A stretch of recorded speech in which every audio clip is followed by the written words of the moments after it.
which is messed up.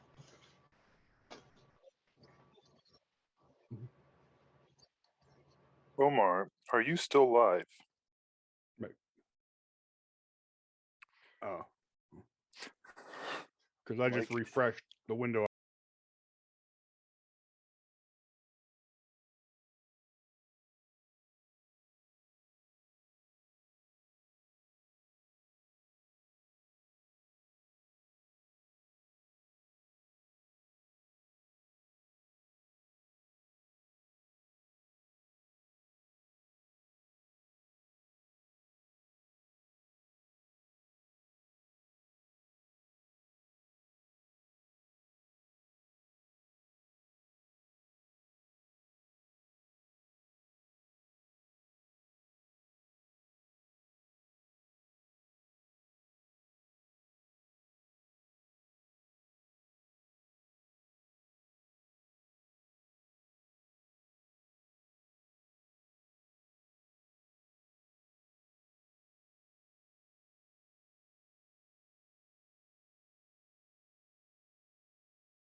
Okay, we are live. Hello, Marie. Thank you for subbing. Tier 2 for 5 months. Jesus. Oh shit! I didn't mute me. I'm sorry. She's away for Hey, a week. You know, just a week. I know. I've done that myself. I can't blame her. I've done that too. Because I'll have the streams up for the other games. That when I'm in the other game, I'll have both streams up for the two other players that are streaming. So, good evening, good afternoon, everyone. Welcome to episode 14 of my D&D game. Can you believe this has been 14? That makes it over 7 months because we've missed a few here and there. We've been doing this for almost 8 months now. It's September. I mean, how the fuck do I put up with you guys for this long? How do you? Well, yeah, you haven't TPK'd them yet. And Mark's new. Mark's here for the first time. But do you notice something here? So what happened in episode 13? Something very unlucky. Which part? Yeah, which part? Well, us kind of getting captured by the nomads. You're still Yeah, I alive. try to forget about that. Still haunts my dreams. Still alive. Sam's not complaining. She's just tied up. We are waiting I'm for... loving this. Okay. I was not gonna go there. I'm like, no, I'm not gonna go there. Oh, So we are waiting for Eric, who is running a few minutes late. We're waiting for Bart, who's still playing his computer game and hasn't realised the time. I'm gonna call him on Discord while you guys do this. We are also I messaged him joined last tonight by Mark, up in the top left of the screen, who's guesting today. I believe some of your regular Friday commitments fell through at the last minute. Was that right? You are my Friday commitment. Right. I need to start charging you more. Yeah. I don't do these last-minute cancellations. I'm off on... The only other commitment for Friday is working, and I was like, you know what? I worked the holiday. I did a little bit of overtime. Nah, I'm good this week. So, yeah, Mark's joining us Other for game is tonight. usually on Thursday, isn't it? Wednesday? Oh, I have a Wednesday, game on is it? Wednesdays and Saturdays. Or when my Oh, games Wednesday. are. Okay. Yeah, Wednesday night and Saturday afternoon. So, a quick little recap while we wait. Last couple of episodes, our players set sail on a sea voyage with the intention of travelling to the Dragon Watch Islands and hopefully persuading the dragon to stop destroying and killing everything in sight. I don't remember that going too well for you guys. Midway through the sea voyage, they were being tracked by the dragon priests. The dragon priests have, they wanted to slow you down. And first they set some pirates upon you. And then they set, a kraken upon you.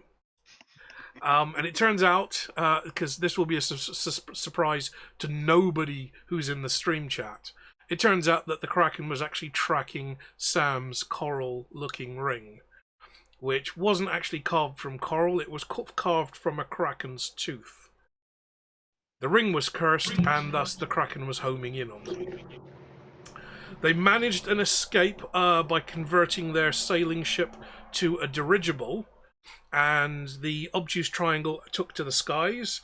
Sam's dragon sugar daddy came down and kind of burned the kraken to pieces, in giving them enough chance to escape, but it was too little. Go Dad. It was too little, too late. The ship had already taken massive amounts of damage, while our players went through every item in their inventory trying to figure out what could help them, including placing a magical crown on an egg-shaped stone ornament. That was quite amusing. I like that. That was funny. The ship had already taken too much damage. It was inevitable the ship was going to crash.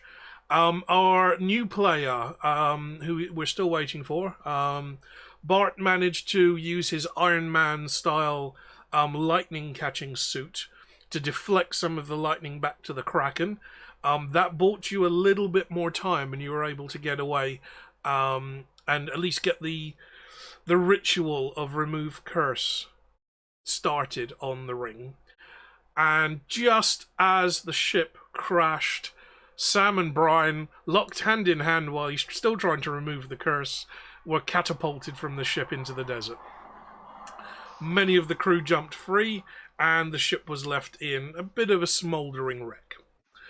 Last episode, you set out into the desert to see if you can find supplies to potentially rebuild some of the damaged parts of the ship. And on the night of the third night, you were captured by slave traders that regularly sweep through the desert, picking up lost souls and being selling them on at the nearest city market. So our players were stripped of all their weapons and items. They were shackled into the chain gang, so to speak, and they've begun shuffling their way across the desert at the hands of one of the more notorious slavers in Clatch and Tesort, and several very bored and sleepy-looking armed guards.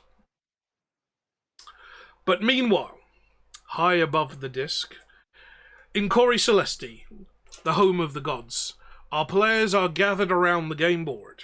The great bull-headed god, bellows with anger, snorting and shaking his horns from side to side. "You were too sure of yourself, my dear," chides the lady. "Too sure of your own plan, and ignorant of their resourcefulness." Blind Io grumbles from the other side of the gaming board. "It was an obvious and useless gambit, and you overcommitted your resources." "And yet now they enter my domain," snarls Offler, the crocodile-headed god, "where I and my disciples are strongest.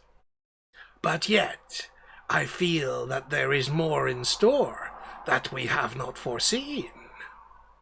They all turn to the newest, the fifth player, cloaked, wizened face, hidden, yet eyes twinkling as black as starlight.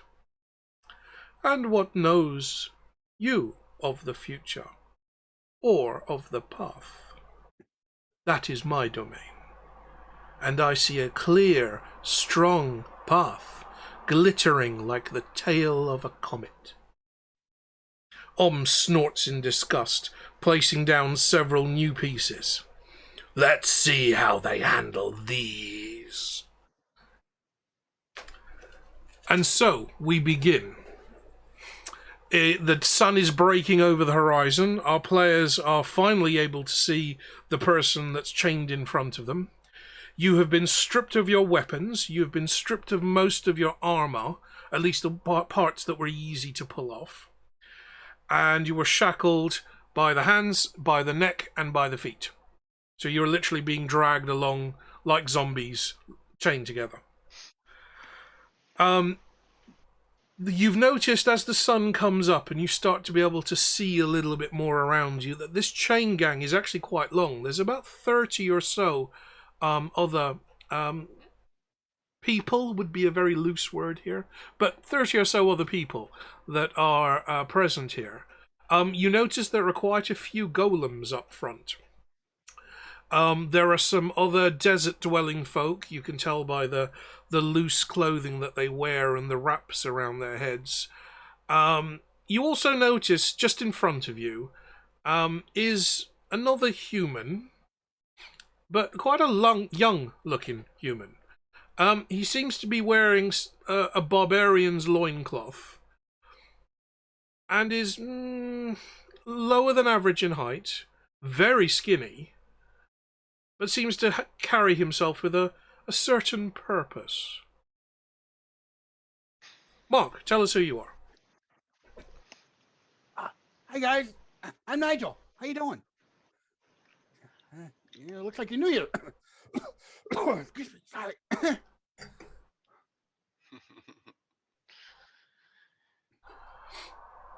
Hey, Nigel. I'm Ham. Hi, Nigel. Hello, Nigel. Careful. You know, it's a little. I see you made it. Good to know. Yeah, just keep your heads down, and the soldiers are gonna come after you. They're not very nice. Although I think they're just too drunk and bored. How long have you been here? I don't know. What day is it today? Probably a couple of days, a couple of weeks. It all looks the same out here. It's Tuesday. It's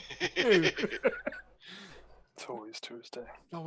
It always feels like a Tuesday, doesn't it? Do you know where we're going? Did they say where we're going? To the capital, I think. Something about, selling us off to the highest bidder. I should probably get a good price, though, because, I'm a big fighter and all. Well, shit. Nigel flexes what looks like a skeleton's arm shrink-wrapped in saran wrap. There may be some muscle under there, but it would take most of an archaeological team to dig it out. He also seems to have quite bad acne. That's not good. Hey, Gets the you best there, of us. quiet! No talking in line!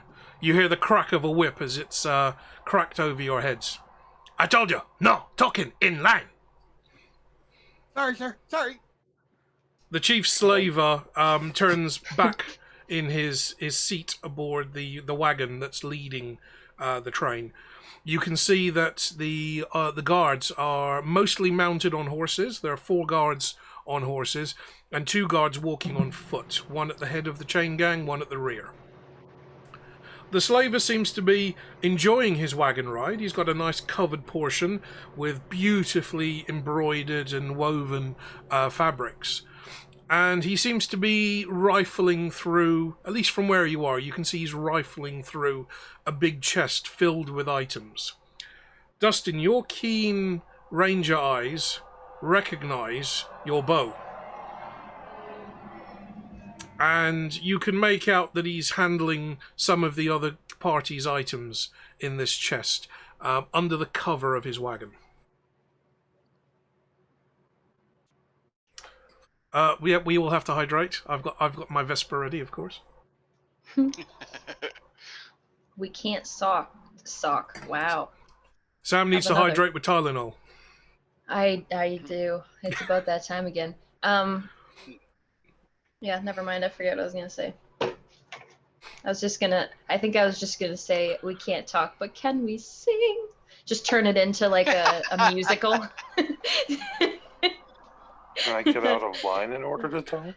Right. Okay. This is where we really needed Blind Eye in this one because he was going to be the bard.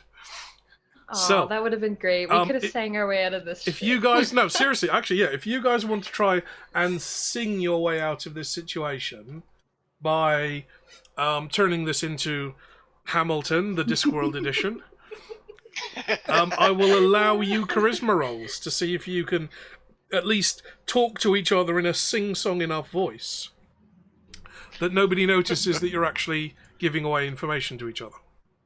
That's freaking fantastic. Oh, love it. What kind of charisma roll? Straight Um, charisma, or is this deception? No, this will be charisma. Anything above a 15, and I'll let you get away with it. See, Marie's with me here. I'm an idiot though, and I didn't even get dice out. I don't have mine out either.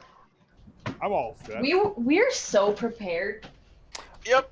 I'm even I using looked at the clock and it my was dice like tower I 4 got to for 4. Christmas. I get a 9. Singing is not my thing. Okay. Mine either, Cat buddy. But Well, on camera. neither is being a slave. So. And he's I have to put you over there. Let's see. Kitty. That's your familiar, Aw, is it? she's beautiful. Yes, that's Veronica. Let's see. She's so I guess. cute. I got a dirty 20, as we call it. Dirty 20, okay. My hands are too. That's a 17 plus sweaty. 3. Okay.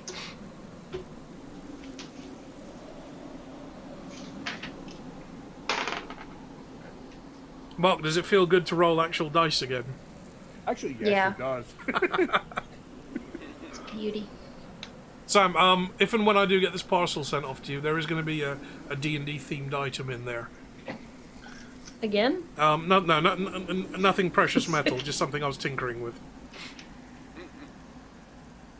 But I already got a Cthulhu ring. And a feather necklace. So, I everybody rolled a else, what did 10. you get? I rolled a 10. 10, Brian? And I have a 0, so.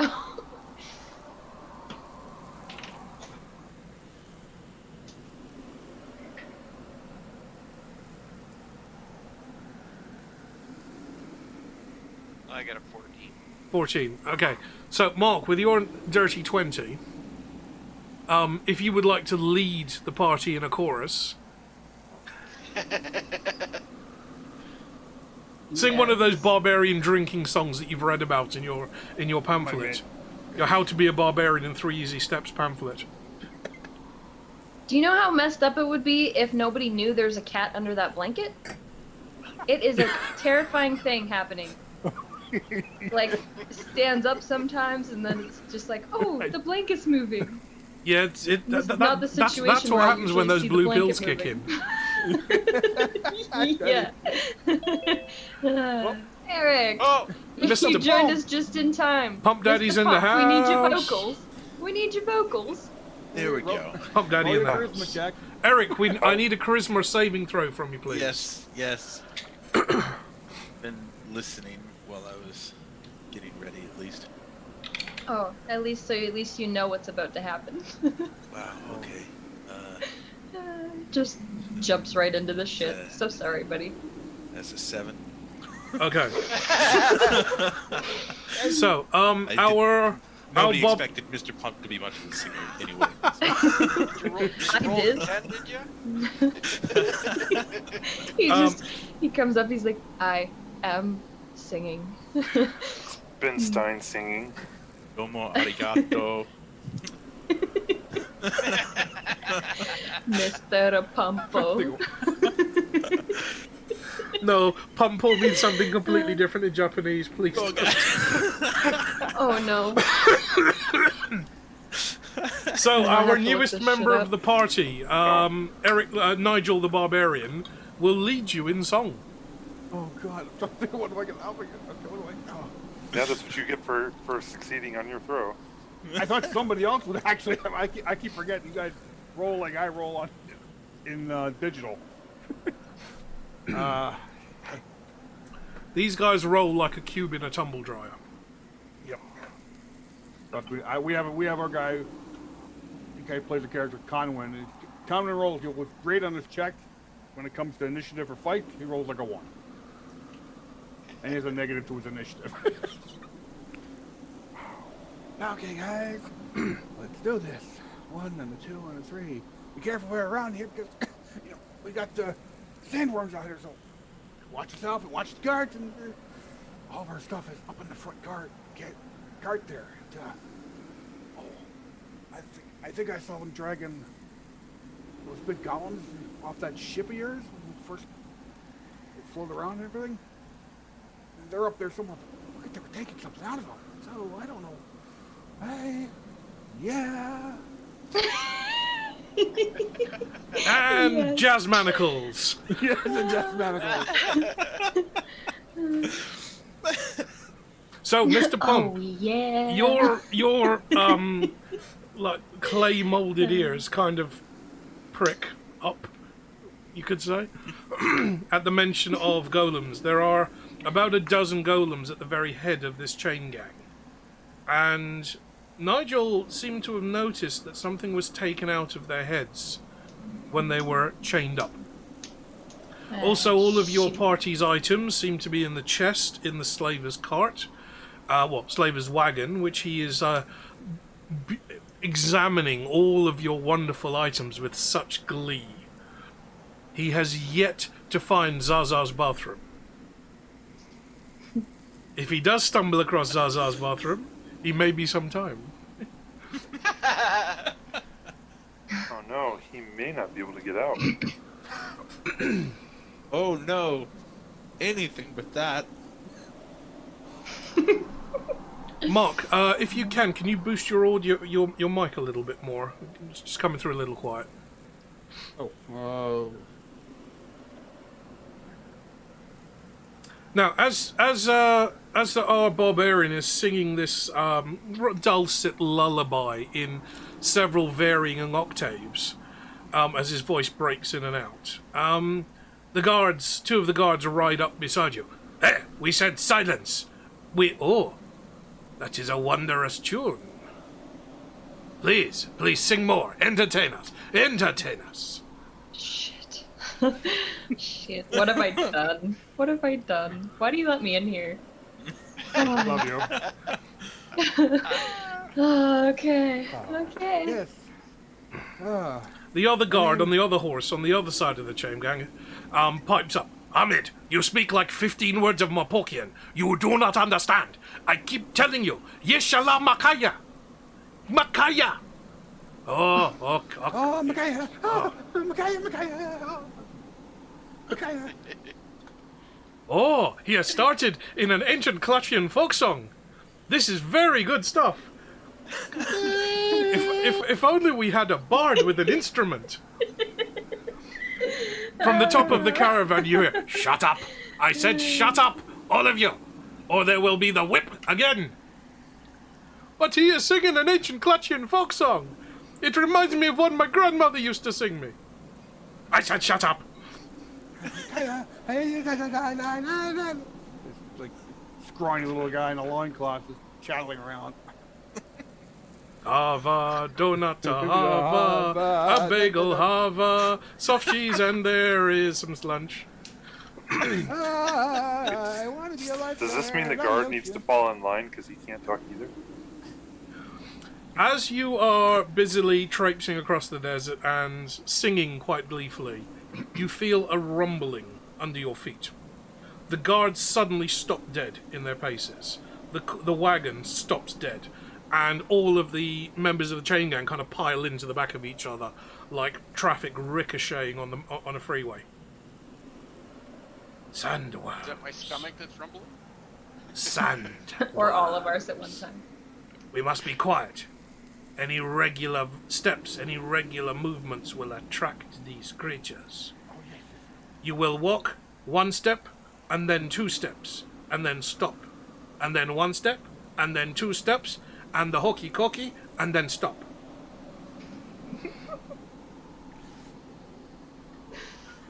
Actually, nice What is our terrain like? Are we just completely on? We're not on a hill or anything like that. We're just flat. You're Plateau? trekking through basically the V shape between 2 massive sand dunes. So you're walking through loose sand. You see some kind of rocky cliffs and escarpments in the distance, so there is some solid terrain around. But right now, you are walking on just loose sand. And every footfall is particularly tricky. Howdy, blind! Every footfall is particularly tricky because you're losing your footing with each step, and the sand slides around underneath you, almost sucking you in deeper into the sand. The golems, however, they were born of this. They were born of dirt and rock, and sand is just a slightly drier version. Eric's the only one that can understand the chattering from the golems.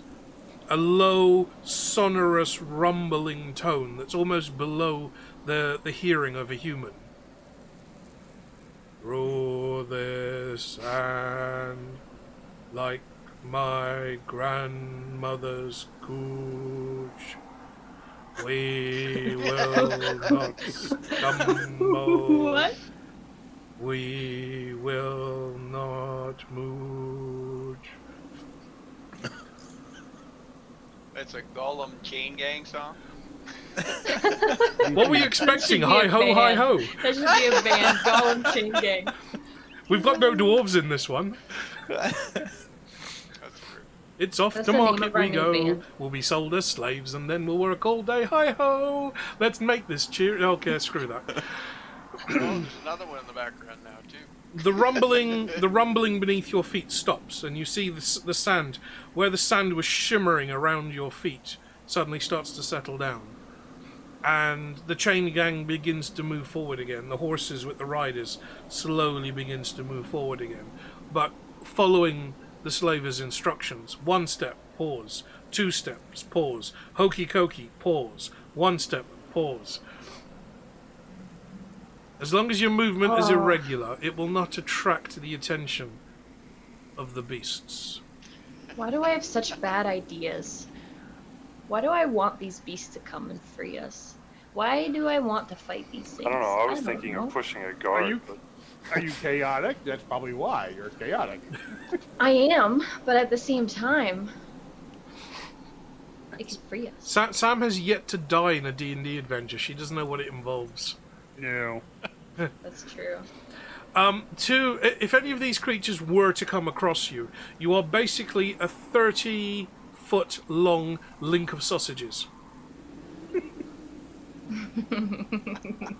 Yeah. That's one way to look at it. And if anything was to eat you whole, then they'll be flossing with the chains between each of these links. Kind of figuring that this sandworm is probably upon the template of like a purple worm.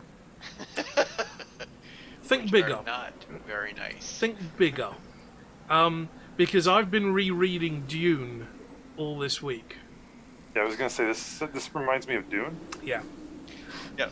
I was also watching Tremors We the don't other know day. the weirding way. Yeah, and Tremors. I wasn't sure which way you were going, but it was either Dune or Tremors. Yeah, I've been rereading Dune for when the movie comes out. I'm rereading the book now, because I haven't read that book in ages. I've watched the first rendition of the movie. I'm going to watch the second, the David Lynch version, and then that'll take me up to the end of October when the actual movie comes out. And it will be out on HBO, which means I will be able to get it. We may have to do another streaming party. Yep. That'll be a good thing for next thing. I'll be watching it too on HBO. Never read or seen Dune. I just Neither know have I. I just know that the spice must flow. It's a Yeah. classic. You gotta read it. Dune, And whoever controls the spice controls the universe. Dune has that like kind of lived-in, dirty feel to the universe that Star Wars pioneered, where all other sci-fi was clean and fresh and brand new looking. Star Wars was that kind of old and broken down and kind of patched at the side of the galaxy kind of mentality. And that's what I loved about Star Wars. It felt like it was a lived-in universe. When David Lynch did the first Dune movie, he went for that aesthetic, but it was 80s special effects, and as a kid, it didn't capture me as much as Star Wars did. Watching it back as an adult, I understand the story better because I've since read the book, and I understand all the politics that goes on. It is like Game of Thrones on sand. There are all these warring houses. They're fighting against each other for power, and they're being deployed to planets to weaken their hold on the galactic, the Empire itself. So you've got that kind of Game of Thrones feel. Dune is just the first book in a series, but it is the most famous one because they've made a few attempts at the movie, and the David Lynch one was very, very good. I'm not a fan of Carl MacLachlan at all. I've learned to appreciate his work since rewatching Twin Peaks again. All of them, including the movie. It was shit. But, yes. So, yeah, I'm probably going to do a watch party later this week for June if any of you guys are interested. I'm down. But we have rumbling like a small earthquake has died away somewhere in the distance. And, Dustin, again, with your arranger eyes, you look off into the distance and you see a small geyser of sand shoot up near one of the rocky areas. Almost like a water fountain, but this is just sand blowing up into the air and then settling. Any more of that talk, and you will feel my whip. We must be quiet. The sandworms are about. Now stop talking, stop singing, and start walking.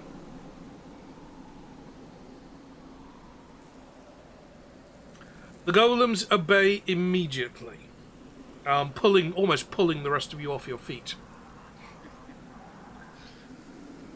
Can I see anything around me? Is there anything around me in the sand or something coming up that I am in vision to? No, you see sand. Okay. Sand to the left, sand to the right, stuck in the middle with this lot. Okay.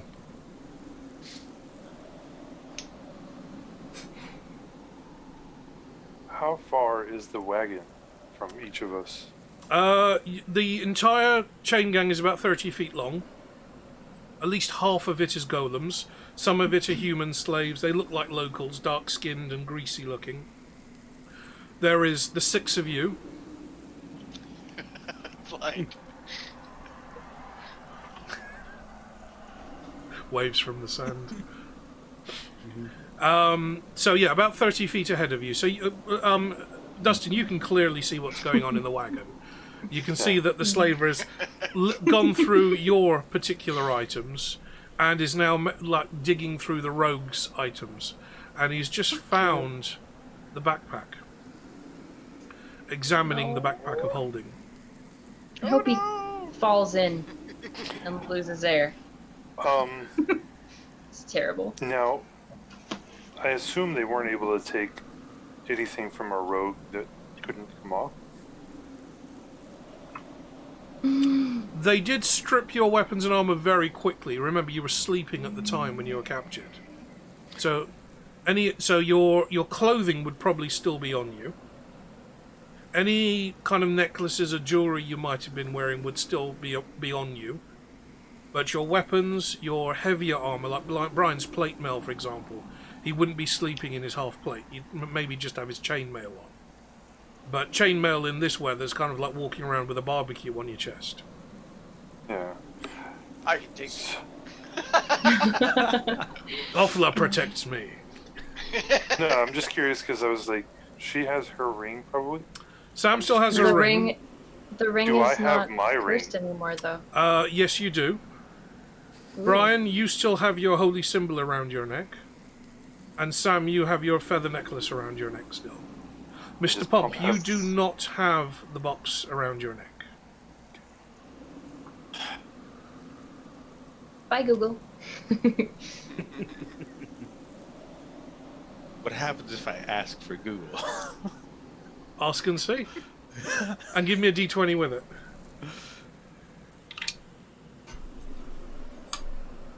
That was a 6. A 6. Yeah. Okay, ask and see what happens. Oh my. Google. Help.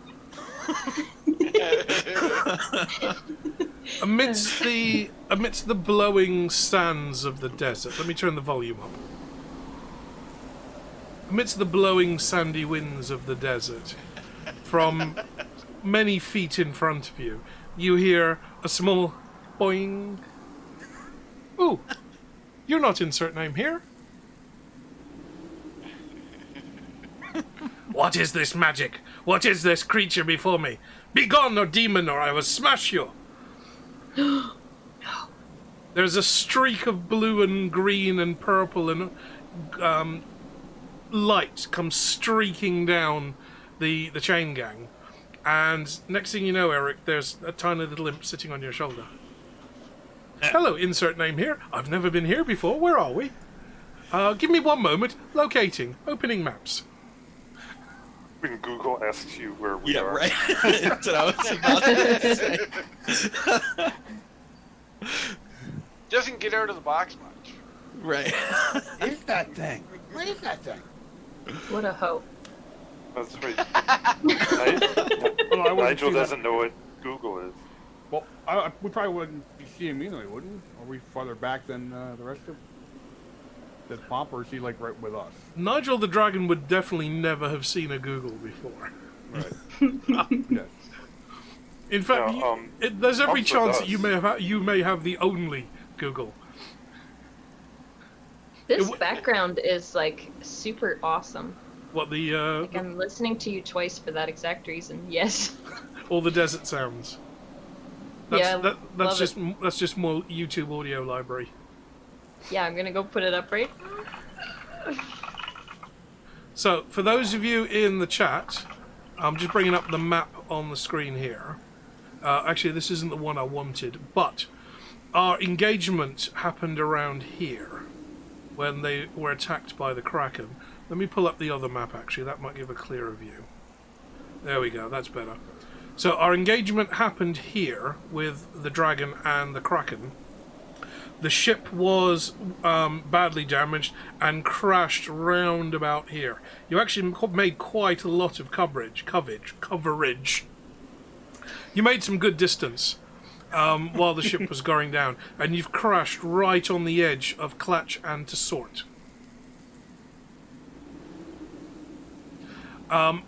Eric, Google pulls a piece of paper from who knows where, and a small stub of a pencil from behind his ear, and frantically begins sketching said map.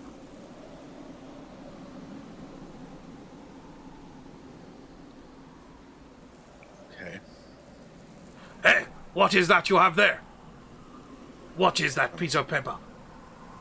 I tell Google to stay hidden. Ooh, okay, insert name here. Google fades away in front of your eyes. The rest of the party, you see this very clearly. He kind of blends to almost sheer transparency. Kind of like watching a cuttlefish change colour. Why have you not done this until now? Sorry, insert name here. You've never asked me to.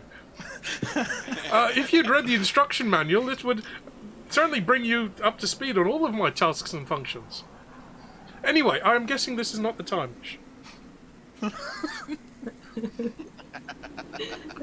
Yes. Later. Hey, I said Please. quiet! There's a whoosh as the whip kind of breaks above your head as the slaver cracks and tries to keep you rabble under control. Is Whip the whip snaps supposed over to his head. frighten me? Oh no, leather.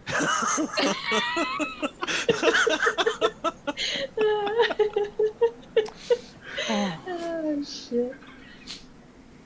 I don't have my cloak, do I? You don't. But if you were wearing your cloak, because you were sleeping under it, if you were wearing your coat, you would have felt neither the cold of the desert night nor the warmth of the desert air. It would be, as Baby Bear said, just right.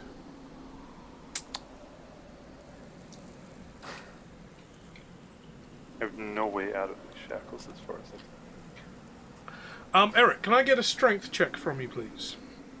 Yes. Please. It is changing a lot thicker than ours are. Better. Well, hey, Oh, Marie's 15. off. Good night, Marie. Have a good one. You'll probably be watching the rest of this when you wake up. I should have the video uploaded as usual for you. Night, Marie. No, Marie. I'm just trying to think. What? I could use my ring of invisibility. And just Just disappear. Yeah, but you, Just chains there'll walking. just I be don't know what- chains They're gonna break hovering. the chain. there'd just be chains walking. Yeah. Yeah, pretty Yeah. much. It's like the Invisible Man. There'll be this pair of glasses just floating around in the air. Yeah, I'm just trying to think if that would be. Oh, that Like, wouldn't be oh. inconspicuous at all. No. No. Yeah. Like, Sam. I Yeah, know. let us just like- shoot with an arrow in the gap where the chains are. Maybe we will hit something, yes? You've been immortalized, Eric. no, it's the thinking of Oh no, leather. take off. Wow. It's not supposed to fight. I know. I added that too. Now, I'm just No. imagining Mr. Pump going, oh no, leather.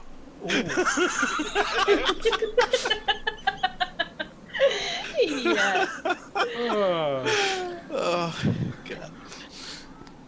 No, I'm just thinking. Oh, so many if, jokes. if it's invisible, would they be dumb enough to take off the shackles to see where I went?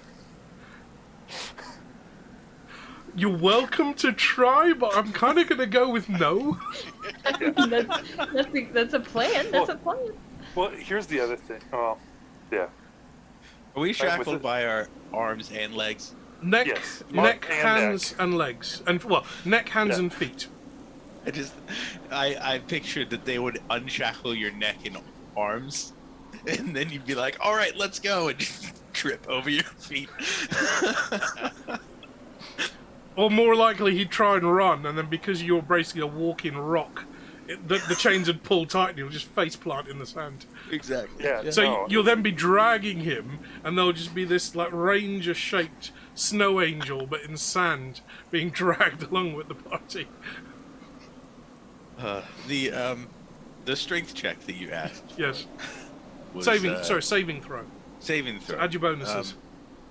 So that's 1d3 total. As Google kind of fades away like a cuttlefish in mortal danger, you reach up to kind of pat your shoulder, and you realise that you've reached up with one arm, and the other arm is hanging where it was. They don't make chains as strong as they used to. Very self-consciously, you try and put the chain back together and bend the links back into shape.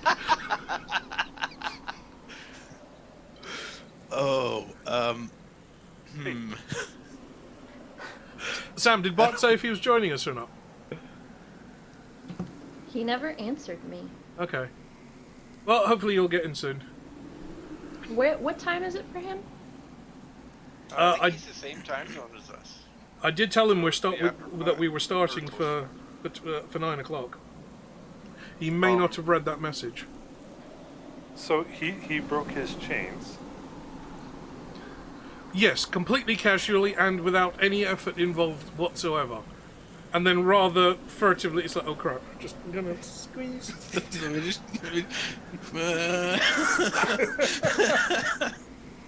your thought? Your thought isn't break the rest of the chains?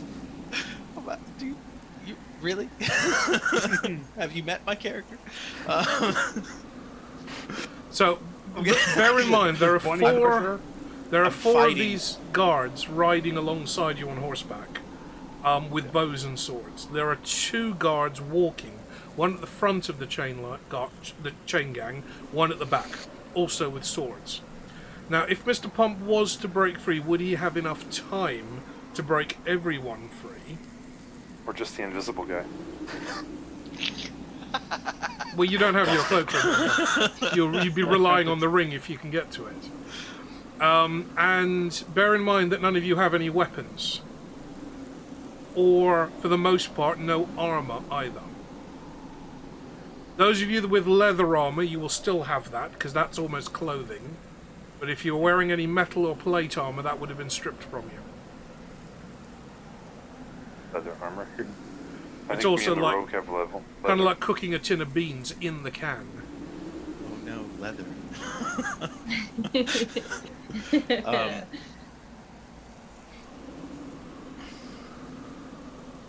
Wow, this keyboard is We just way keep going, louder then. than it looks.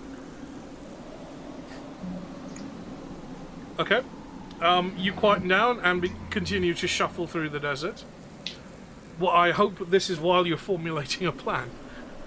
Yeah, I'm trying to think of what to do. I'm just gonna start rubbing my I'm neck. thinking of plans. That it I'm does not something. thinking of good ones, though. I rub it all the time anyways. Okay. Sam, have you got any, like, deep heat gel or cream? I'm not sure what they call it in North America. The kind of the cream that you rub in and it kind of soaks in and starts burning to heat up like the aloe? muscles. Icy hot. Icy hot Yeah, or A535. I do, but I was talking like rubbing my necklace, like in the game. Oh, in the rubbing my game, right. necklace. Yeah. You have to pull your hands up, which means you've got to get closer to the person in front of you so you can do that. Because normally there's that kind of gap between you. So you kind of He's shuffle in front up. of me. We can hug. You rub the feather necklace, nothing happens. It's not a genie. Well, you never know. I have no idea what it does. Now, Eric, Right. remember you were told that the other golems in the chain gang, which are ahead of you, had something removed from their heads. And Yes. you noticed that many of those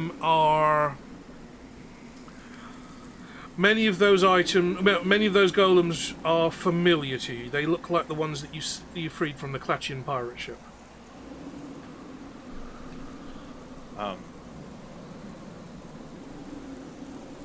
God, they're just the same model. So can I ask Google to reinsert some new chems into? You can do. Sorry, try this. I'm just going to quickly pop out that chat. That's fine. Exactly. That's exactly right, Dustin. Okay. I'm just trying not to meta. Well, you did use it before, and it did exactly what you thought it would do. Right, so he's going to continue to think that. Yeah. Like, me, I know what would happen and how this would go. Okay, so for the rest of you, let's break the 19th wall now. The ranger has a ring of what he thinks is a ring of invisibility. He's had that since the very beginning of the game.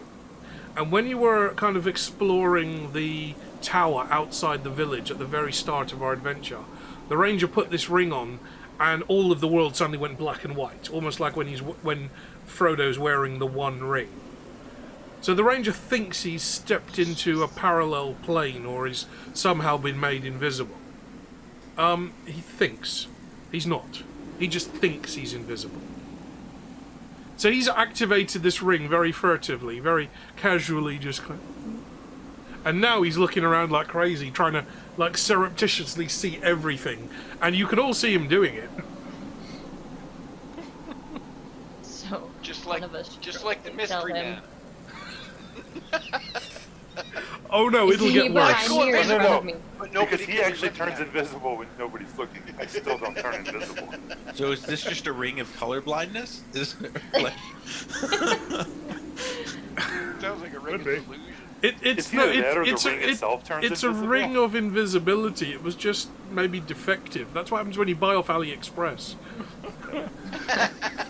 Okay, well, Did you get it But from see, Wish? he stealthed so well last time that people just didn't see him. So he continues to think it's a ring of invisibility, and There that you go. it works. Yeah, and if that works for you, just like those protein shakes, yeah, go for it. Yeah.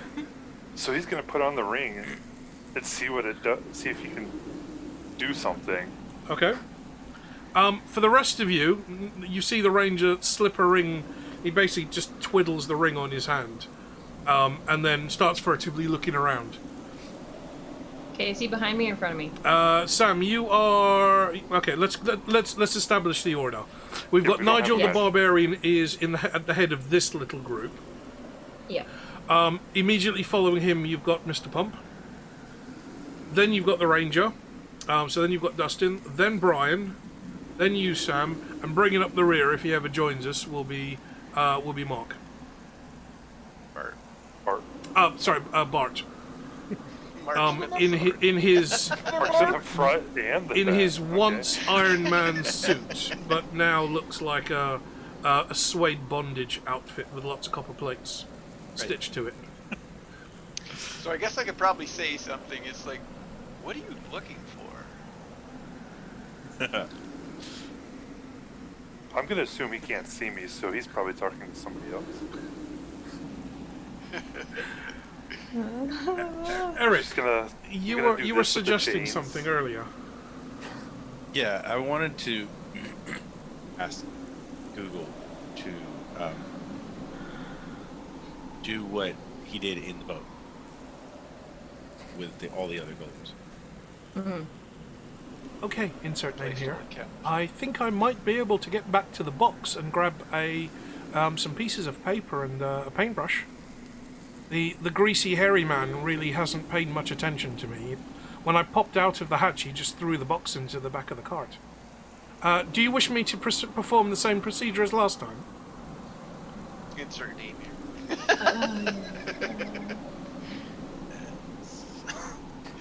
That's all I've got at the moment, so yeah, we'll go with that. Are you sure? Insert name here. It didn't go very well last time. You can change the message, right? Or do you? Yeah. We established have to that be super the specific message anyways. wasn't the problem. Yeah. The message is fine, but they receive no further code. Right. So they basically got an end of line command and no further instructions. So they have no idea what to do. You're free, but they don't know what free means. Basically. Mr. Pomp, when he was freed, he joined you as a party, and you've kind of guided him along the world, shown him the world, and kind of taught him what freedom actually means. But if you suddenly free a whole ship galley's worth of golems, they're just going to mill around waiting to be told what to do. They don't know what free actually means. And that's where you made the mistake before, Eric. Yeah. Let's make it again. It's a tried and trusted mistake. Let's go.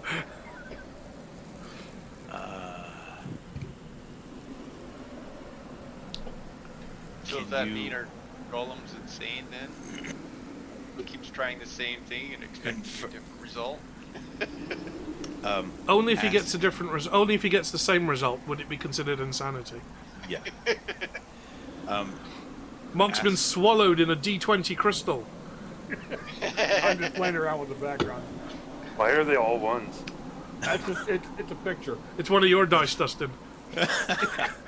I want to ask Google to talk with the rest of the party. Okay, insert name here. Which would you like me to speak to first? Go in order, I guess. Go in order what? Like I don't from here think back. I don't think there's anywhere From around here here back. we can get a Clatchy and hot pizza. Oh, Moko answered me. He said, "Rutro, Discord didn't go off." So I just want like start going backwards. And just asking each person, like, Does it know everyone who's in the party? Is it gonna start asking people that aren't in the party? I'm assuming that I'm assuming that it does. If not, I would. No, you wouldn't. You just assume, wouldn't you? Have you added the He said party though. Eric? Have you added the rest of the party to your friends list? Well, since I have not read the instruction manual. Well, then you can't. If you've got nobody on your friends list, you can't have a Google Hangout. I swear that's been discontinued as well. I'm sorry, it's been certain name here. That feature is no longer available. Please You upgrade open to the Zoom.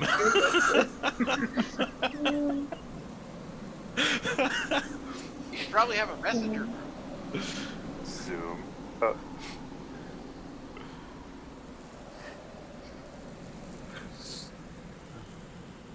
Okay, well, what do you want to communicate with the rest of the party?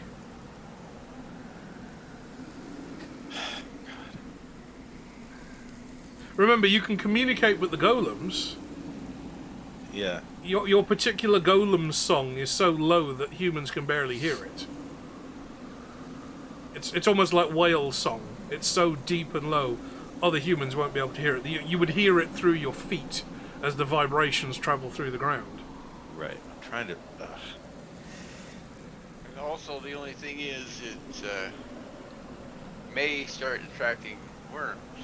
Eric, do you speak Sandworm? It's not on my character sheet. So. Oh, that would have been useful. That would have been so useful. Oh man. Eric, do you control the spice? Oh, it's So- Now the question would be how many languages? 'cause, like, While with Mr. me, Pomp I speak decides, common and what I did speak buy Elvish. were my two favourites, the maple glazed and the crullers. Nice. Good. I like me a good buttermilk. Yeah. Tim Hortons hasn't been over in the UK for very long. They're mostly... Yes. There he is! Hey, Mark. Woo! Yeah, Timmy's is mostly competing with Krispy Kreme at the moment. And Krispy Kreme discontinued crullers and maple donuts about 3 years ago. So that's why I had to drive 20 minutes for those. I knew you should have had a Dunkin' Donuts delivered. Actually, I was driving most of the day, but yeah. Yeah. Right, Eric, what are you communicating to the golems or are you communicating to the rest of the party? Bart, your Tony Stark character is currently He chained can't hear. and... Oh, you can't hear us yet? No, No, that's not what he's yet. saying. Hold on 1 minute. Yeah, he just said He's one trying to sec. fix He's it. trying to fix that. So the idea is Yay! Can you hear I us now? want to like get everyone else's. Can you hear me now?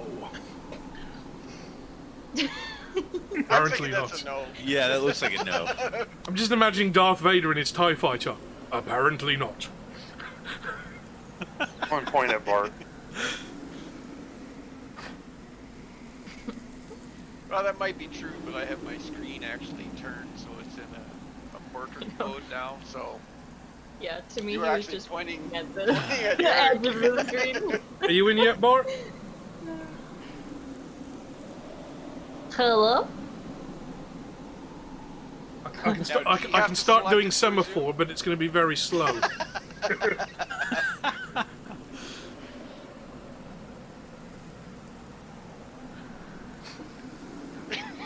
Has he chosen to use the computer audio?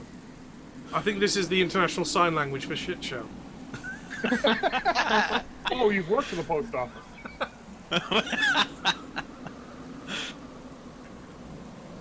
Oh man. National sign for donut.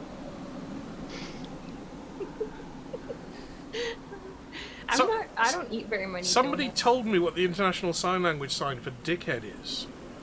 I think it's something like that. I think that is literally dickhead.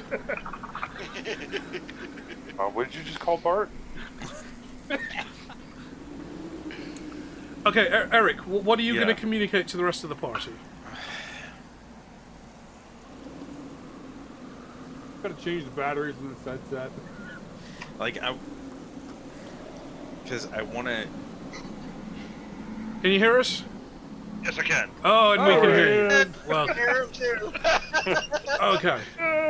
Do it again, Omar. What did you think that the sign was? That one. For Or that dickhead? one. No, the other one. Yeah, that one. Yeah. So it's actually like you're about to pinch a bug in your hand, like, but don't squeeze together. So just Like having that means dickhead. Dickhead. that's a really small dickhead. It is a very small. Makes the insulting so much worse, doesn't it? That's good. Okay, Bart. Just to catch you up, you are chained together, neck, neck, wrists, and ankles. You're manacled Not the kinky together. kind either. You've had most of your weapons, items, and armor removed. You still have your barbarian suede harness on, with its fancy copper plates, and you're kind of manacled into a chain gang. I forgot that's what he was wearing. Making sure to shuffle my feet. Static. The party has already been stopped once because of rumblings in the sand, and you've now been instructed to walk with a break step. So one We step, also stop. broke into Two song steps, and you stop. missed it. Hokey Yeah, cokey, you did. stop. Aw. So Eric, We were what trying to sing our way into this. Eric, what are you communicating to the rest of the party?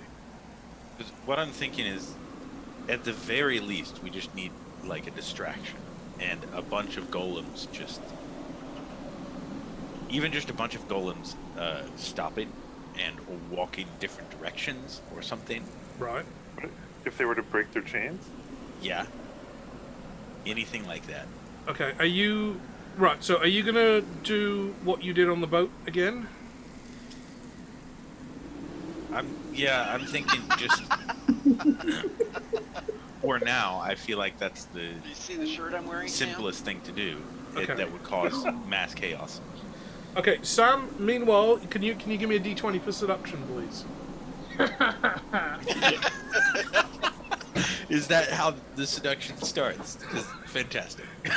You've got to I think I'd run away. You've got to flutter your eyelids and roll a dice. Yeah. As your eyes met across a crowded chain gang. Right? Like, can you imagine that Hey, being my I'm way out already of this handcuffed, ridiculous- baby. I'm kinky and you know it. Right?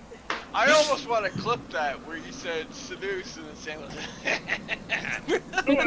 Go on, Sam. Roll I seduction. know. Yeah, but I rolled a bad seduction roll. What was your roll? I rolled a 2. Oh god. Hey, at least it wasn't a 1. You ask. The two try to Klatchian soldiers that are riding alongside you look at each other and said, "Hey, that one is making eyes at me." "Yes, she's making eyes at me, but I do not think those are her eyes." "Yes, they are her eyes. They are a very funny color. They are not what we are used to." "Yes, she has ugly eyes. Maybe her mother was a goat." "My mother was a goat. Do not insult my mother." "Your mother was not a goat. She was a sheep. I was there at your conception." Fuck you. Dad? Oh, goodness. Look at Blind's comment. He's like, imagine a girl comes up to you and says, What, and then throws a D20 in your face? and then throws a D20. Like, bitch. Or better still, walks up to you at the bar and just drops a D20 into your drink, and it floats as a crit.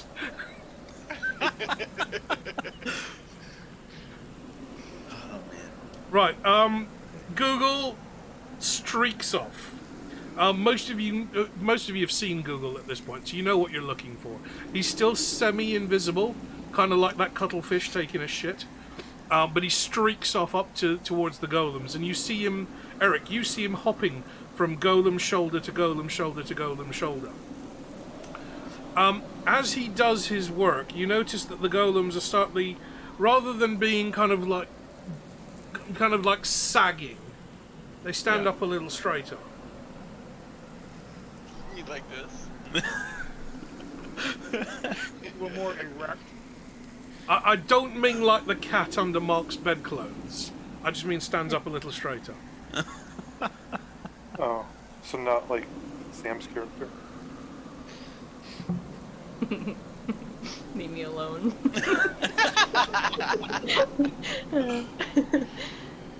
I'm almost thinking, Blind, that she probably was doing that when she said it.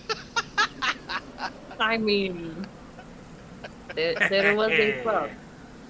So, if I taught now Aurora use... was doing that when she was a kid because that's how much we did it. It just happens, and now she does it all the time. If I What have I now use golem speech to try to tell them to run. You could probably do a lot more than tell them to run. Wouldn't it like Fight. drag? They them know down? who you are, remember. Right, yeah. You're their god? You are their friend. You're their god. You You're are the their- no. you're their You are the daddy. breaker of chains. Yeah, you're their C-3PO. You're the daddy of all pumps. So if I ask them to help us fight, Fight who? break the chains first. Okay, so communicate that to the golems, please. Yeah. Do you need me to? Yeah, I need you to do the golem song. Supposed to do that? What? What? What does that even sound like? Breaker of chains, freer of golems, you are with us. You will free us.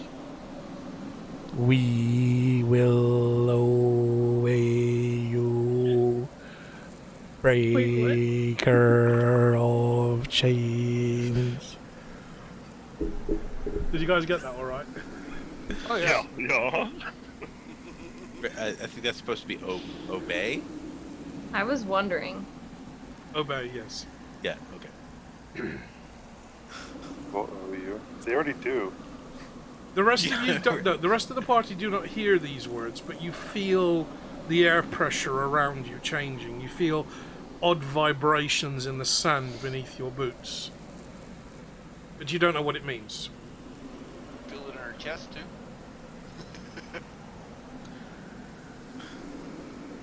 Yeah, I'm pretty sure we can go All right. everywhere. My last Audi, I had two 10-inch subwoofers in the boot in tuned boxes. And when I cranked up the stereo, you could not only see the rear window vibrating like crazy, but if you opened one of the car windows, all the air would be pushed out of the car. So you would actually feel the subwoofers emptying your lungs. And the first and only time I did it, it induced an asthma attack in me. All the air would rush out of the car and then suddenly rush back in again as the sub inhaled. And it's doing that a good couple of hundred times a second. So you feel the air in your lungs fluttering like you're having like heart palpitations. That's what it felt like. Hyperventilating. I miss that car so much. Up in there. You could feel it right down to your toes. Okay, All right. Couldn't feel anything. Eric, what is your plan? What are you formulating? The best I've got right now is to break their chains and fight their captors. Okay, are you going to communicate this to the rest of the party, or are they just going to hope they go along with it? I'll tell that to Google, and Google can tell it to everyone else. Okay, the rest of the party, you see a semi-translucent streak of light smearing around the sand, and you recognize it as Google. Google hops, you can feel it clambering up your body and sitting on your shoulder and whispering in your ear the message that the golem is replaying to you. And just as he reaches the last man of the party, which is you, Bart, just as he relays that instruction to you, you see the golems all lift their manacles above their head, and they don't even need to flex, they just do that. They just do the Y of the YMCA, and the chains shatter. Hey, what is that? What is going on back there? Whoosh! Leather does not scare us. We are golem. We are many. We are free.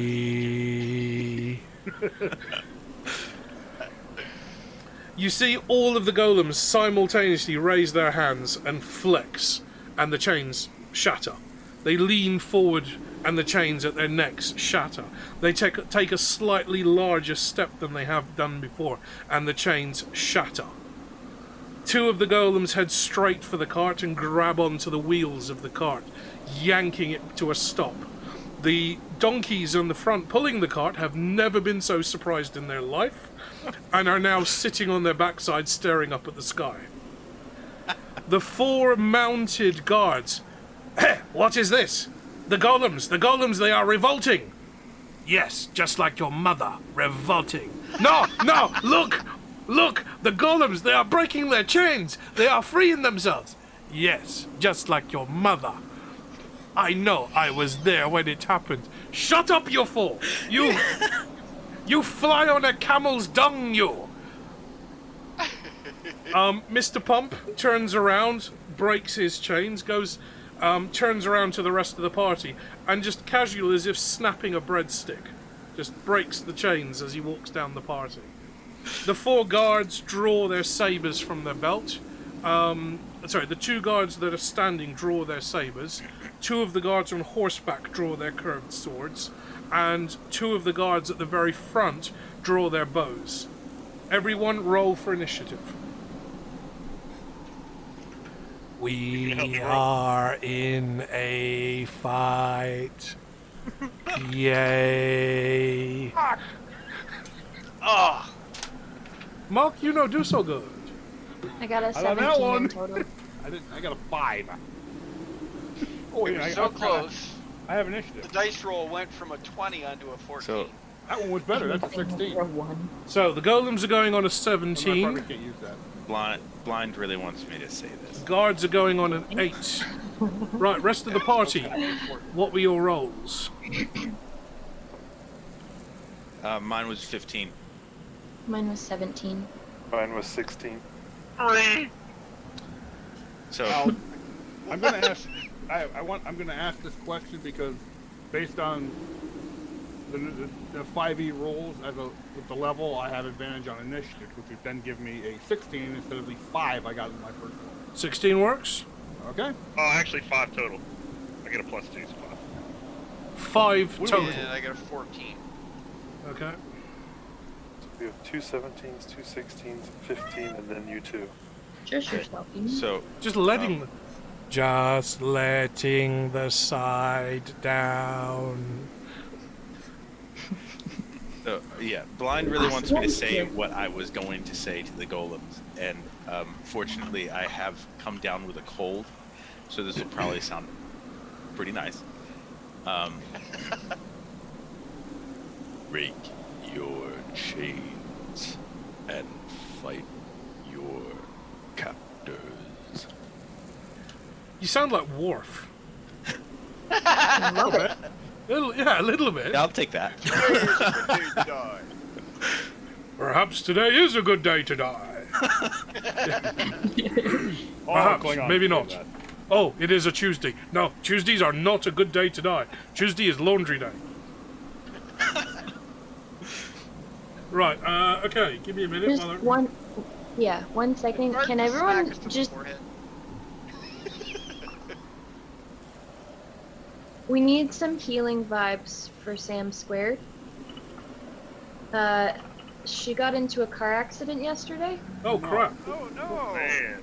No. and it smashed the front of her car, and we just need to give her some, like, healing vibes. There. All the healing vibes to you.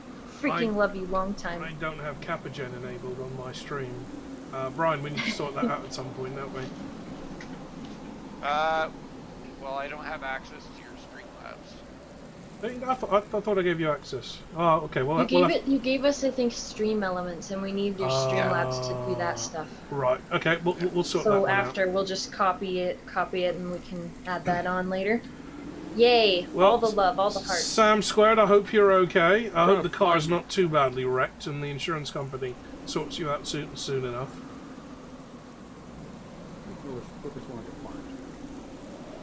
No, they're all beautiful.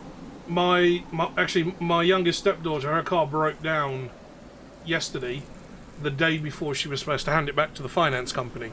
So I've had to get her car recovered, repaired, back on the road so she can actually surrender it to her finance company. So that's what I've spent most of my day dealing with. So yeah, I hope you're okay. You're not injured or anything.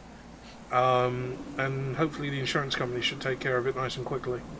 If you get a hire car, do the Fight Club thing. Test out the airbags. Her airbag didn't go off. So and it's, okay, if like, it didn't go off, then it can't have been too serious an accident. No, like the front of her car smashed in, but she thought her airbag should have gone off with how hard it hit. But she went to the hospital and she doesn't have anything broken. She's just very sore, and they gave her pain meds for all the pain. But For the whiplashing type stuff. exactly. Yeah, if it's a reasonably new car, like 20 years or so, the cars know if they need to deploy the airbag or not. Usually below 30 miles an hour, which is what, 45 kilometers an hour. I thought they deployed over like 5 miles an hour. Well, in Europe they don't go off until you're doing about 40 kilometers. You gotta have it about 40 to 60, somewhere in that range. Which she would have been going, so that's why. Oh, Kilometer? Yeah, it sounds like faulty airbag. kilometers. Yeah. I have to do the mental conversion. To be fair, if you've ever been in an accident where the airbags have gone off, and if you're the driver, you'll end up with burn marks on your wrists. Because if you're holding the steering wheel, you'll end up with a burn mark there. That was about like that. Yeah. All the way down. Would you drive like this or something? Like, freaking drive gangster. Well, the thing is that No, when I bought drive like that, car, leaning out the window, truck driver position. When I bought that car, it didn't have an airbag. 70 when she impacted. Yeah. Yeah. Okay, that's like 45, 50 miles an hour. That should definitely have gone off. Yeah, that should have gone off. Yeah, if you saw the front of her car, you can tell she was going 70 when they crashed, but yeah, that's scary. I have to continually 70 to you guys is okay, farther than what I'm used to. 70. Obviously, I don't know what kind of car you had, but once you're all sorted, like 50. make sure your insurance company contacts the manufacturer of the vehicle, because you may be owed some compensation for that as well. Big time. That's true. Because if that airbag did not go off at that speed, that's a faulty airbag, which the manufacturer of the vehicle is possibly going to be liable for. Right. I mean, it doesn't get your car back on the road, but yeah, that's worth looking into. Once you're sorted and you're kind of back on your feet again, mention that to your insurance company and let them kind of look into that one. Or yeah, just better call Saul. Yeah, it's 43 miles. If it's on the if the cop mentioned it should have gone off, then that's probably on their police report too. Was the cop cute? Did you get his number? Was lucky? Get his number. Yeah, Sam. Did you bring the cop home? We got lots of freaking fancy ones here. Yeah, the car that I had didn't have an airbag when we bought it. We bought it used, and so we had an airbag installed. But I always thought it sat a little weird, like it didn't.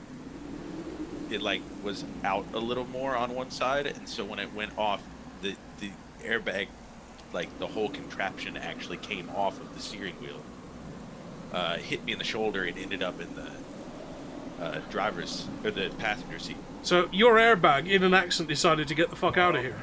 Yeah, essentially. Your airbag jumped ship. Your airbag was I'm not crazy. I'm thrown. getting out of No, here. your airbag was thrown free Yeah. of the accident. It didn't actually go off. It was just frightened. Okay, insert face here. I'm out of here. The airbag rolled a 1 on its attack mode. Yeah. Right. Okay. So the golem's on 17 and Sam on 17. The golems are going to go first. As we're freaking much in combat now.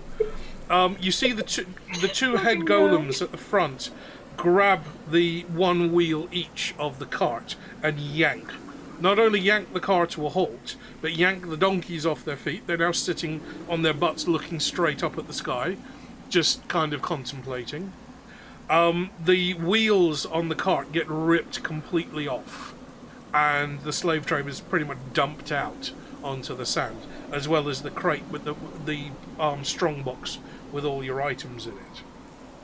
The other two golems immediately turn sideways to look at the two horsemen that are holding the bows up front, and there's one guard that's on foot at the front.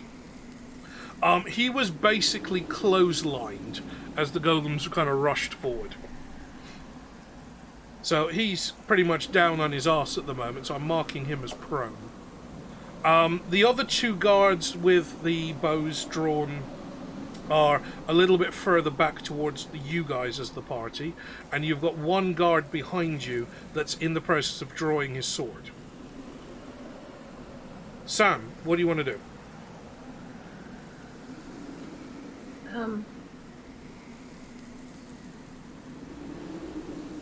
And where did we get put in this situation? You're at the back of the chain gang. Yeah. Just ahead of you, you've got two guards on horseback, and behind you, about 20 feet, say about 15 feet behind you, there's another guard on foot that's drawing his saber. Big curved sword. Curved like your mama. Stop talking about my mama. I know you were not there at my conception. You do not. You are not yet conceived. They're the same age, too. I have eaten pizzas hotter than your mother. I have seen your mother. I have seen the photo you carry in your wallet. She looks like a camel's hindquarters. No, that was a picture of your mother. I remember her fondly. I smacked that. I smacked that. Oh my. You smacked that bitch.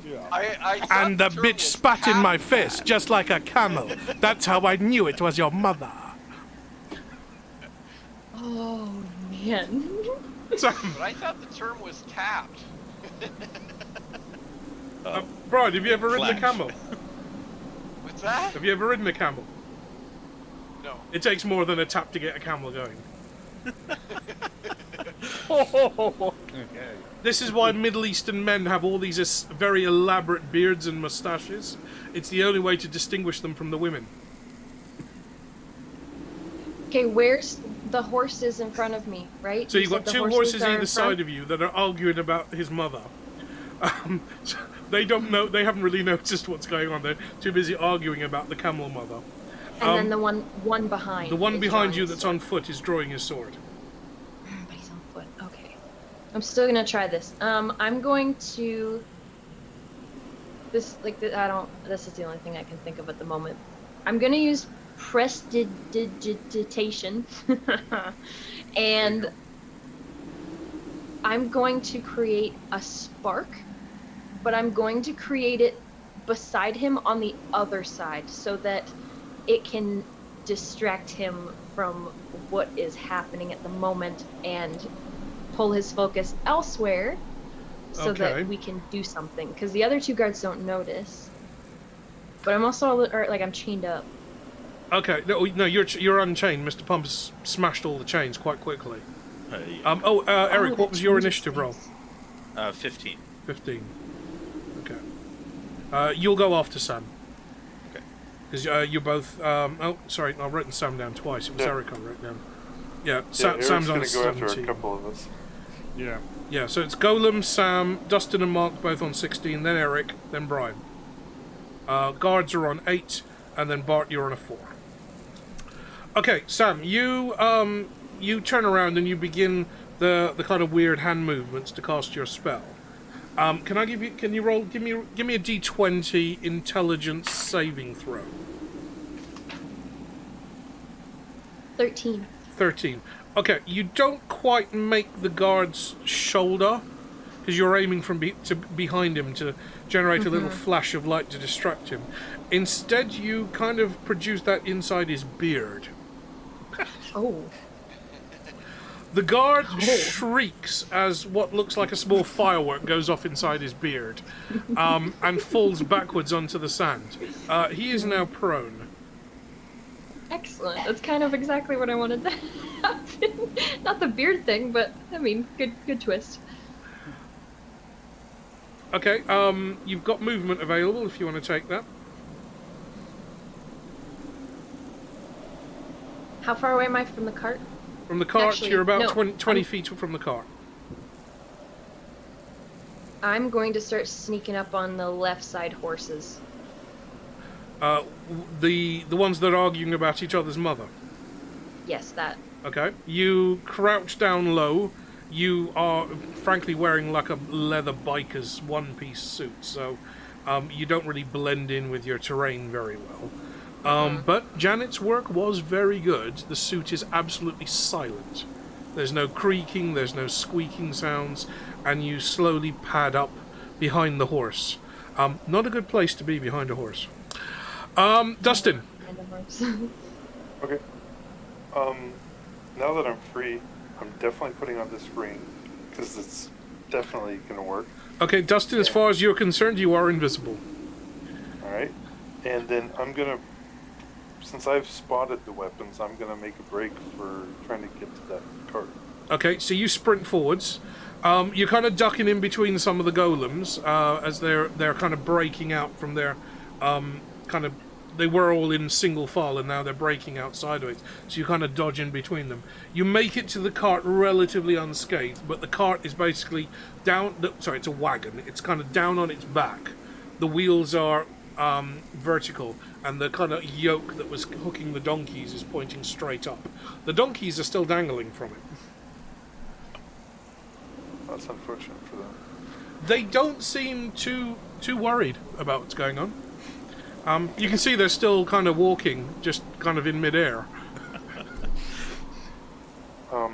Yeah, if I can get to the chest, then I'm gonna try and grab my items, at least my sword. I already have my armor on. Okay, you duck on. You'll have to lift up the covering to get underneath the cart, and that's going to be your full action. So you will end your turn inside the cart. Okay. Yeah. So it's now vertical. So it's about 10 feet vertical, and let's say it's in a radius of say 6 feet. Okay. So you've got the kind of like a domed cover on this cart that's about 6 feet wide and 10 feet tall. Yeah, I'm pretty sure no one saw me. Okay, Mark. Okay. I assume I'm not behind me is free, but I'm assuming I'm still chained together. No, the Eric has free. Smashed everyone's chains. Okay, because I thought I was ahead. Breaker chain. Breaker of chains. Okay. How far am I from the guy who's prone? From the guy who was laying on, who got knocked down by Sam's spark in his beard. You're about 6 or 7 feet away from him. Oh. Good luck. I'm gonna go and try to grab his sword and attack him with it. Okay, he's prone, so he's not able to do anything with the sword as yet. So it's going to be an opposed strength check. Is that just a strength saving throw, or? Yeah, strength saving throw. You got this. No, I don't. 5. Dustin, this is Nigel the Barbarian. I know that's a very English name. It doesn't necessarily translate to North America, but think of him as kind of like a butler. No, not posh. I'm thinking more of a Dwayne, and not as in The Rock. As in Dibley. Dwayne Dibley. Look at my chopper. Look at my choppers. I can open beer cans with these teeth. He's like, no. Still, the best one was when the cat is like, that's mine, and that's mine, and that's mine. Yeah. Everything's mine. Dwayne Dibley. Today's meal is try to look at him. Enjoy your meal. I will. And you can go like 15 cans. Yeah, for everybody else that has no idea what we're talking about, this is Red Dwarf, which is a very, very British sci-fi comedy. Oh, I fell in love with that show on the first episode. Would you like some toast? Nobody wants some toast. No pluck. How about a crumpet? No toast. No. It's been a while since I've seen that show.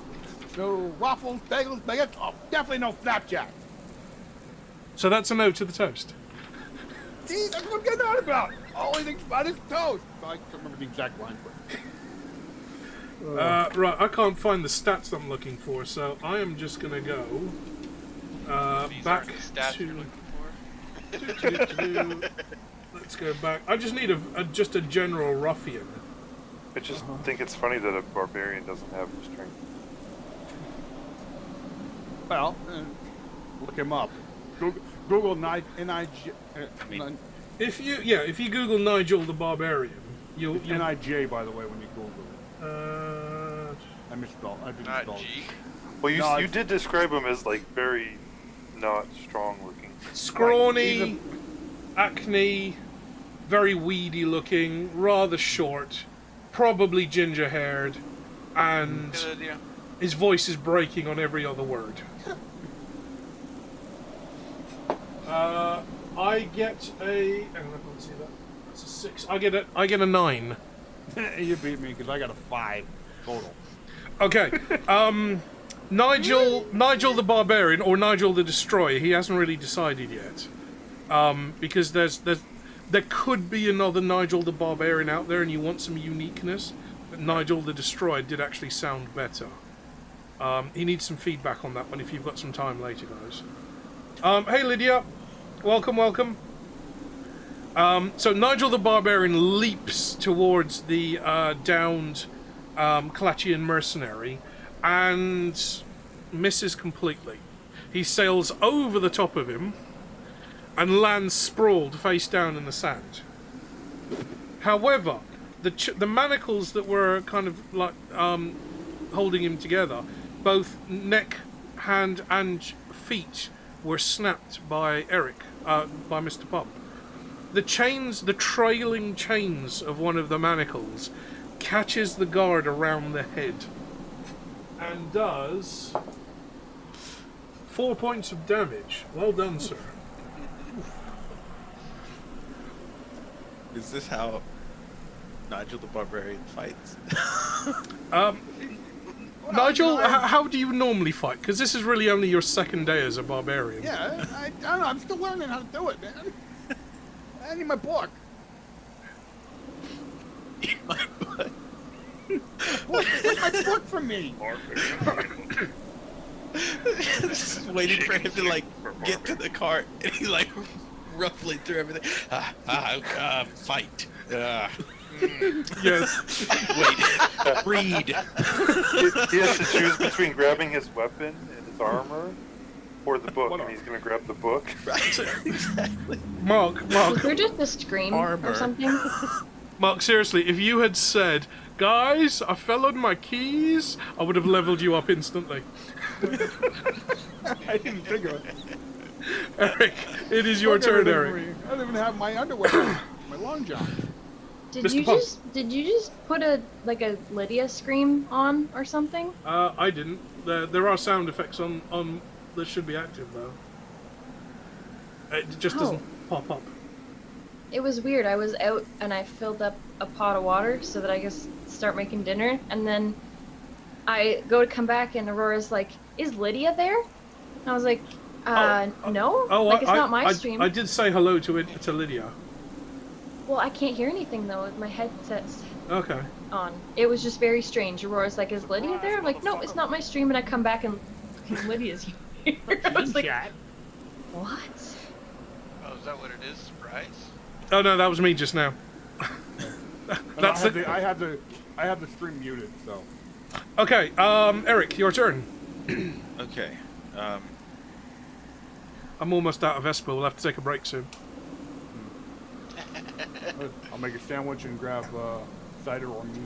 Or, sorry, ale. So there's the one with the sword. That's sitting on his arse. Yeah. Nigel's just dived over the top of him like a long jumper, completely missing the point.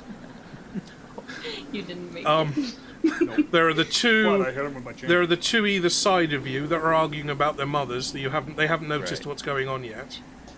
There are two more further up with bows being made ready, but they're focusing mostly on the golems that are in front of you. And the cart is now standing on its end, and Dustin, the ranger, dashed towards it.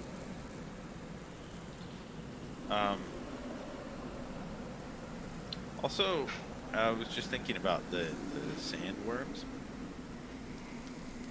Is that something that we need to keep in mind? Is that you? It was supposed to. Is that you as a player or you as a character thinking that? I mean, it was mentioned at one point, right? Okay, well, given that you're a golem, and given that you are of rock, and of dirt, and of clay, and you are walking on what is essentially grated rock, you would sense if there was anything vibrating away in the ground beneath you. Okay. So you've got there would be a certain amount of advantage on that. You would know if that's what was going to happen. Okay. I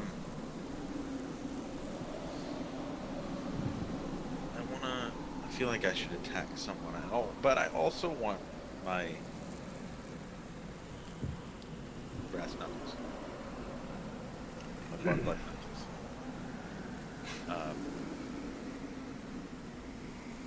So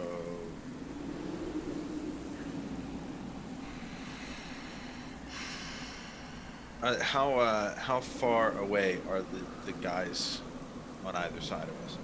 The ones with that are arguing, they're just behind you, about 5 feet behind you on each side. The two with their bows drawn are about 15 feet in front of you, and they're more focused on the other golems. They've never fired an arrow at a golem. They don't know what's going to happen. Does not a lot. Does Mr. Pump see that I'm coming up to the left one? Not as yet. He's not looking for that. Okay. Are they within arm's reach? The two either side of you? Yeah. No. You could step a couple of feet and get to one, or step a couple of feet and get the other. But you'd have to be specific.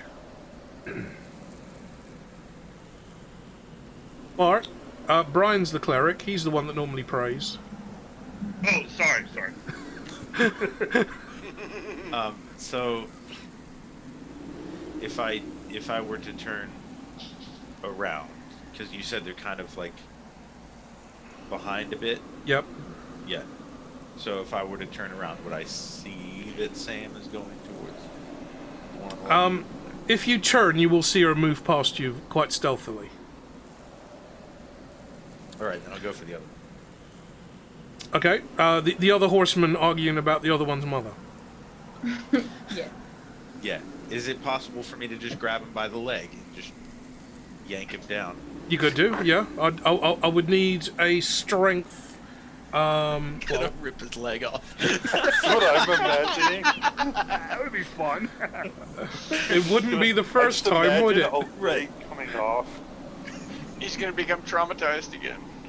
Get beat with his buddy's third Okay, leg. can I I think just he's more traumatized from can being I in have his an own line. addendum to this that whatever I do, can it just not harm the horse, please? Have you rolled the dice yet? Right? You're No. just like me. I can't deal with that crap. Can I like pull up or like away Okay. from the horse? Okay. Right. Okay. So you're grabbing the rider, Yeah. but you don't want to injure the horse. Yes. You I need would to do a prefer high not. strength roll to pull him off the horse, but you don't want to Yeah. damage or injure the horse in the process. Yeah. That. Yes. Right. Prefer. So, if you do not want to injure the horse and still get the rider, Yeah. you will need to roll exactly 15. If you roll higher, you could risk damaging the horse. If you roll lower, you may not be able to even grab the rider fully. If you roll exactly a 15, you will do Is that exactly what including you his asked. bonus? Yeah. You know, like all the scenes with the Hulk when he just grabs someone by the leg and like smashes them down on each side? With Loki, when he was just like puny Yes. human. Yes. That is what I pictured when he said he was going to rip him off the horse. Oh, that's exactly what's going to happen. It's just whether the horse goes with him. I pictured a leg just missing. Yeah. Eric, what did you roll? Beat him to Rolled a death with his own 3. leg. You rolled a 3. Yeah. I rolled Okay. a 3. So plus 8. You were close. 11.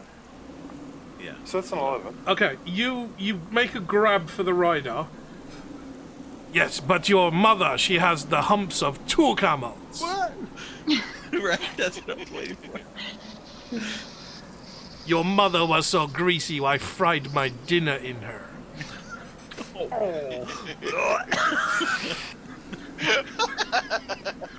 Meanwhile, the golem reaches over, grabs the horseman by the leg, and yanks, pulling the horseman off the horse, pulling the saddle around the horse's belly, chafing the horse quite badly, but not injuring him. Okay. Good. Okay. Yeah. I can deal with that. And you then, okay, you've got him in. Okay, you've got him in your hands, and he's in midair. Can I get another D20 for you? Yes. Make sure it's below 10. It's a 2. It's a 2. You But add plunge your him. modifier. You Yeah, that's a plunge 10. the rider head down into the sand. It was a 10 with the modifier. Does that change anything? No, I just asked for a straight roll. Yeah. Okay. So the rider is literally head first with his legs sticking up, head down in the sand. The horse doesn't really know what's happening. The horse is rather concerned about this. The horse looks back at you and goes, That was weirdly good. The only other way I would want that to go is for if you had said the horse, oddly enough, thought, not again. Clearly you don't speak horse. Right. Right, Brian, your turn. All right. I guess I could probably form a bit of a distraction because you said the archers were 15 feet in front of us. The archers are in front of you either side of the column, but they're mostly focused on the golems at the moment. You still have your holy symbol around your neck. That was not removed from you. Yeah. So it means I have access to all my spells. Exactly. Because if they were focused on us, Yeah, you got 3 around I was us that gonna are. do. Well, one that is. So you've got one on horseback that's quite surprised at the sudden events. You've got one head down in the sand, doing his best ostrich impression. And you've got one behind you that the new barbarian has just sailed over the top of. Okay, so actually the one on the left, he's just kind of surprised, Yes. but nothing else has happened to him. He hasn't had Okay, his turn yet. And is there another person There's like that was in the cart or in the wagon? You've got one up front, one guard up front, and then there was the slaver himself that was in the wagon with you Okay. at the moment. Yeah. But you're invisible, so you're fine. Yeah, you're fine. Sure. You're fine. It's all good. Wait, do you still think you're invisible even though I broke your chains? No, I put the ring back on. Oh, okay. Like I took it off. I put it back on once you broke the chains. So I just snuck over to the cart. Nobody saw me. See, what the ranger doesn't know... okay, let me tell you how this works. It is a ring of invisibility. Okay? But only the ring becomes invisible. Right. He just thinks he becomes invisible. The He ranger doesn't- thinks he's invisible. Only the ring has become invisible. If you were to look at his hand, you couldn't see the ring. Oh my. Do I does he take a sneaking position like when he's? Oh, he's already in the cart. He's already. I've already went to the car. No. I know. I just when you put the ring on, do you try to sneak or do you? He was sneaking around. Yeah. Because I'm pretty sure I would give at least a little bit of No, what? this was a full-on Scooby-Doo sneak, and I don't have a xylophone to do the ding ding ding Yeah. ding ding. I mean, ding, I'm ding, ding, basically ding. doing what the rogue's doing, only I think I'm invisible. Okay, Brian, spellcasting. Never mind the footsteps I just left behind. I guess I could probably go with the more reasonable weapon is I'm going to conjure a mace into the air. I'm gonna do a spiritual weapon. Your spiritual weapon is Offless Tail. Okay. So Well, I thought it was a mace that was in the shape of Officer's tail. So did I. no, it's So I guess it'd be more of a just a flail? giant crocodile tail that flaps around on the ground in front of you.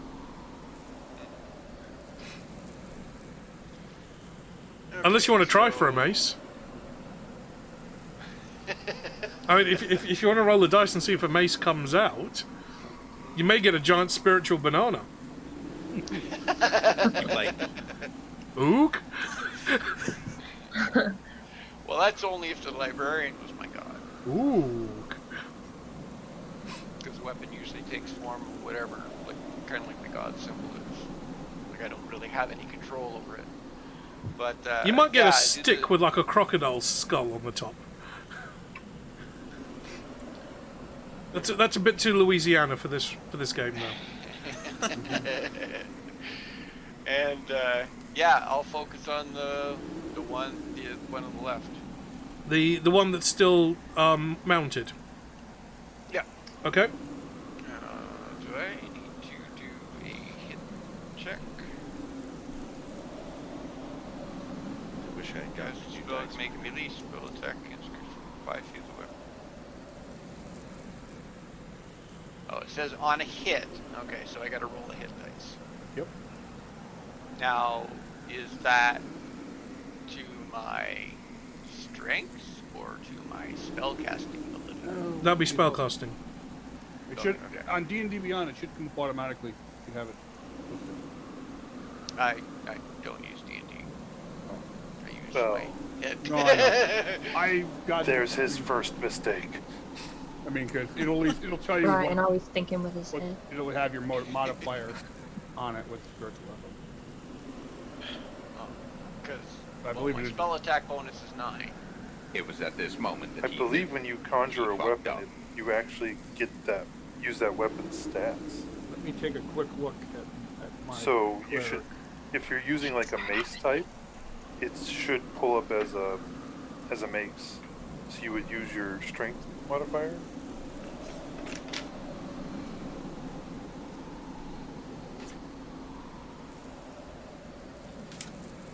I'm just looking it up. Hold on, I've got it. I could be wrong, but Yep, so it's force damage 1d8 plus your spellcasting modifier. Yep. Yeah, It's not. It's just it's you just roll damage. Sorry, no, it is a melee spell attack. Yeah, you do have to roll a hit to it. Yeah, so you roll to hit with your spell casting bonus, and then it's 1d8 force damage, plus your spell casting modifier. Yeah. I think I was thinking shillelagh or something. Okay, that's pretty good because I got a 26. That's a hit. That misses. Okay, d8 plus your Right on the spell nose. casting modifier.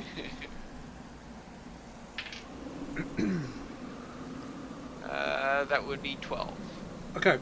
For the few party that are still watching what's going on around them, the cleric touches his holy symbol, mutters a few words, and this flapping crocodile tail appears on the ground in front of you, whipping backwards and forwards.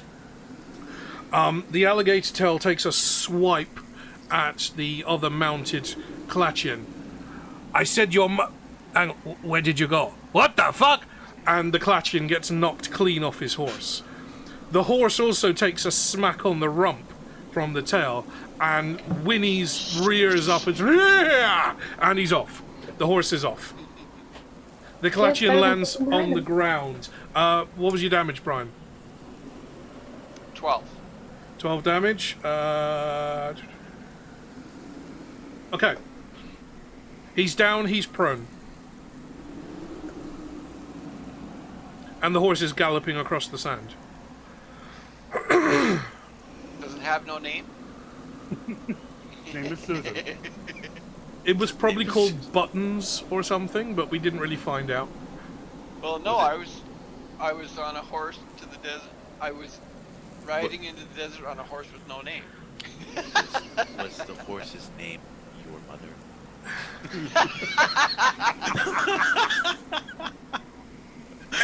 Don't talk about my mother like that. She is much worse looking than this horse. This horse is an improvement. If I was riding a camel, I would be a rich man, says the Clatchian that's face down in the sand.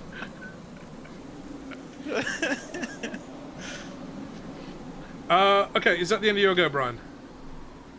Well, yeah, it would be just the one attack. Okay, The action to cast a spell, and then Well, did you want to the move? next one. You still have No, all your movement. Okay. Well, it doesn't matter. The spiritual weapon has a range of 60 feet.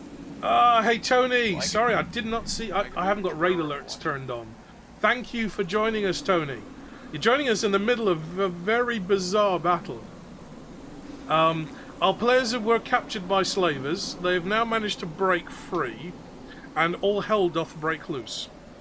Rather Feels weird gently. saying hey Tony to hey Tony.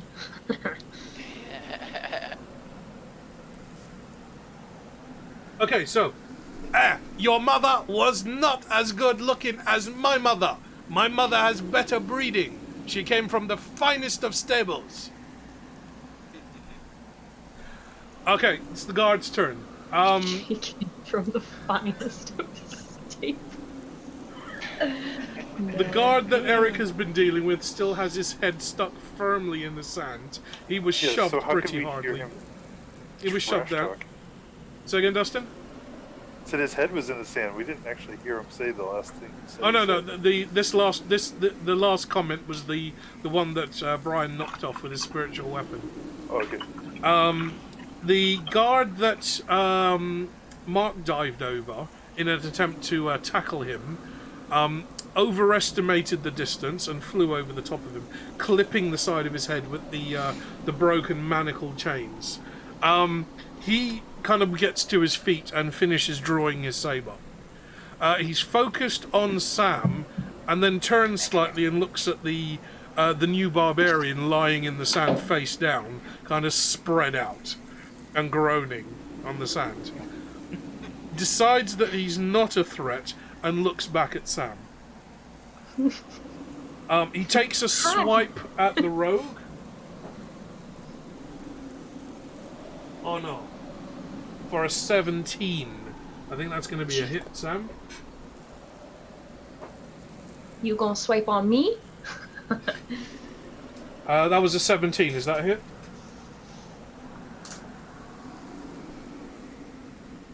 You asking me? Yeah. Yeah. What's your armor Yeah. class? Oh, it's 17 exactly. Okay, so that's a hit. Pizza, pizza. You take 3 points of damage. All right.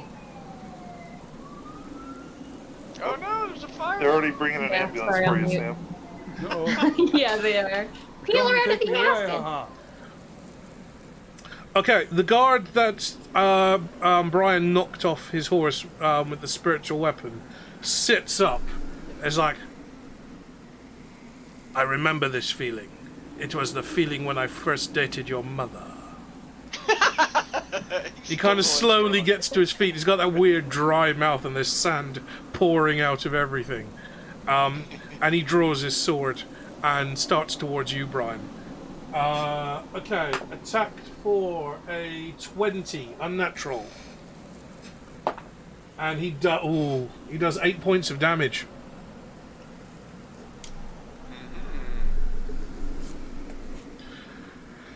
The two guards at the head of the chain gang try to shoot the golems with their bows, fail miserably, and just manage to avoid the ricocheting arrows. The guard at the very front of the column takes a swipe at the nearest golem, and it just kind of scrapes along the body of the golem, leaving a few sparks as it does. Meanwhile, inside the covered wagon... Hey, what is this? What are you doing here? Why is the world suddenly sideways? He's addressing the ranger, who's appeared inside the wagon.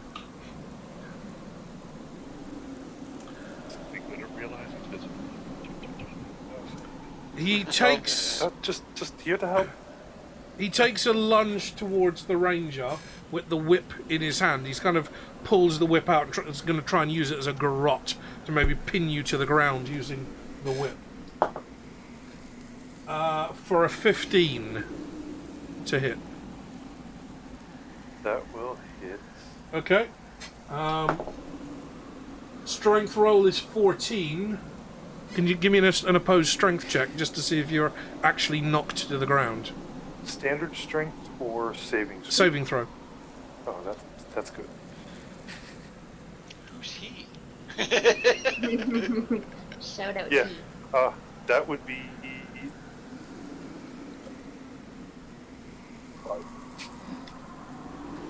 a 5. Okay. He leaps at you with the whip kind of spread between his two arms, kind of catches it under your chin and pushes you back down onto the sand and lands on top of you. Oh. You haven't taken any damage yet. Bart, your turn. I still have my force turret, right? You still have your force. You've still got your arc reactor on your chest. You're still wearing your bondage arc armor.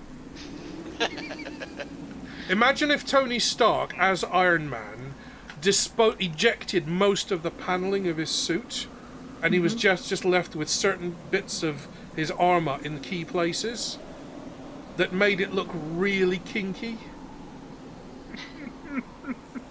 It'd almost be like the villain that Tony had in the second movie. You're basically wearing... Kind of was like October Red. Yeah, Bart, you're basically wearing a bikini made of copper plates that's just held together with little strips of suede, because you cut away most of your suit when you landed in the desert. Sounds very comfortable. Not very protective of the sun. Yeah, we're kind of in SPF 2000 territory, really. Yeah. But you conduct heat very well. It's really warming against the nipples. Alright, At so least they're covered. do I see the ranger that got us the wrong way to begin with? You've seen him dive underneath the wagon, so he's out of sight.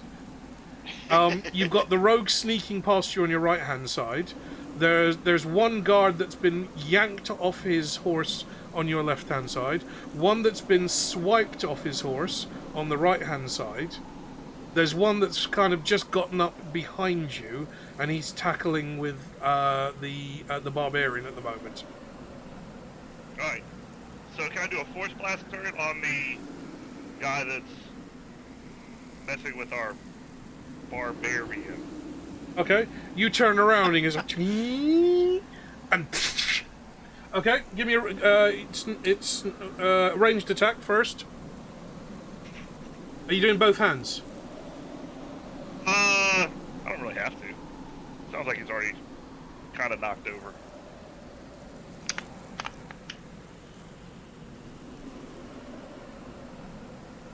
Did he already get up? He has gotten up, yes. Yeah, he got up one after. And a 15. 15 to hit. Okay, that's a hit. 17 total.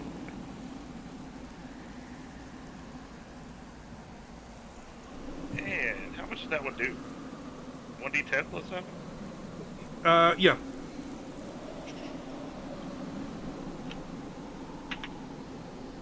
That's 14. Ouch. Okay, you do your kind of Iron Man pose, and a blast of lightning comes out from your palm. There's a Mark. You see, just as you're lifting your head out of the sand, you see the guy that you leapt over is now smouldering gently. There's just little bits of brown smoke rising off him. Most of his hair has been burned away, and you can still see little crackles of lightning flowing around his body. It looks like the Rock.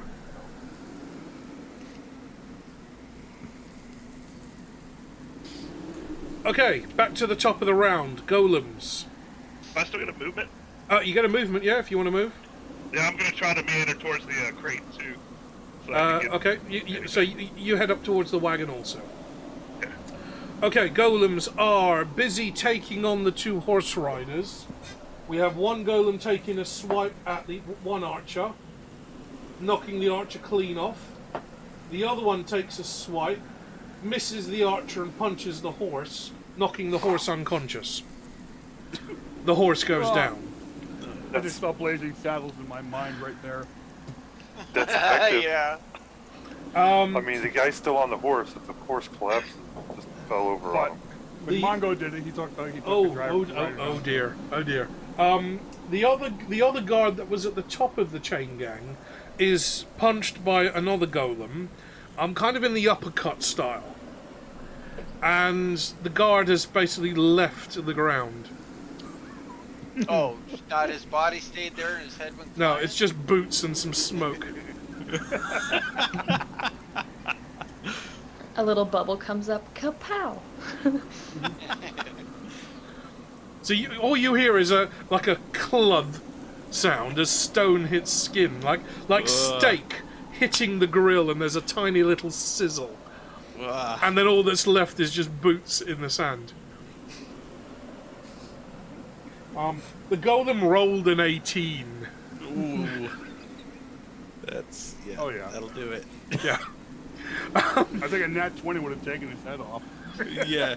The other golems are starting to spread out, just to kind of form a ring around the party. One of the golems heads up towards the covered wagon in front of you. Sam, your turn. Okay. Well, that horse is gone that I was sneaking up on forever ago. So we've got a load of people came in on that raid. So Tony, thanks for joining. I don't know if you're still there, but thank you for jumping in. I hope you're finding this amusing. Solid Staff, good to see you. And who have we got? We've got Diamond Anvil in the room as well. Yeah, you've picked a good fight to come into. This is going to be a good fight. So we've got one horse unconscious. One horse has run away. One horse is standing there thinking, hang on, my saddle has just been eek sideways, and it chafed a little. The two donkeys that were attached to the cart are actually vertical now, hanging, and their legs are still moving, because it just hasn't processed that they're no longer touching the ground. Okay, and then the actual dudes. One.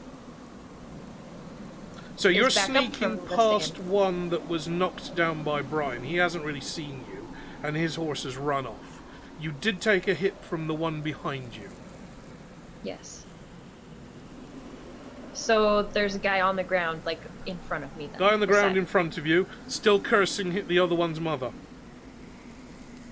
He's just sitting up. I'm gonna try to take a weapon from him then. Okay. I'll do that as an opposed dexterity check rather than strength. So give me a dexterity saving throw.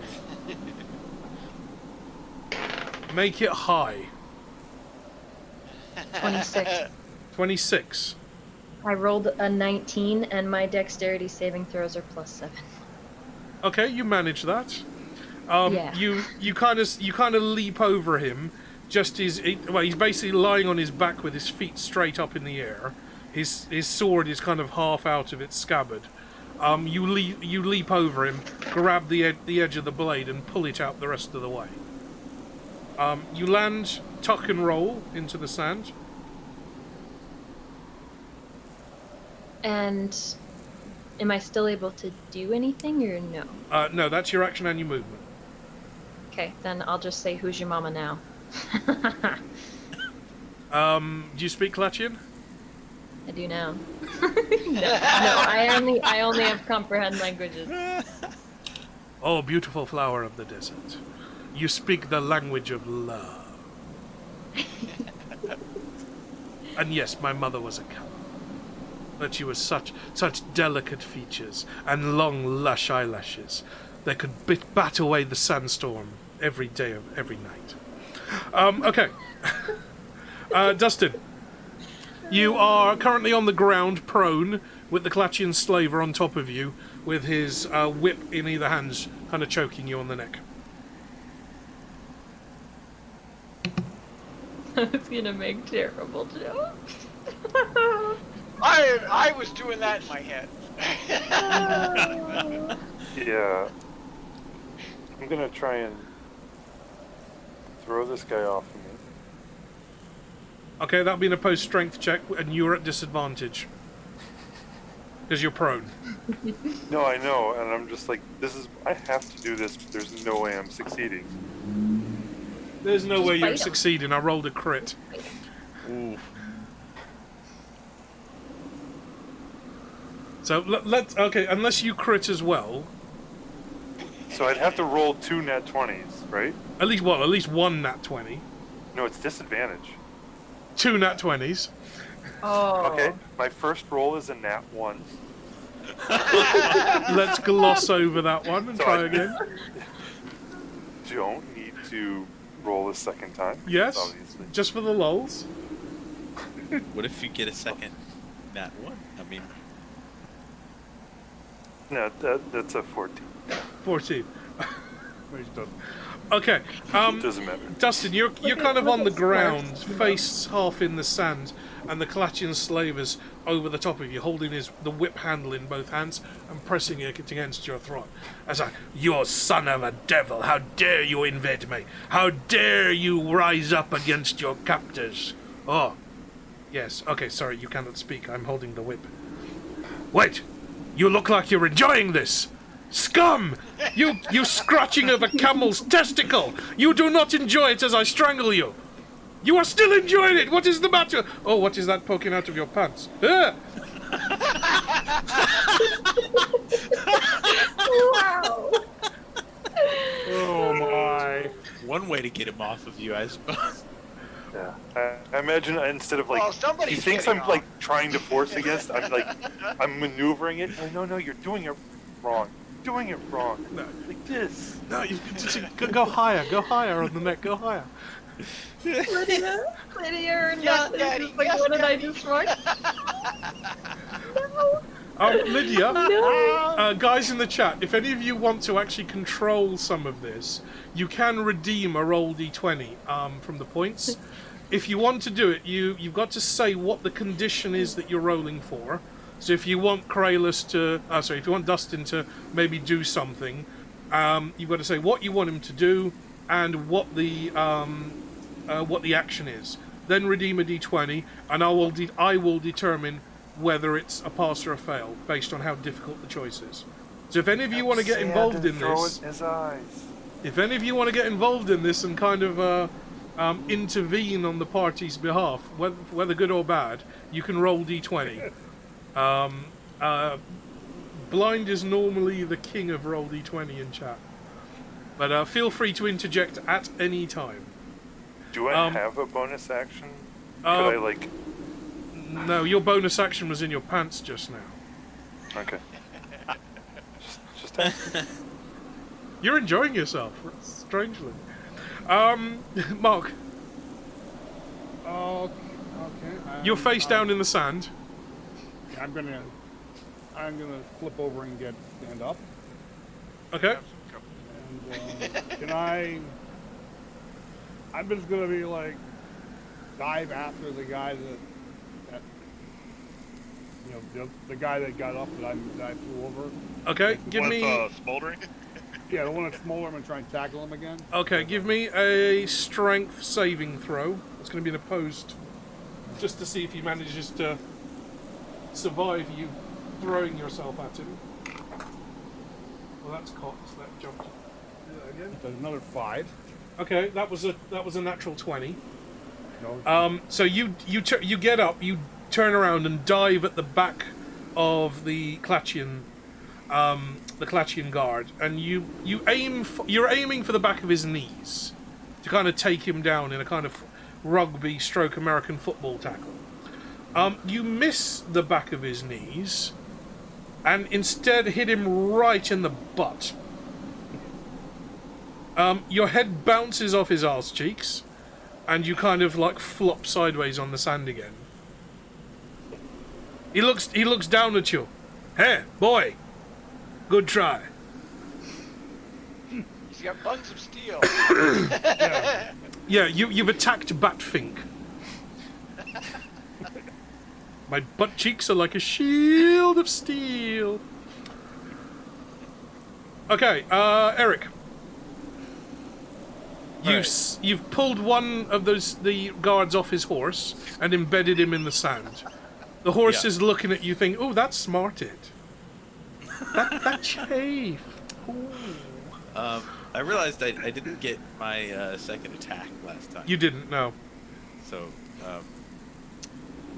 I also wonder if it is possible for Google to retrieve my brass knuckles, or if those are too heavy for Google.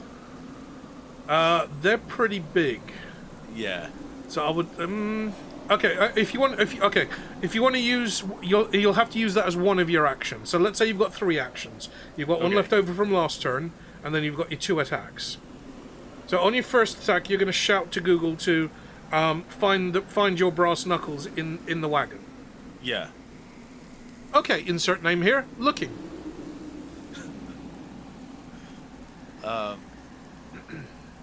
Okay, and then I guess the one with his head buried in the sand is not much of a threat at the moment, I would assume. Well, I mean, you could like hold his ankles and go smack, smack, smack. God. Oh, drop it down. Yeah.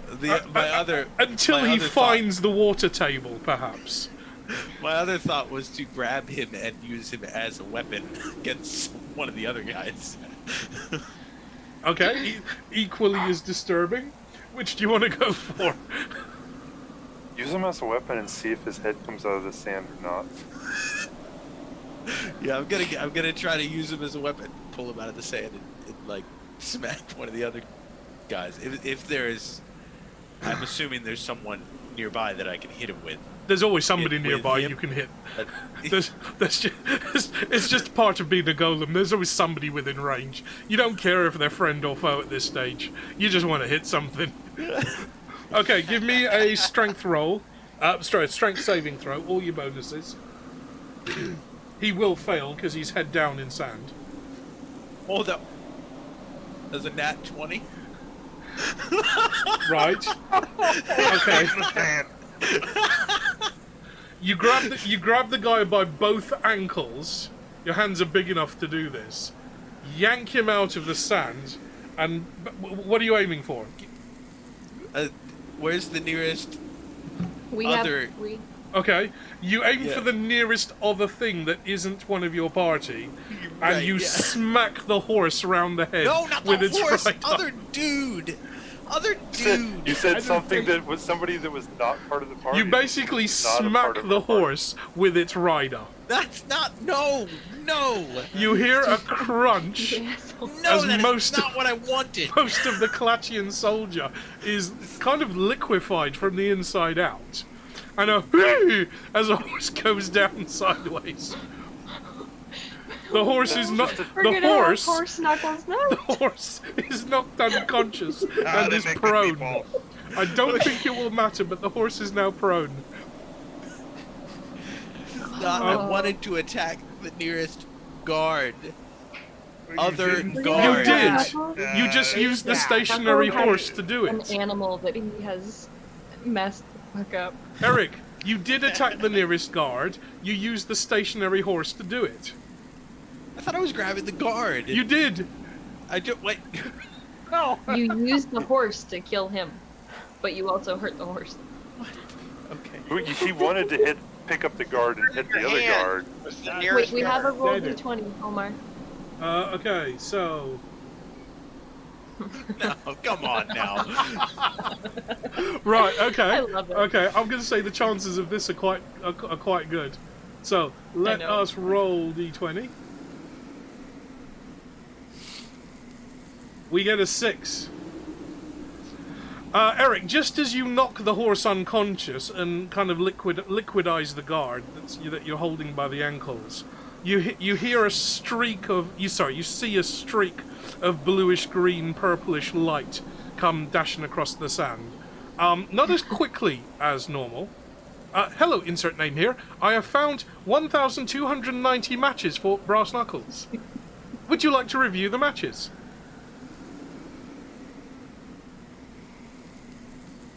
Guess. Look, honestly, I'm trying my best here. It's really hot, the sand is burning in my feet, and I haven't been in my box for 20 minutes. This is just intolerable. The Union will hear about this one, I swear. If we ever get back to Ankh-Morpork, I'm lodging a complaint. Would you like to review these matches? Yes. Fine. He holds up a scroll with lots of scribblings on them. Right down at the bottom is a picture that he's drawn of your brass knuckles that Janet made you. Those.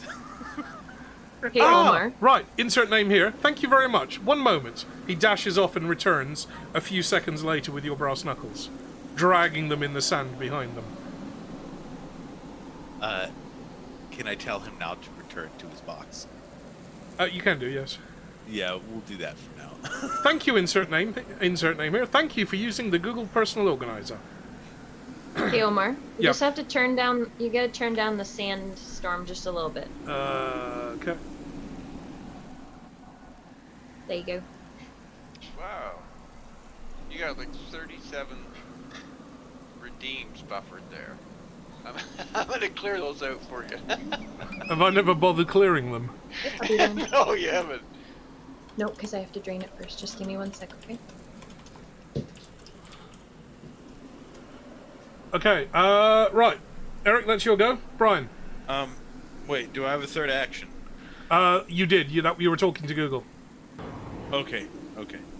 I'm gonna rage. Okay. At that whole thing that just happened with Google. No, it's probably the horse. A little both. Combination. You can go with a little both. Yeah. Okay. Alright, well, since he took a pipe at me, I'm still focused on the guy that got back up. You are, Knocked yes. down initially.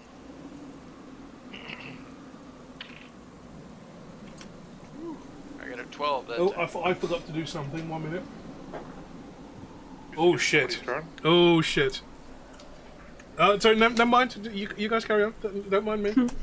Oh shit. Sandworms? Oh, no. You guys carry on. Don't mind me. I'm just reorganizing my notes. No. Sandworm. Beetlejuice. Okay, Brian. You've got your spiritual weapon up. The Klatchian's on his back. He's kind of sitting up now. realizing that he's no longer... He was drawing his sword. He's like, hang on, where did it go?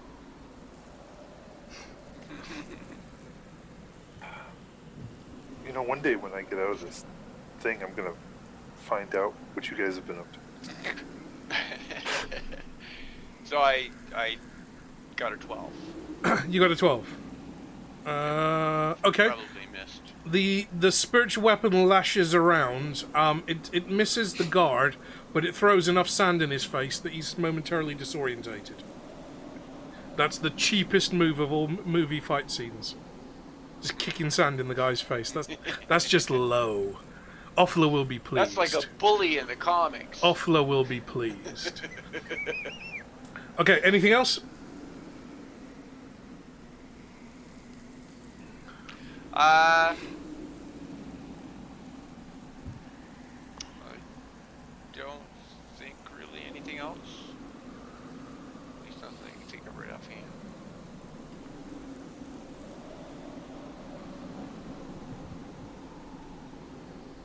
Yeah, I think that's it. Okay. It's the guard's turn now.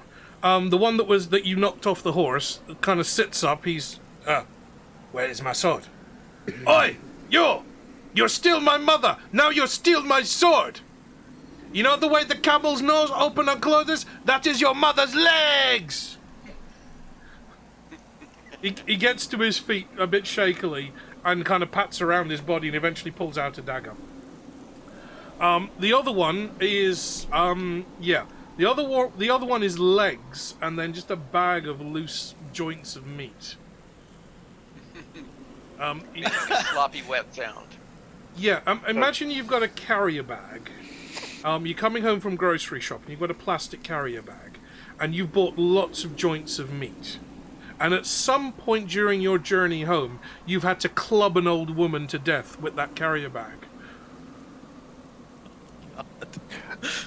You know those UFC fights where the guy breaks his leg and there's nothing but mush? Imagine that, but it's his whole entire upper body. Yeah. Think Harry Potter with the bad mending spell. For those in the chat that are not Conan fans. Okay, so Eric, you're holding the what's left of the guard's ankles.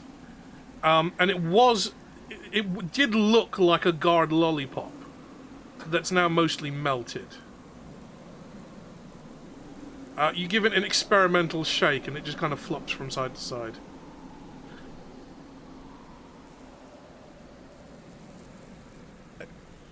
You shake it a bit harder and it kind of starts making a clapping sound. Oh god. Insert some joke about your mother. Your mother was as dry as this desert.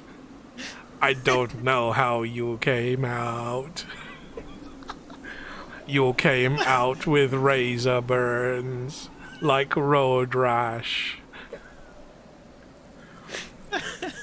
Yeah, you're in the desert. The sand gets in all the cracks, doesn't it?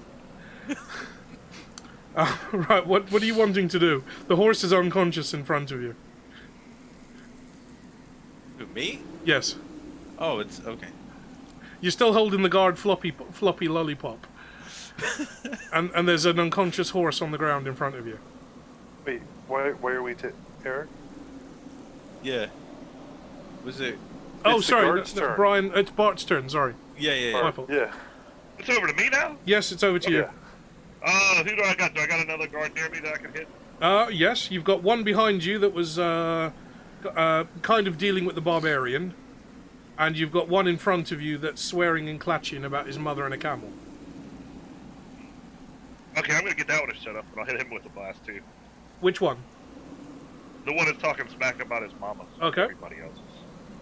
Okay, give me a ranged attack. Oh, that was beautiful.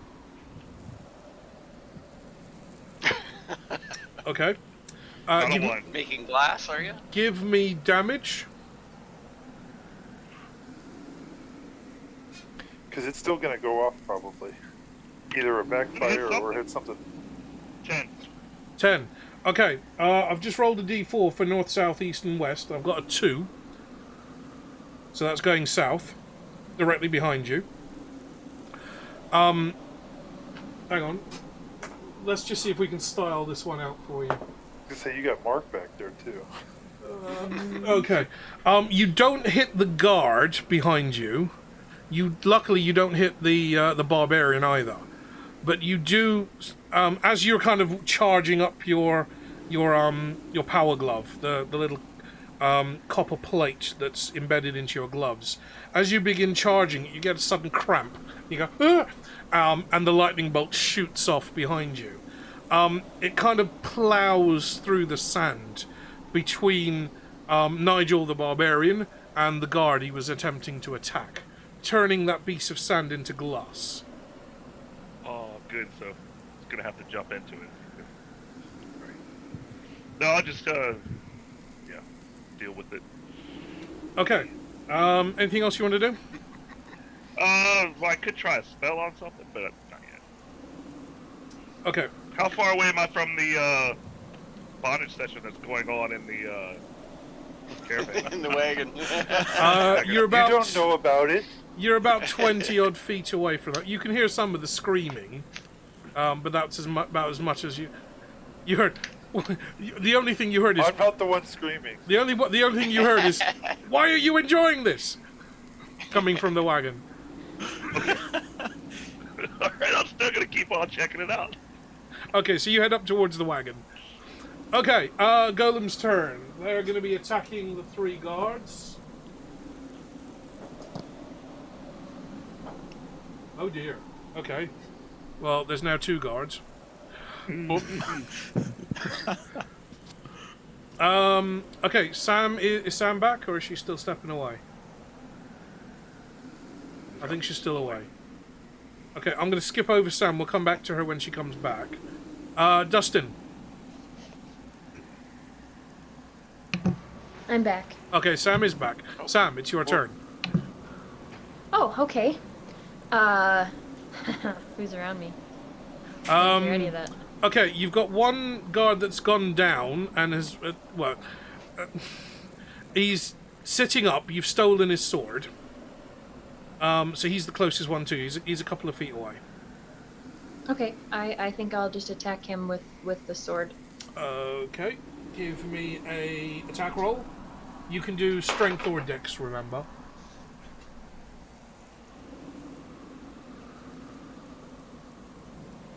Do I have to give you the d20 to hit and then add on? D20 to hit, plus Okay, your so that was dexterity an 11. modifiers. And then when you do your damage, you're going to get your sneak attack as well. Okay, okay. Because he's currently engaged with Brian's crocodile tail. Keep it in your pants, Okay, Brian. so Keep it in your 15 pants. then. Sorry, say again, Sam? 15 roll then. 15's a hit. So roll for your Sable will be D8 plus your dexterity modifiers. Which I think puts you at like a +7 or something. Yes. My dex modifier is at +4. +4. Plus Yeah, your 'cause proficiency, remember? Oh yeah.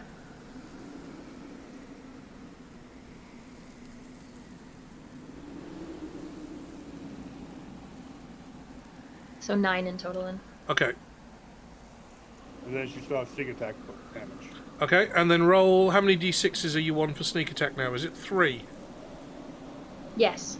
Okay, so another 3 d6s, and add those. Okay.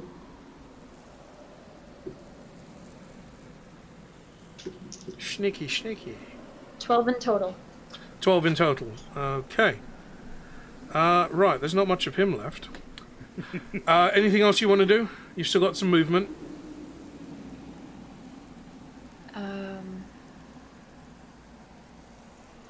I want to start heading towards the cart. Okay, so you turn and start moving off to... Sorry, you disengage and begin moving to the cart. Because if you just turned and started walking, he would get an attack of opportunity on you. As your Who bonus would? action. Oh, sorry. I Okay. thought that I thought that he was done.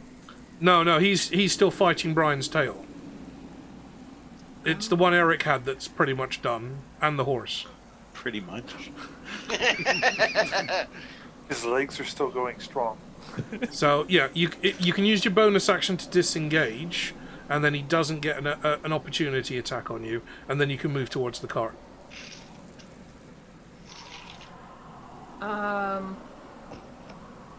Yeah, because you're probably not going to No. use your bonus action for anything else. I'll disengage, but I don't think I'm gonna move then, because I'd rather kill him than have him come up on us. So. Okay. What, you don't think I can handle him? Well, aren't there multiples? Well, they're all engaged, like somebody else. There are two completely dead. Eric's holding one of them by the legs at the moment. And there's 4 others. There's 2 down by where you are, and there's 2 up ahead. One is on foot, one is on horseback with a bow. And then there's a 5th one. Yeah. that Then they I can't am see. gonna start heading towards the cart then. Okay, so you're gonna be on the same side as the mounted guard with the bow. Yeah. He's mostly focusing on the golems. Still hasn't Okay. figured out that arrows don't work. Well, I'll attempt at sneaking. Okay, give me a d20 stealth roll. Add all your bonuses. Holy crap, my stealth's high. Yeah. Duh. 17. 17. in Okay, total. so you kind of sneak up behind the other rider that's got his bow. Basically, he's just firing blindly into the crowd of golems. They haven't really noticed him at the moment because he's not actually doing anything. It's almost as if he's just hurling chopsticks at them for all the good it's doing. Okay, Dustin. You're enjoying this far too much.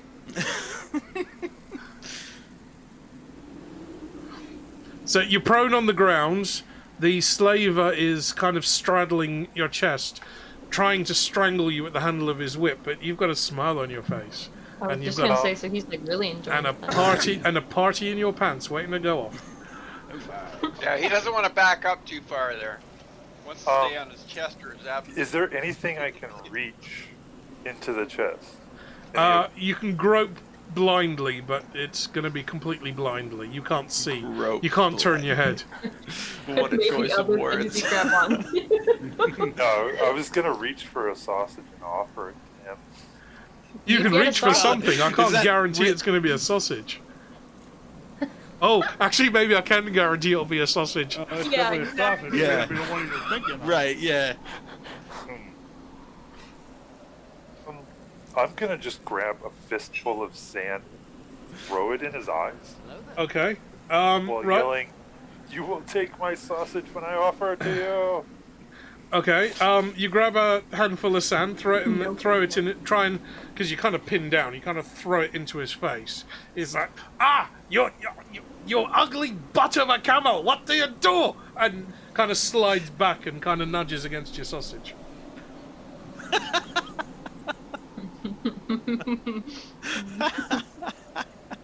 It's a good thing these leather trousers of yours aren't too tight.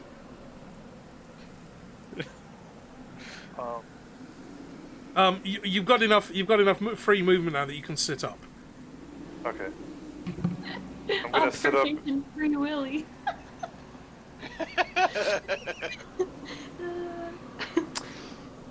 I'm gonna sit up, and then I'm gonna see if I can grab a sword. Okay, well you'll have to have a look around because he's not holding any swords. So Right, whatever's yeah, I'm spilled gonna out of the chest. look for a sword to grab. Okay, let's see. Okay, let's see if there is something within range. There is not. There's not a sword within range. You can see fabrics. You can see bits of armor. You can see your cloak. You can see your bow, but you can't see the quiver. Okay, You can but see I there. can see my cloak. You can see your cloak. I'm gonna grab that. Okay. You grab for your cloak. You reach it. But that's it. You've grabbed it. You're just Yeah. holding the fabric. Okay, that's the end of your go. Yeah. Mark, Okay. come on, Nigel. Nigel the Destroyer. This is a You destroyer. can do it, Nigel. Doing You better than can me, do Nigel. it. Okay. Obviously, I'm prone again, right? You are prone again. Yes. A lightning I'm gonna- bolt has struck the sand between you and the other guard. Almost as if the great barbarian gods are willing you to step forward into your moment of greatness. Okay, I am going to rage. If I can do that as a barbarian. There was definitely something about this in your pamphlet. Yes. I'm gonna do the rage, and then I'm gonna attempt to headbutt him. Okay. We're going to need some athletics involved here, so give me a strength saving throw. It's all your There's bonuses. some pamphlet competition going on here. Well, all my bonuses, which is pretty much saving throws. So luckily, I have advantage on those. Guys in the chat, you might be able to see I've rolled a 17 for the guard.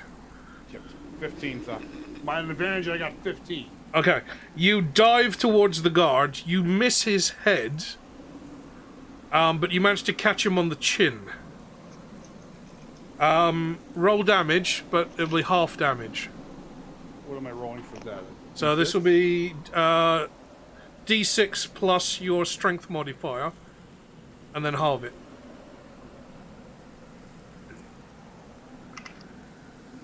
One. Have that. That was halved. I have no strength modifier, remember? Okay, you do 1 point of damage. Fortunately, this guy doesn't have a glass jaw. Only So, you had been able to consult the handbook about him.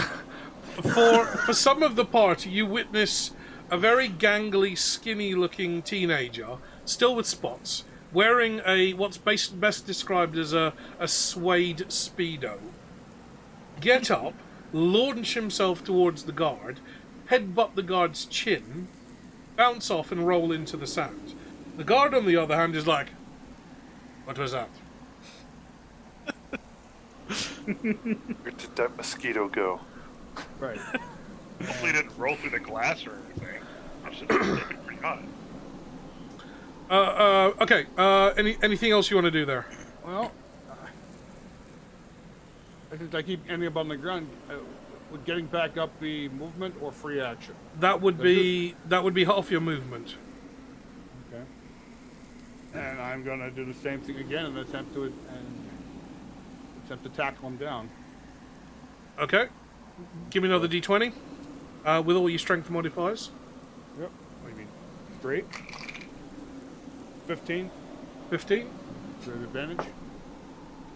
He rolls a 17 again. Jesus Christ, you got good dice. You dive at him again. This time you aim for the legs, and you crack the top of your skull against his kneecap. Ow. You kind of roll away from him, going. Yeah, I'm doing the Peter Griffin thing. There needs to be a giant chicken standing next to you, doesn't there? Okay, Eric. Yes. You're holding a bloody Clatchian guard lollipop, and there's an Right. unconscious horse in front of you. Wow, this does sound like an episode of The Sopranos, doesn't it? How does the horse affect me? The unconscious horse. I mean, it's not dead, right? You're raging. You don't care, That's true. And it's not dead. So. and it's not a bun. So you're Okay, so where's the one Is the that nearest guard not in your hand? the other one Yeah. is behind. Yeah, the nearest guard is in your hand. The other one is behind you, about 10 feet away, and that's the one that Sam's been engaging with. Also, you can see Brian's offless, the kind of ghostly crocodile tail sweeping around on the ground in front of that one. Yeah, I feel like he's got that handled. You've got one more on horseback further up, probably about 15 feet away from you. He's the one holding the bow. and you've got one more guard that's still standing, that's kind of backing away from the golems as they slowly advance. So launch the guard at him. Okay, Great give me a strength minds, roll. Brian. Give me a Great strength minds. roll. We're going to do this as a ranged attack. This is the one on horseback. Yeah. Okay. Yeah. You're gonna hit the horse.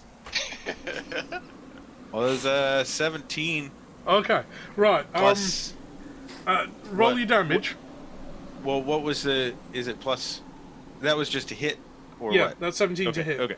Okay, roll your damage. What damage am I rolling? You're throwing a man at him. Let me think. That's an improvised Your weapon, club, isn't isn't it?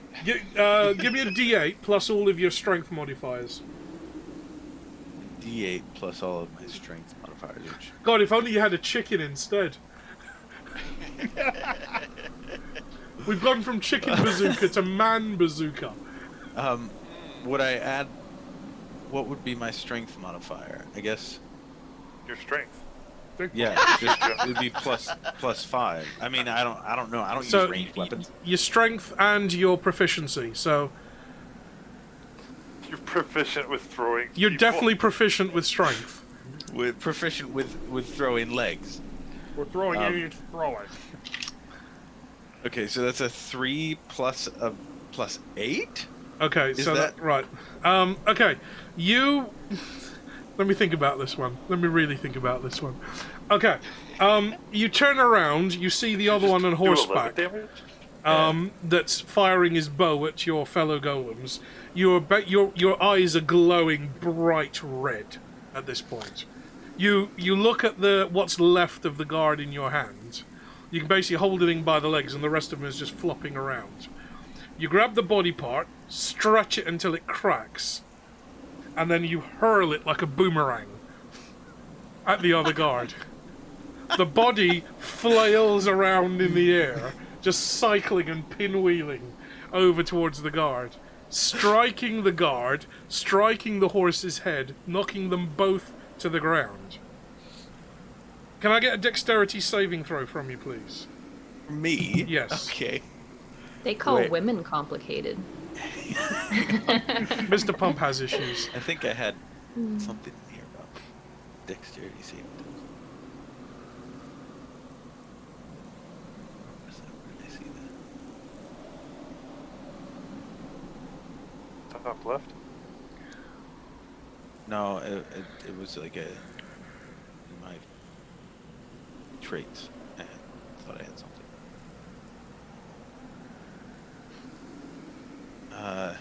Advantage on dex saving throws against effects that you can see while not blinded, deafened, or incapacitated.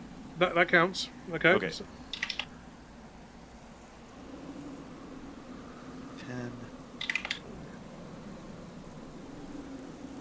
Okay, so 10, 11. 11. Okay, so you've hurled this guard like a boomerang towards the other mounted. So the arms and legs are spread out like a star, and he's spinning through the air like this. You knock the guard off of his horse. You knock the horse off, and it starts to turn around and come back to you. What was your roll again? An 11. An 11, yeah. You reach up and grab him, and there's an audible crunch. Most of you have probably seen the movie Krull at one point or another. Yeah. So you catch the boomerang as it comes pinwheeling back around to you, and there's a crunch.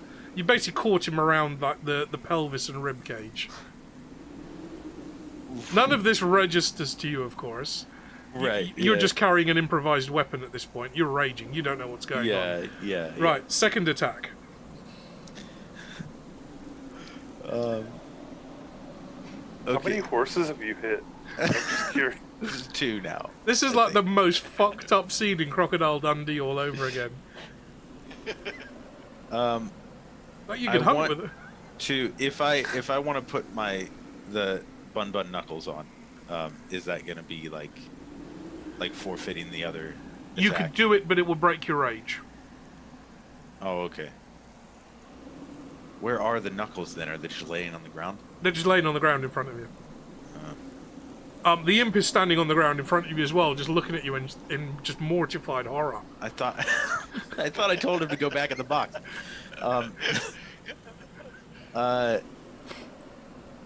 right, can I throw the? I just imagine the look of the imp. You're Just raging, standing on the Eric. ground. Remember, you're raging. You don't have much control over what you're doing.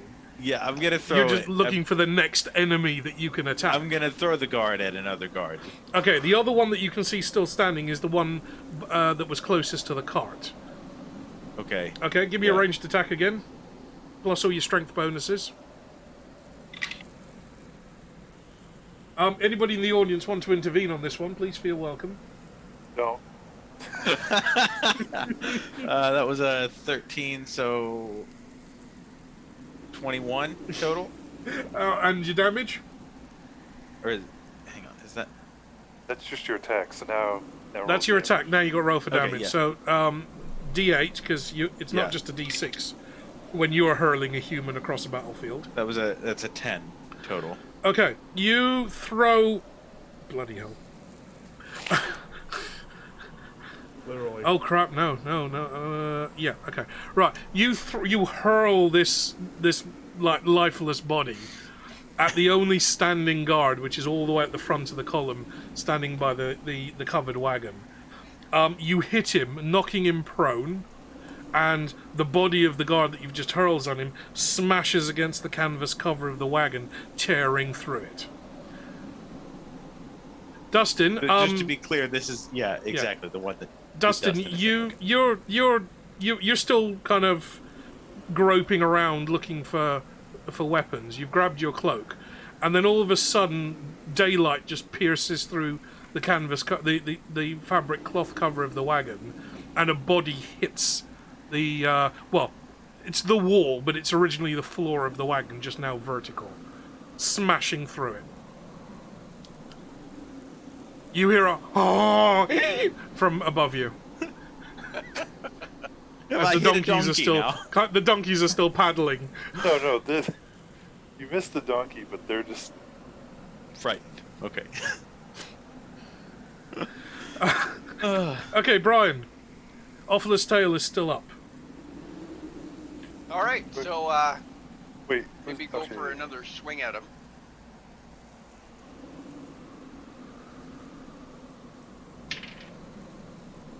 I got a 14. 14's a miss. Anything else you want to do? You can keep moving forward. You told Sam you had this. Well, it's the first time I missed. Yeah, I guess I could move closer to him. Okay. Are you good moving into like melee range?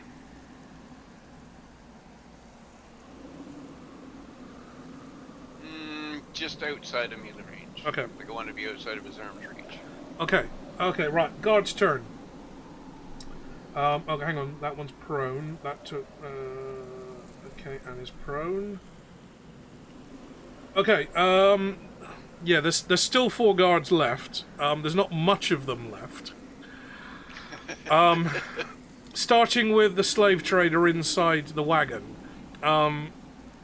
Dustin, you've thrown sand in his face. He's kind of immediately recoiled, pulled the whip handle away from your neck. You've grabbed your cloak and pulled it over you.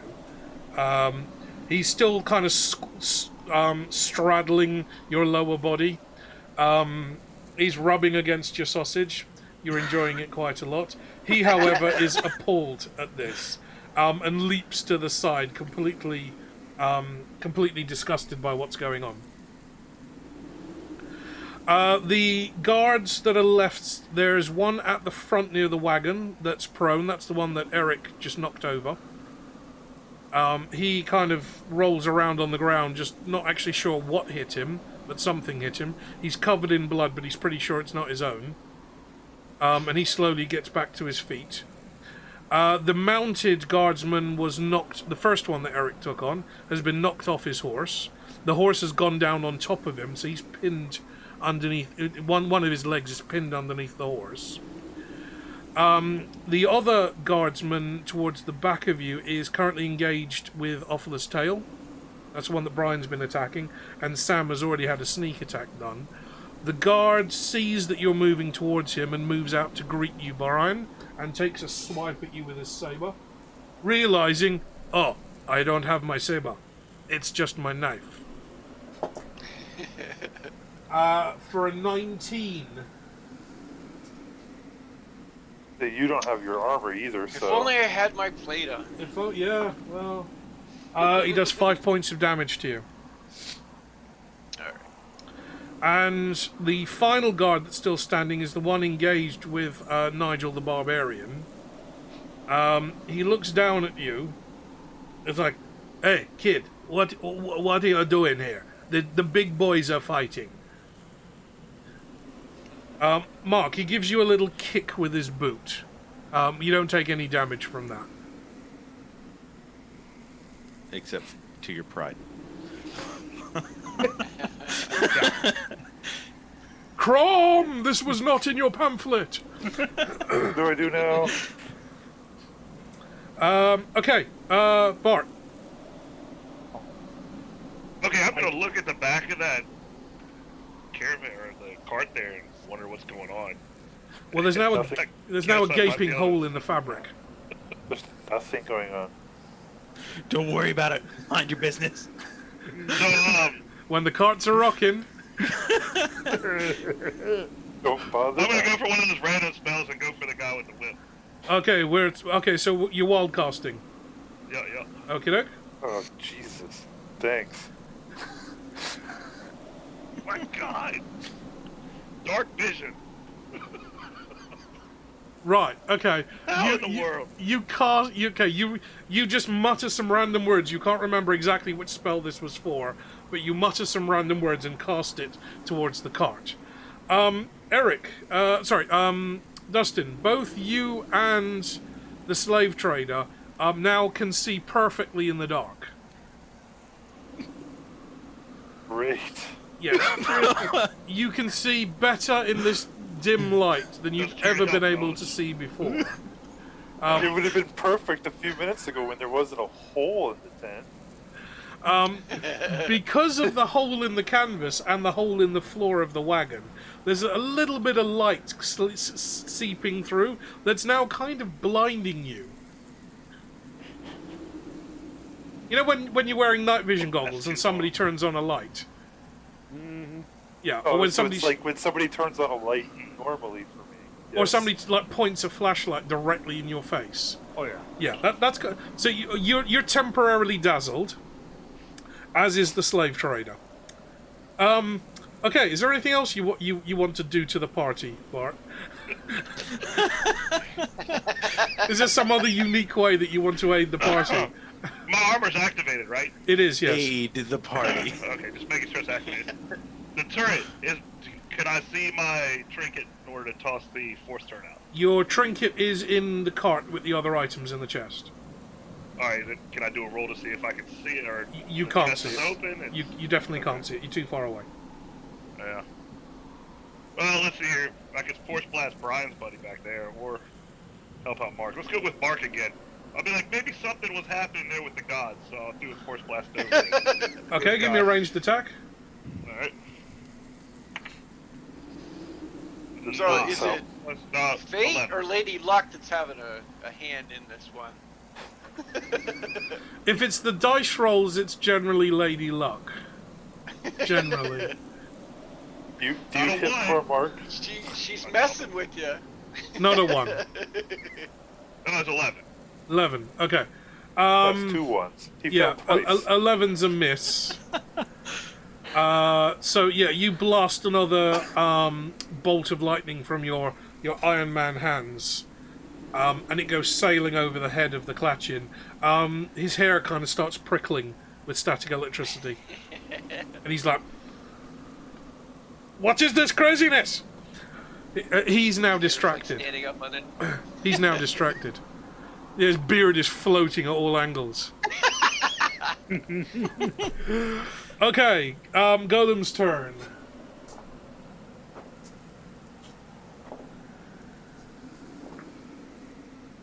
Ooh. Ooh. What are you sewing, Eric? Okay, so 3 of the golems get good hits. Is it like Is that a feather? Paper cranes. Oh, okay. My ADD requires me to do something. Roll the dice. I don't want to roll Hey, these dice. T-Roy. Hey, T. Roy, thanks for the alert. Oh, T-Roy's in the house. Welcome, T-Roy. Okay, the golems, the one that was right up at the front by the cart, he's gone. He's just gone squish. The one that was on the horse is still pinned under his horse. We can't see him. The one that was the other one that was on horse. Oh, sorry, he was actually the other one on horseback. So he's still pinned under his horse. No, I don't want a golem to stamp on his head. That would be too brutal. Yes. Yes. Hang on. But getting melted by getting. Okay. Hitting a One of the horse. golems comes along and kicks the horse in the belly. The prone horse, which in turn kind of pushes the horse over the top of the rider. So, kind of smears the rider into the sand. Yeah, no amount of Zen's going to help you with this one, Eric. But he didn't do it, so he can't witness it. Another two of the golems have stepped forward towards the wagon. They grab hold of the fabric and start tearing away the fabric to expose the inside of the wagon. One of them reaches through and grabs the slaver by the entire head. Their hands are way too big to grab him by the neck, so they grab him by the head and lift him out of the wagon. Hitting a mic on the way through. I actually hit the pop filter, but it would have come across on the mic anyway. Are they going to do damage, or is that it? You don't know, you're raging. All right. Rhino? You're completely oblivious to your surroundings, sure. other than the enemy. Okay, out of character, have they done damage to him? Yes. Or like, is that? No, I mean, they've is definitely that done the end damage. of their attack? Just picking him What's up it by say? his head has done damage. Do I? Yeah, sure, do I but is that? actually- They haven't ahead. killed him yet. You're gonna make me roll for it, aren't you? Okay. I just want to know if they're gonna kill it before my turn. He's not dead. Not yet. No, You got Okay. days before your turn. Not quite dead yet. He's had sand thrown in his face. He's been blinded by dark vision in the middle of the daytime, and he's now got a golem gripping him by the head, lifting him Question. out of the wagon. I wouldn't have been blinded. I just would have had the dark vision as I have the cloak over covering me, right? You have the cloak in your hands. You haven't pulled it over you. I haven't. Okay. Yeah. That's what I wanted to make sure. But remember, the cloak is so fine and thin, it's almost see-through anyway. From your point of view, it's almost From see-through. my point of view, yeah. Okay. Okay, that's the golem's turn. Sam.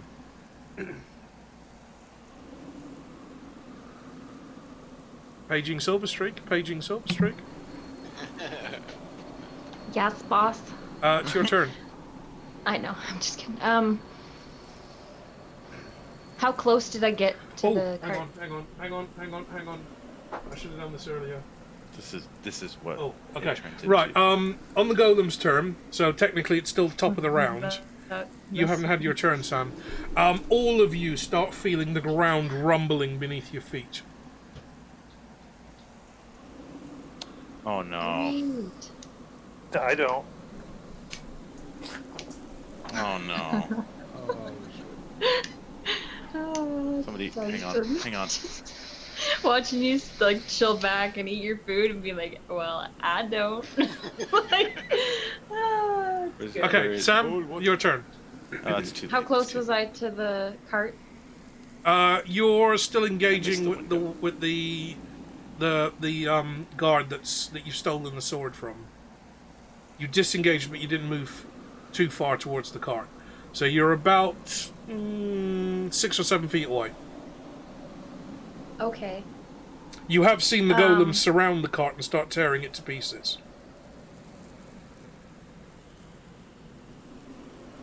So I don't necessarily need to go towards that at the moment. I guess I just have to finish this dude off. I will go and attack him again. Okay, D20 plus your bonuses.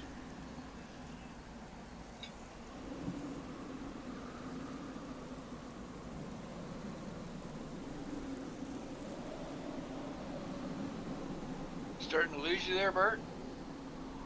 No, no, that's all. You almost, you can't look move my like neck. you're nodding off. I was running a tiller on the back of a boat all day yesterday, and you gotta turn your head around to see where the boat's going at the same time. So it's just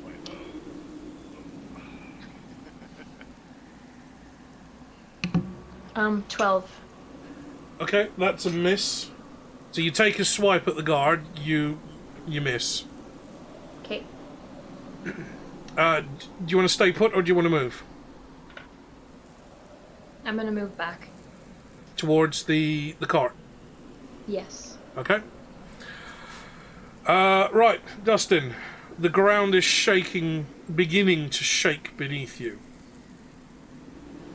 You are partially blinded by the combination of dark vision spell. Omar. Oh, Nerdy Northern is in the room. I'm guessing this is. Am I guessing that this is Zach and his crew? Probably. I think so.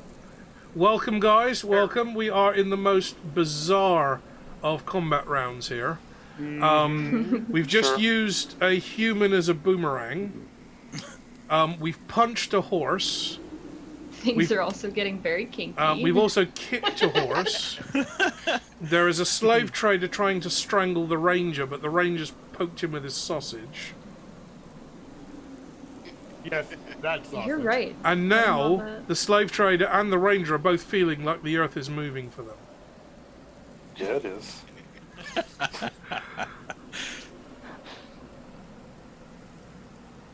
Okay, right, Dustin. How you doing?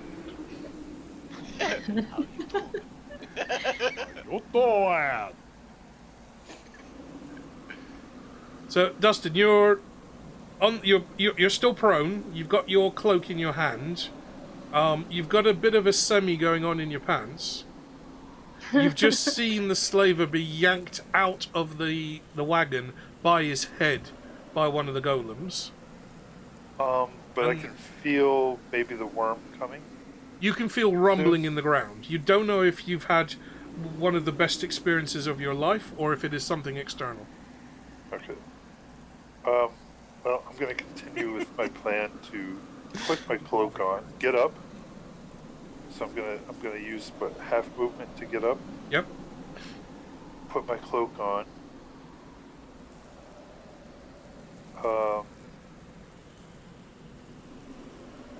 Say the magic word. Please. Alakazam. And Pineapple. pineapple. Pineapple pizza tonight. Same. And then I'm going to try and grab my weapons now. If I can. Okay. So you throw the cloak on, you pull the hood up and activate the cloak. And then you start fishing around in the box looking for... You find your bow pretty quickly. Right. You find your quiver, and you find some of your other items. So you're Okay. back to full equipment now. Alright. Okay, Mark. Half movement to stand up. But this is Nigel's thing. It's the persistence. And I'm just gonna tackle. You're not a strength barbarian. Think of you more as a cutting vicious words barbarian. Oh. Maybe try throwing an insult at him instead, using your charisma. Oh. Vicious mockery. Oh. Talk about their mom. They love that. Oh God, I'm trying to think. Well, I went to was a rage. half The step. rage wouldn't quite work at this point usually. You're stuck time. If you want to rage, I mean, we can give you. Let's say, if you're going to go, I tell you what. Look, because your character is charisma, not strength. and you're raging, we'd give you the equivalent of the spell Vicious Mockery. Okay. So he's gonna. But you've got to come up with the mocking phrase, and I'll decide just how cutting that's going to be. Give me. Yeah, we're gonna go there with that, and I'm gonna basically say, I am the great Nigel the Destroyer, and I will tear you limb from limb. Your mother must have really been drunk when you were born. Not bad, not bad. Audience, what do we think of that one? Oh God, sucked. Yep.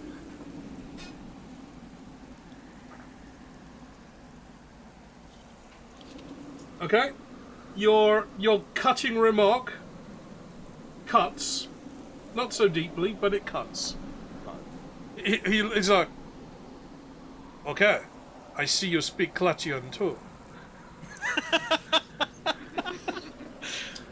May the fleas of 1,000 camels infest your armpits on a Tuesday.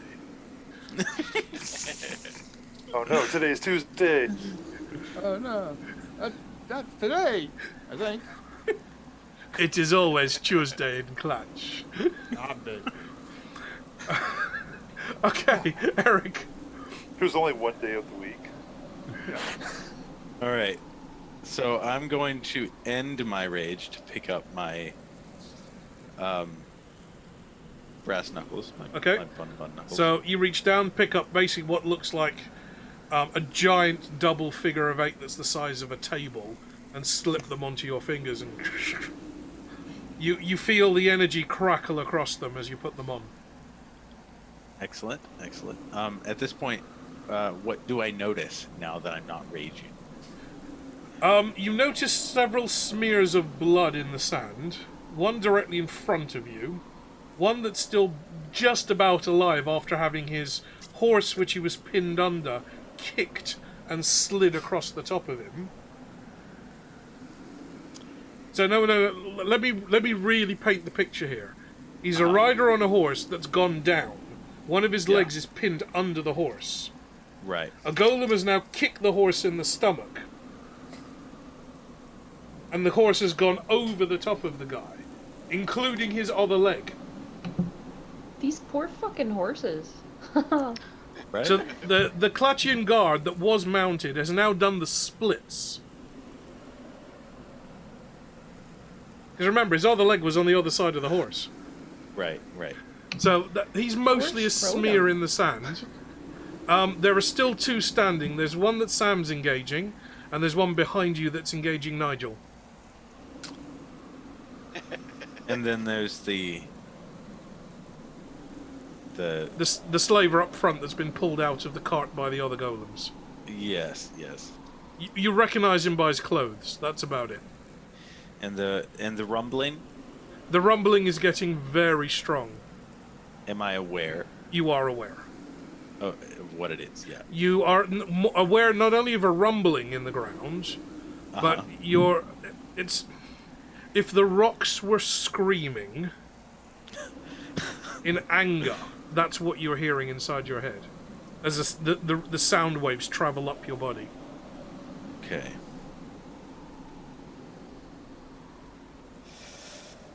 Yeah, something's got to be done about that.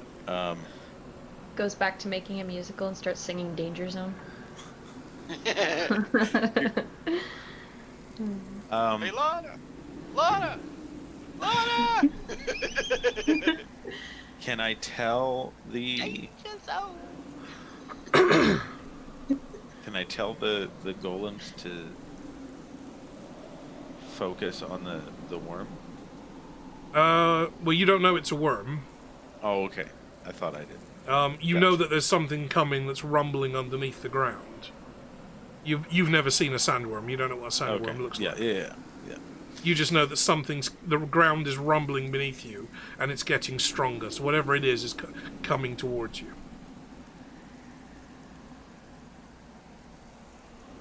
Am I able to determine where exactly it is, or how large, or You can tell the direction it's coming from, roughly, but that's about it. Okay.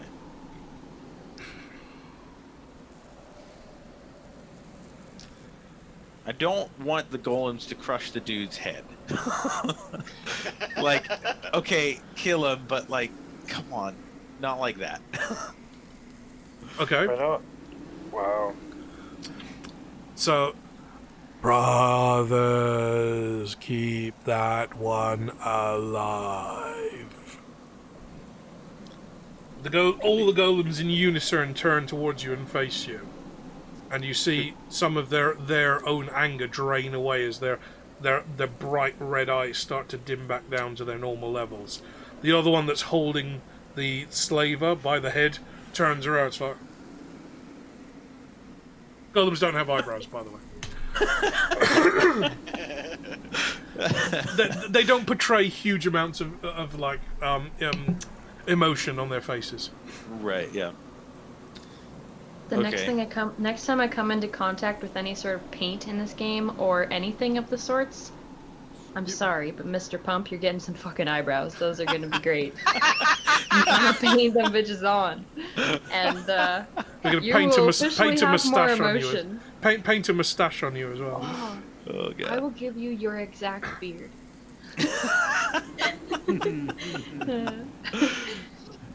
Are you painting this beard? Okay, the other golems stop what they're doing and turn towards you, On his chin. looking to you for instruction. That's the end of your turn, unless you want to move. Which way is the rumbling coming from? To the west. Sorry, from the west. Yeah. So, north or south? Which way is the cart? The cart's directly in front of you, so effectively north. You were traveling north. Okay. I'm just making that easy for everyone. As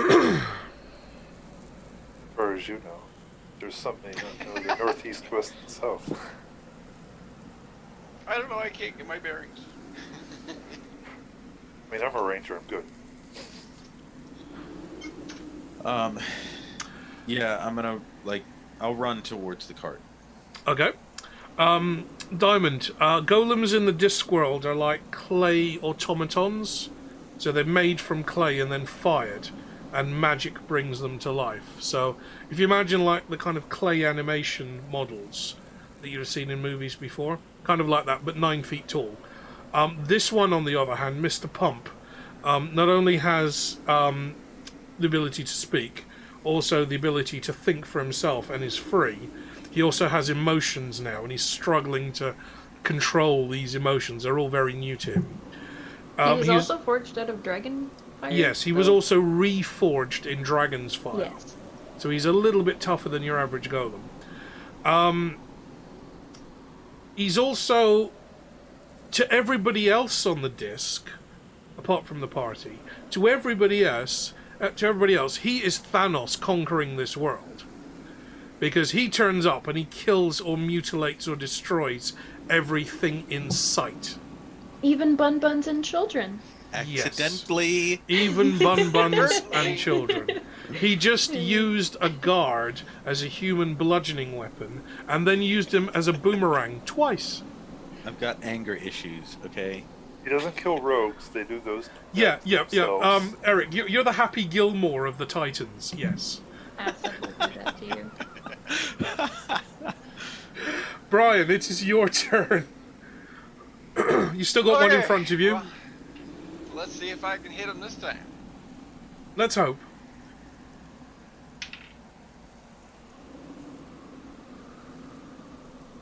And I got a 14 this time. 14 total. Yep. Nope. Brian, you're just like. Keep getting single digits on the dice. No worries, Casey. Thanks for joining, though.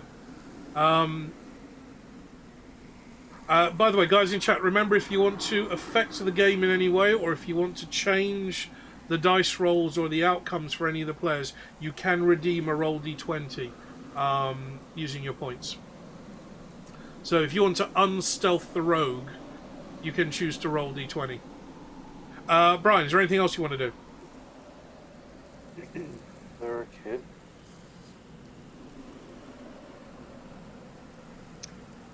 Well, a couple missed swings is almost a little frustrating.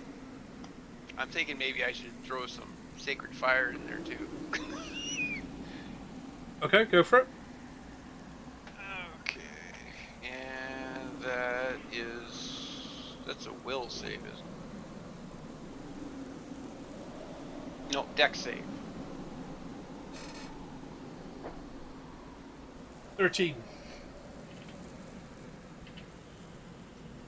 So does that save for him? I don't know. What's your It's a dexterity saving throw for. What's your DC? What's your DC on the spell? Oh, okay, DC 17. Okay, that's a fail. Jeez, that's high. So Yeah, it is. It's higher than mine. My cleric. I think that's because my wisdom bonus is so high. So it's, oh, you gotta be kidding me. So it's 2d8. With 2 ones. And I got 3. No, I got a 2 and a 1. Oh, I hate when that happens. Offler shows mercy to this one. Because he's a follower of Offler too. Well, we don't know that yet. You haven't cut away enough of him to check. Okay, it's the guard's turn. There's pretty much only one standing, and that's the one engaged with Nigel. So he takes a swing at you, Nigel. He's finally taking you seriously as an opponent. You really hurt him with that last comment. That was just rude. For a 14. Yeah, beats it. Yeah, that's it. It hits. Okay. Second attack for an 8. Yeah, no. Okay, so it's 2 swings and 2 misses. Okay, Bart. No, you got a first one hit. First one hit on 14. Yeah, the 14 that hit. Are you not wearing your mystical? That's my mystical bikini of. You just gave me. You told me I had nothing. I'm going with a base. This is my base. Yeah, you are base. You're not taking you're not wearing the mystical bikini of skin exposing. Well, I'm wearing the loincloth. I'm wearing whatever the hell they have. Yeah, you basically you've got a suede speedo on. Yeah. Yeah. Okay. Damage then. Okay. Take 3 points of damage. Okay. Caught you right across the codpiece, which your grandmother reinforced for you because your grandmother was a woman of the world, and she knows what a swift kick in the fork can do to anybody. Mm-hmm. Yeah. So, I did a quick Google, the Pratchett Google Discworld wiki had a nice description of how he looks with his long underwear and everything. So. Okay, Bart. What do you got for me? You've got the one standing over the barbarian. Let's try to spell again. We might get something good this time. Okay. You're having as much luck as I am. Wild casting. Oh yes! Spider climb. Oh, right. Are you climbing? Okay. In the middle of the desert with no buildings. What are you climbing? Ranger, it might help you out in a little while, okay? You're gonna climb up to the donkey? You just got spider climb, so you can climb up like a spider. Right. Okay. You cast spider climb towards the semi upturned cart. The spell hits the ranger. Dustin, you feel a bit light on your feet suddenly. Maybe it's the loss of blood pressure to the groin. Maybe it's the fact that you were kind of deprived of oxygen while the slaver was choking you out there. You did enjoy it a lot. But you feel a bit lighter on your feet now. Anything else you want to do, Bart?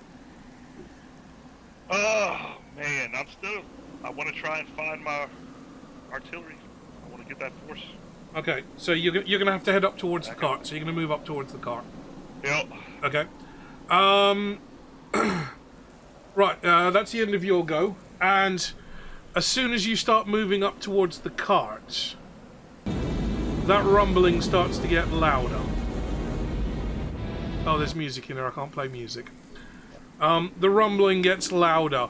The whole ground begins to shake, and you see the sand particles start to vibrate on the surface all around you. You hear a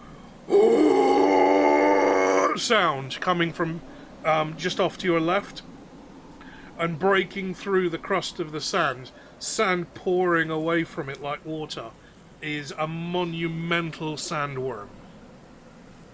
Easily 40 feet in diameter, and you see the multiple triangular flaps on its head begin to open out, and you see the rows and rows of teeth inside as it rises up out of the sand. Is this one of those creepy anime things you were talking about? Actually, no, this is a Dune thing. I know, I'm just kidding. You cannot be in a sand world without expecting sandworms. And obviously, like, weird people in funny suits with nose plugs. I'm literally just seeing the sandworm that's in Final Fantasy. Not far off. Not far off. Pretty close there. Definitely not like the one in Beetlejuice. Okay, so the sandworm emerges. It grows. It basically emerges higher and higher into the sky. We're talking 30, 40, 50, 60 feet up in the air. And then the head starts to turn down towards the entire group. I just had the tune for Godzilla in my hand. That's so weird that you just said that. Look at chat.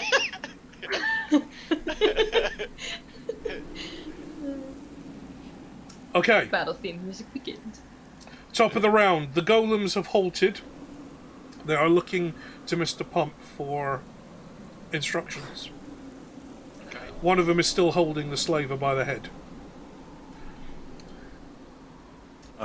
Sam, it's your turn. I'm running and grabbing my stuff.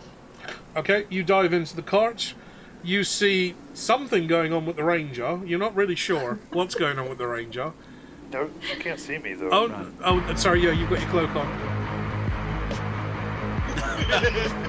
Sam's running to get her stuff. So you okay? Yeah. So Sam, you dive into the cart. You don't see the ranger. You see the chest is on the floor. Your items have spilled out onto the sand, and you start rummaging through the chest. You grab your throwing darts. You pick up your knife, and you see your little backpack of holding, and kind of sling that over one arm. Just like a back-to-school kid. Did they take my throwing stars? You're throwing darts, yes. Okay. So you've Did got I them find back. those? You're just holding them in a bundle Okay. in your hand. Okay. It'll take time to thread them into all the little loops on your kind of one-piece racing suit. Yep. You can just hit pause, right? It's fine. Okay, Dustin. Yeah. You've seen the ranger burst in, rummage through the chest, grab her items. The rogue, you mean? Sorry, the rogue. Sorry, the rogue. Meanwhile, you're still invisible. You're still feeling a bit light on your feet. She can't see me. I think it's funny. I'm gonna give her a little shove. Fuck you. What if I turn around and Blast her attack with her you? dagger. Is there still a sandworm, like, right there? Yeah. It doesn't matter. He just wants to fuck with the rogue. Okay, Sam, you feel a push from behind you. You react immediately, drawing your dagger. You're going to make an attack roll in just blindly around you from where you felt the shove coming from. So roll your attack with your special dagger. Oh no. Okay. At 20. Let's just. Got the razor in the jugular. I got an 18 though. I 18. rolled an 18. Yeah. Okay, Dustin. I'm guessing that's going to be a hit. Yes. Sam, roll for damage. You did this to yourself, Dustin. You Yeah. really did. Why I did? really did, dude. Yeah. What do you? This is the rogue attacking out of pure instinct. Why do you do these things?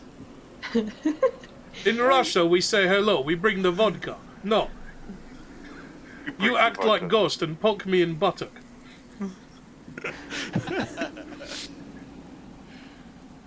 Why? Because the mystery of life isn't a problem to solve, but a reality to experience. What kind of bullshit are you talking about there? 14. 14 points of damage. Okay, so Sam, you feel something shove you from behind. You immediately, in one swift move, draw your dagger and swipe around at about chest height. You feel the blade cut into something, but you can't see anything there. Dustin, take 14 points of damage across the chest. I'm sorry. Why do you do this to me? Don't be sorry, Sam. Dustin did it to himself. I did It was not. at this moment that he knew Both are. he fucked up. Yeah. Okay. Why are you so Okay, Sam, after that, I'm going to have you immediately, because there's nothing there, and because you've got no idea what you attacked, but you connected with something, there's blood on the blade, you kind of jump backwards into a roll out of the wagon. Because whatever's in there, you don't want to be anywhere near. Throw some stuff back at him. And that's going to be your go. Yep. Okay, Dustin, you are wounded. Your cloak is damaged, but it's still functioning.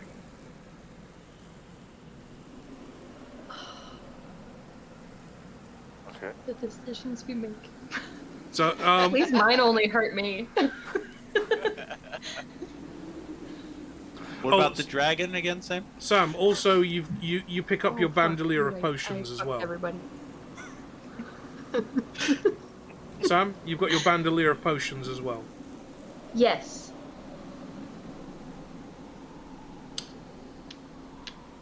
Dustin, how are you going to dig yourself out of this one? Never fuck with the rogue, dude. Seriously. Not when she's holding that knife, and you know what that knife does. Yeah. I'm just gonna take the hood off so she can see that it's me, so I don't get attacked again accidentally. I like to imagine that you pushed her and didn't know she was holding the dagger, and then she turned around and you're like, shit. I know. She would have heard that. Yeah, I mean, Right. I just assumed grabbing the stuff. I didn't know she had it. Okay, you drop the hood on the cloak. The cloak disables itself, and you go back to being visible again. You've still got your items. The rogue has kind of backflipped herself out of the what's left of the wagon, and you can see her standing in the sand, crouched down on one knee as she's slowly putting all of her equipment back into place. Okay, you've still got your movement. So we feel. So this worm is here. Oh, yeah, you can finally see the worm now. Now that Yeah. you're looking out of the wagon, you can see the worm rearing up about 60 or 70 feet away. It looks like the sandworm is actually rearing up behind the rogue, punishing you for your previous action. Well, justice will be served. And Yeah, she is the Kwisatz Haderach. Yeah, funnily enough, justice tastes a little bit gritty.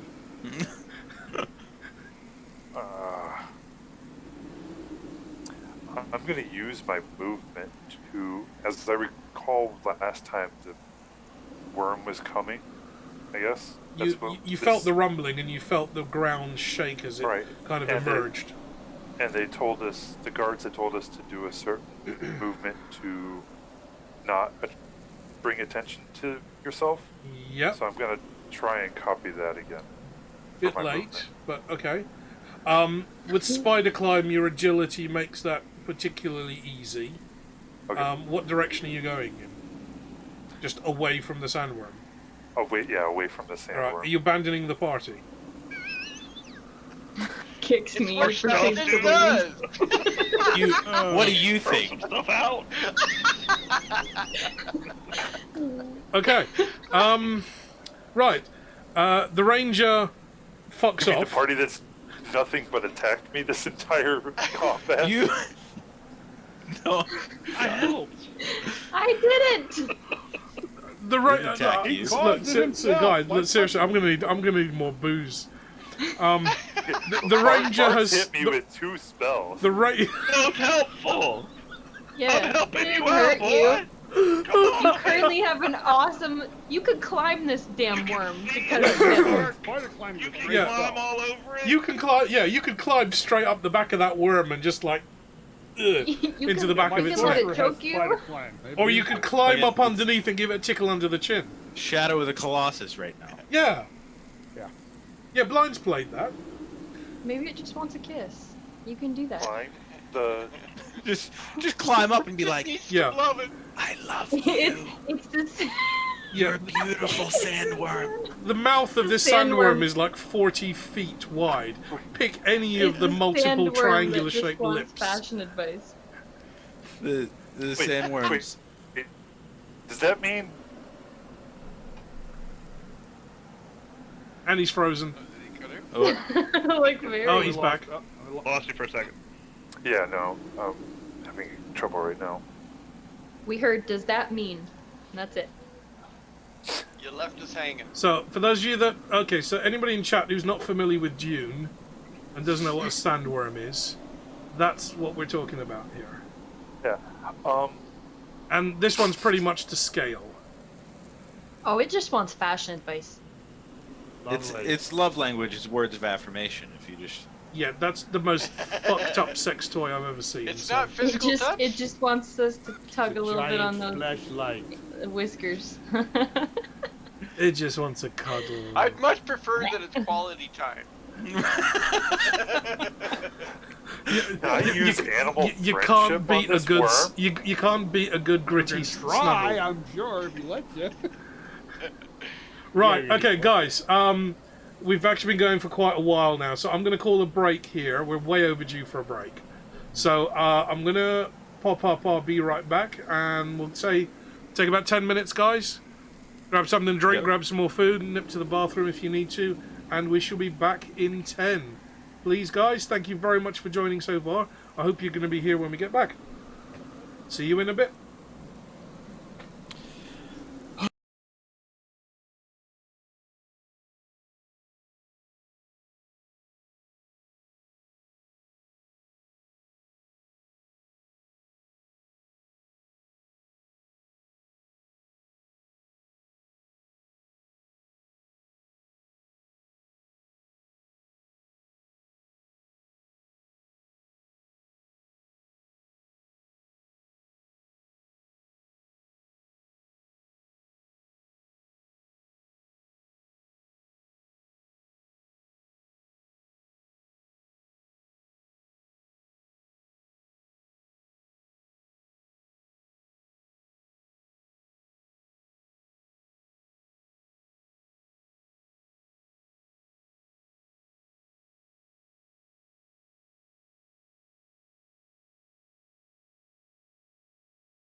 Okay, welcome back, guys. Welcome back. We are back in the room. We're just waiting for Sam to finish whatever she's doing.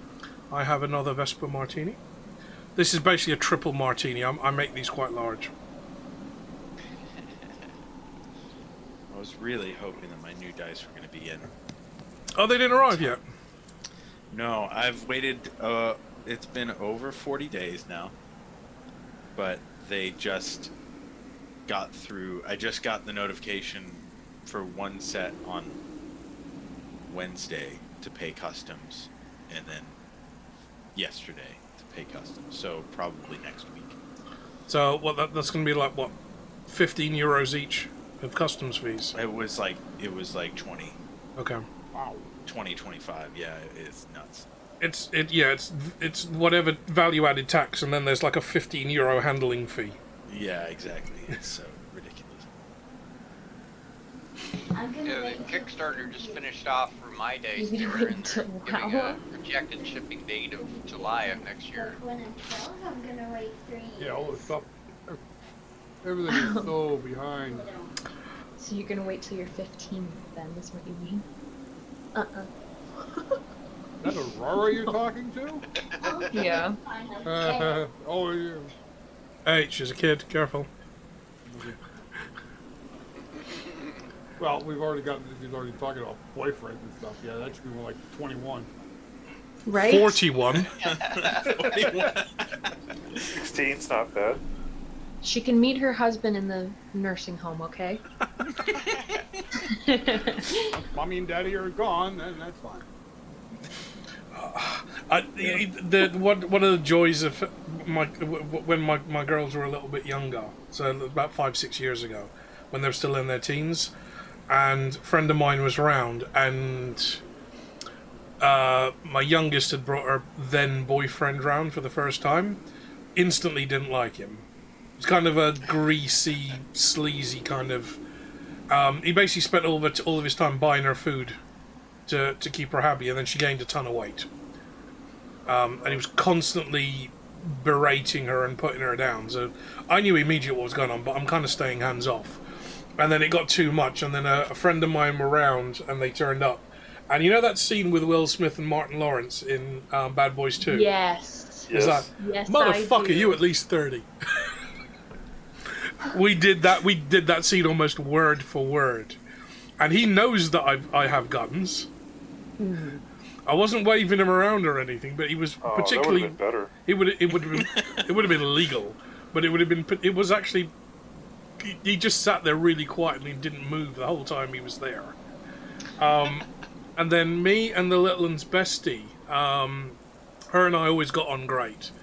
The next time Abby brought him round to watch a movie, we basically went to the hardware store and bought loads of the really thin painter's plastic that you throw over furniture and things when you're painting. Yes. I covered all of the walls and the floor in painter's plastic, and we're both standing there wearing aprons. And I've got a cleaver and she's holding my kitchen knife. We're just standing there waiting for him. You guys are So, terrible. American Psycho. More like Saw. I wish I had a chainsaw. That really would have completed the outfit. Just me in a leather apron and a pig mask and a chainsaw would have just completely. Yeah. But basically, she opened the door. She saw the two of us. And this is her best friend. She's looking at, standing next to me. He's like, "What are you two doing?" Meanwhile, behind her, I hear a shriek, and that was the last we ever saw of him. That was literally the last we ever saw of him. That is fan-fucking-tastic. He was every time. Yeah. Oh god. So I had the Anytime. entire living room just taped up with thin plastic all over the floors, and us in these two aprons holding like a knife and a cleaver, with big psychotic smiles on his eye. And Abby walks in and like, what are you two doing? Honestly, he's gone. He's just gone. He yeah.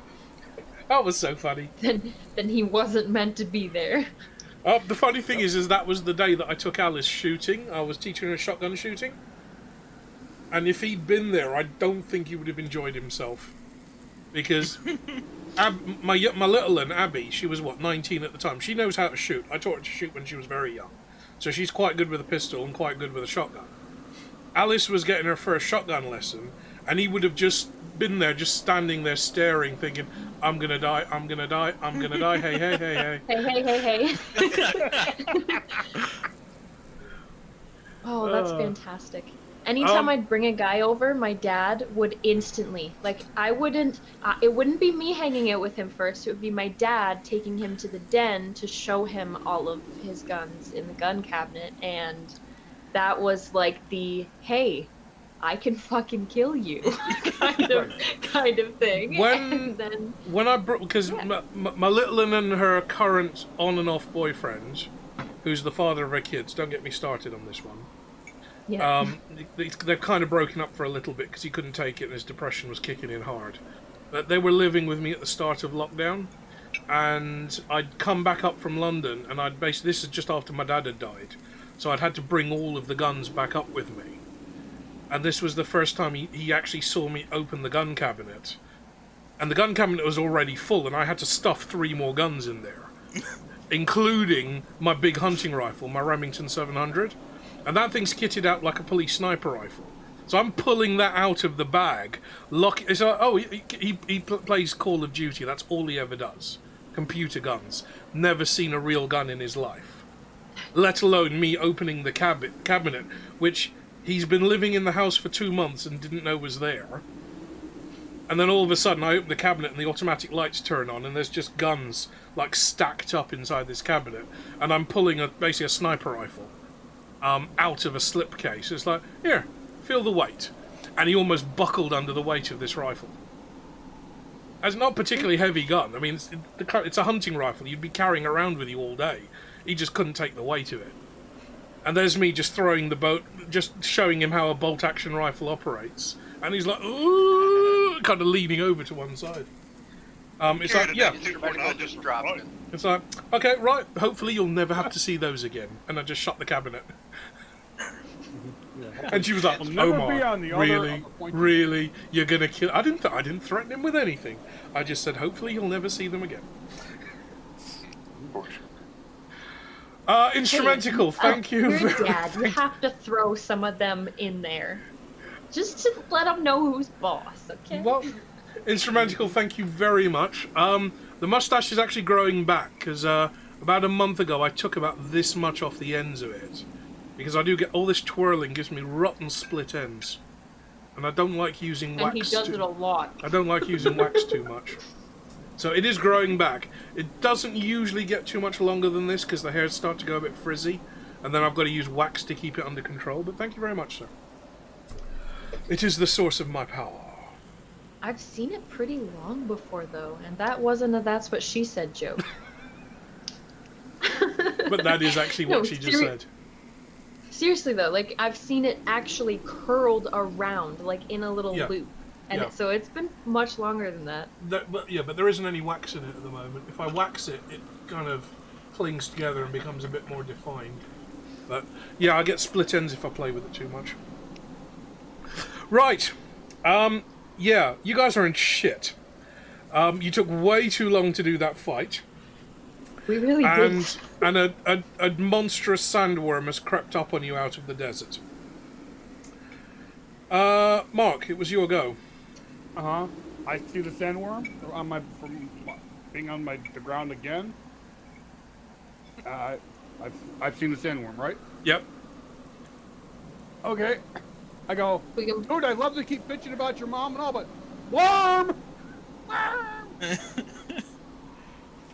Well, is everyone still dead? Is there anyone left alive? There's 2 Clatchians still alive. 2 of the Clatchian soldiers. One that Sam's fighting, Sam and Brian are fighting, and the one that the barbarian has been headbutting. Yeah.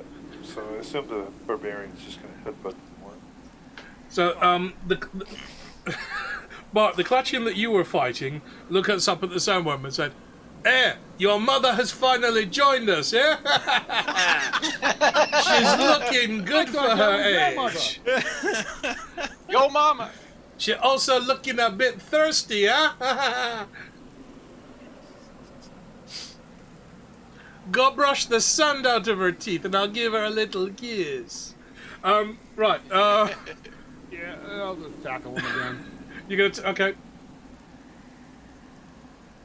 So it's strength saving. Oh, natural 20. Okay.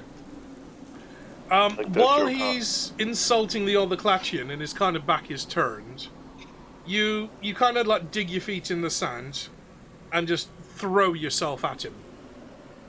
You manage to get your shoulder into his knee joint, but rather than him bending over backwards, he bends over sideways.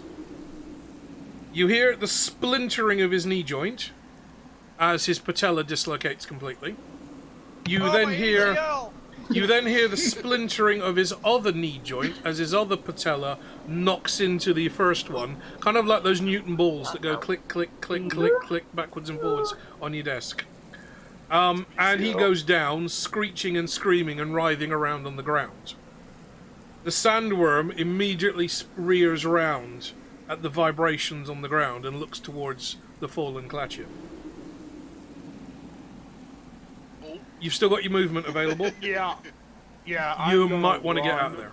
Yeah, I'm run 40 foot, whichever away from the. If you do a regular run, you're going to be running in step, which you know is going to be a vibration that may attract the sandworm. Okay, if you're going to so be I'm gonna running attack. break step, you'll be half movement, so that'll be 20 Alright. feet. I'll do the break step. Okay, so you basically run, hop, hokey cokey, run, hop, hokey cokey. Yep. There's no need to turn around. There's nothing nice out there to look at right now. Okay, you're gonna you'll need to head towards the cart because you've still got to pick up your broadsword. You can't be you can't be a barbarian destroyer without your broadsword.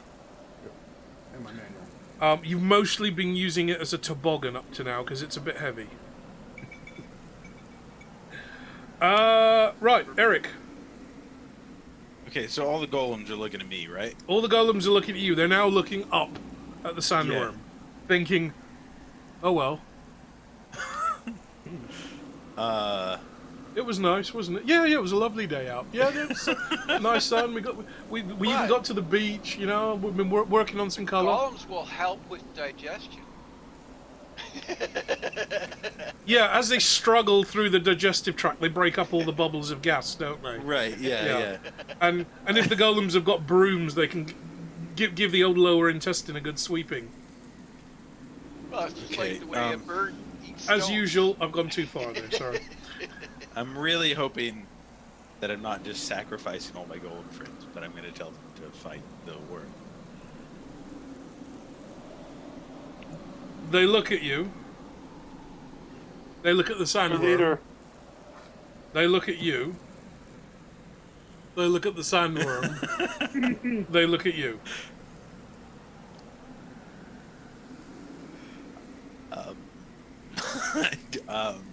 Does this thing have like 1,000 HP? Not quite that high. Definitely triple figures. That's as much as I'll tell you. Okay. So are we running then? Like, Okay, so a sandworm that's 40 feet across, so let's say about 15 or so meters yeah. across, and is currently standing about half a kilometer out of the sand, Cool. who's got a mouth like the Sarlacc pit, with lots of rows of teeth hooking inwards. Yeah. Okay. 8 triangular lips flayed out from each side, has roared loud enough to deafen you, and is now turned to face the fallen Clatchian by the barbarian. Yes. Alright, so yeah. So if you imagine you're walking through a major city, and one of the tower blocks bends down and looks at you. Right. Okay, so I'm gonna then tell them to grab stuff, like whatever is left of the cart. Okay. Like anything. Well, I can't say anything valuable. They don't know what that means. Well, we can grab our own stuff. Why would... Yeah, I was just thinking if there's anybody that's not. If anybody just wants to run, and they can also grab stuff and run. They wouldn't know what to grab. It's up to you. This is gonna get interesting. Yeah. Okay, right. What are you gonna move? Hang on.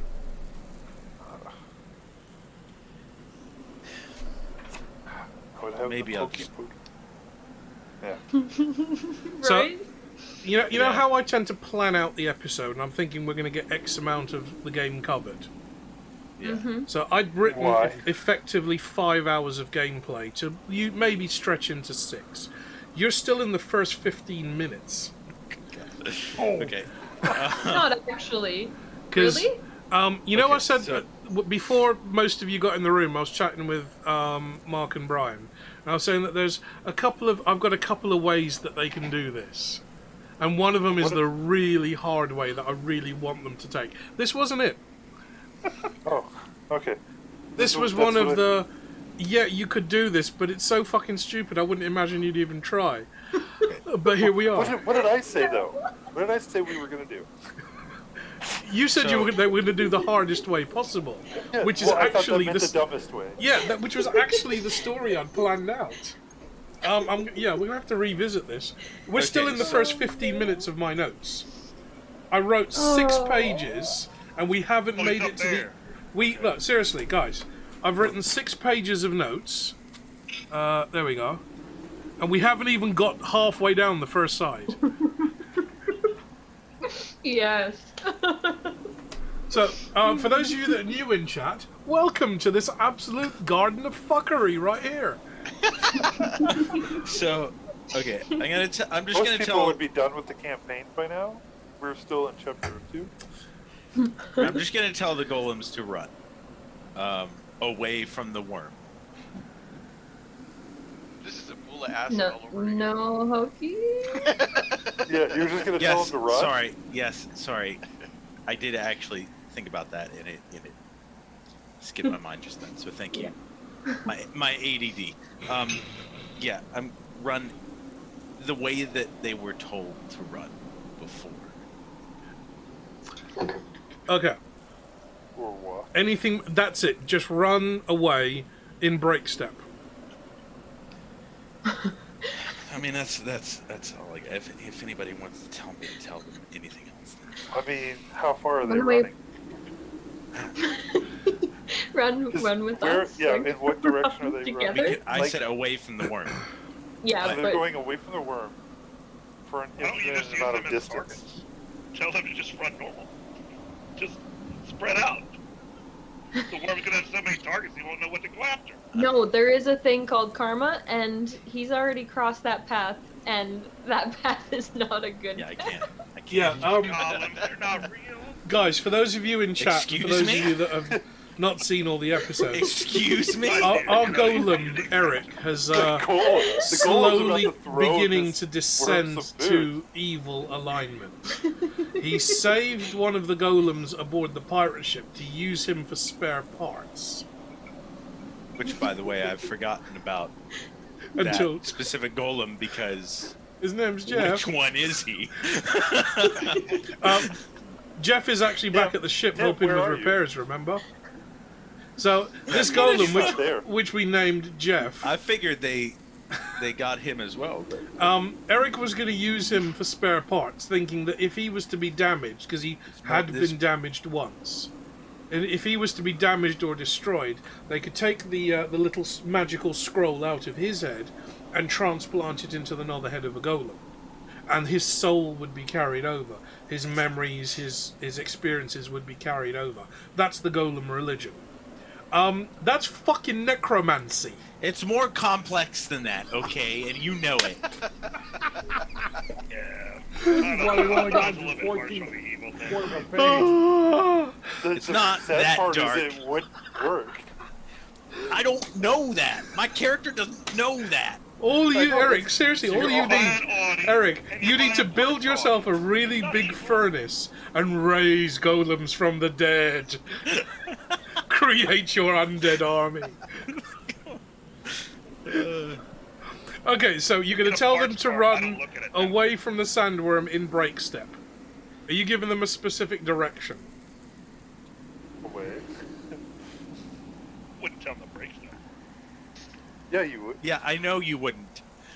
You also don't think golems are real. So you can fuck right off.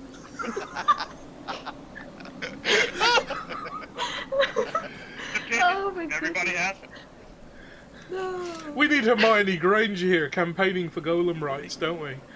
You make me rage. They fall over the edge of the Golems are people too. Just use them. I don't know what to do. You're goddammit. angering Dobby. No, he's sending the house elves in. Golems. He's sending the house elves in first against all the Voldemort's crew, because you know the house elves don't matter. I have no idea what to do. I guess I'll just tell them to run away from the worm in break step, and that's all. Okay, Eric, when you were little, did you play Terrible with the idea. little plastic soldiers? You know, the little green ones Yeah. that looked like they were standing on snowboards. Yeah. Yeah. Did you ever ride over them with your bicycle? You did, didn't you? Yes, I thought so. I don't recall doing that, but it's entirely possible. Did you ever Definitely get not. one of your shoes and do a Monty Python stomp onto them? Again, I don't recall, but it's entirely possible. That might have just been me, actually. Okay, you issue the orders to the golems. Which way are you running? That's hard. Instrumental, if you're still in the chat, this is what I was talking about the other day when I was in your stream, about how stupid this game gets. This is I don't- great. A little bit. Yeah, who has the highest intelligence again? Well, it's not me. No, definitely not the golem. I don't know what Sam's got. 18. Mine's a 5. Oh yeah, that's true. 'Cause I got 15. Okay. I got 12. We still have some stuff in the Yeah, 16. cart. You're still missing Google. You've got the only other thing you had is your brass knuckles. Yeah. Well, Oh yeah, I want you to. gotta go grab your brass knuckles. You never picked No, those I up. have the. Yeah, I picked those up. I put Yeah. them on. Okay. But I need to go get the box for Google.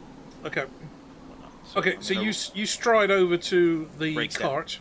break step. You stride limp over to the cart. Pokey. You turn around, reach Shake into it the all cart and pull the little wooden box with the flap on the top, and the big long chain, and hang that around your neck. In a very heroic pose, you then stand in front of the golems and say,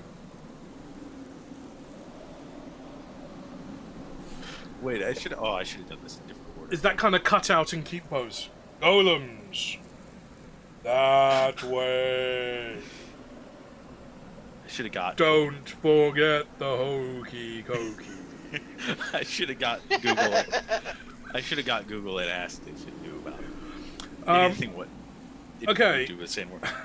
Brian, you've got one clutching guard standing there that's just insulted the sandworm's mother.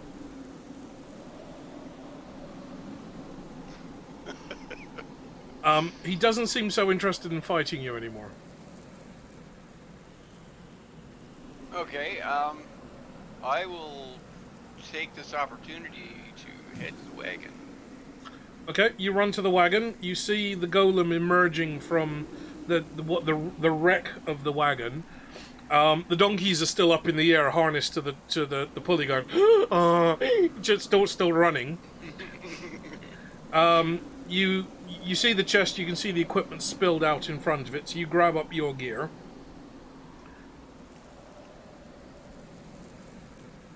Guards turn. Well, one of them is mostly a smear. Mostly. I just.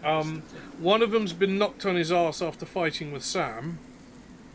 The other one has kind of ignored Nigel the Barbarian, and is, yeah, your mama's so fat, she made this worm look like a tiddler, huh? He can't help himself, it's the Clatchian in him. Is this big enough to please your mama? What's that you say? It don't touch the sides? Ah! Bart. All thoughts of combat should pretty much be out of your mind by now.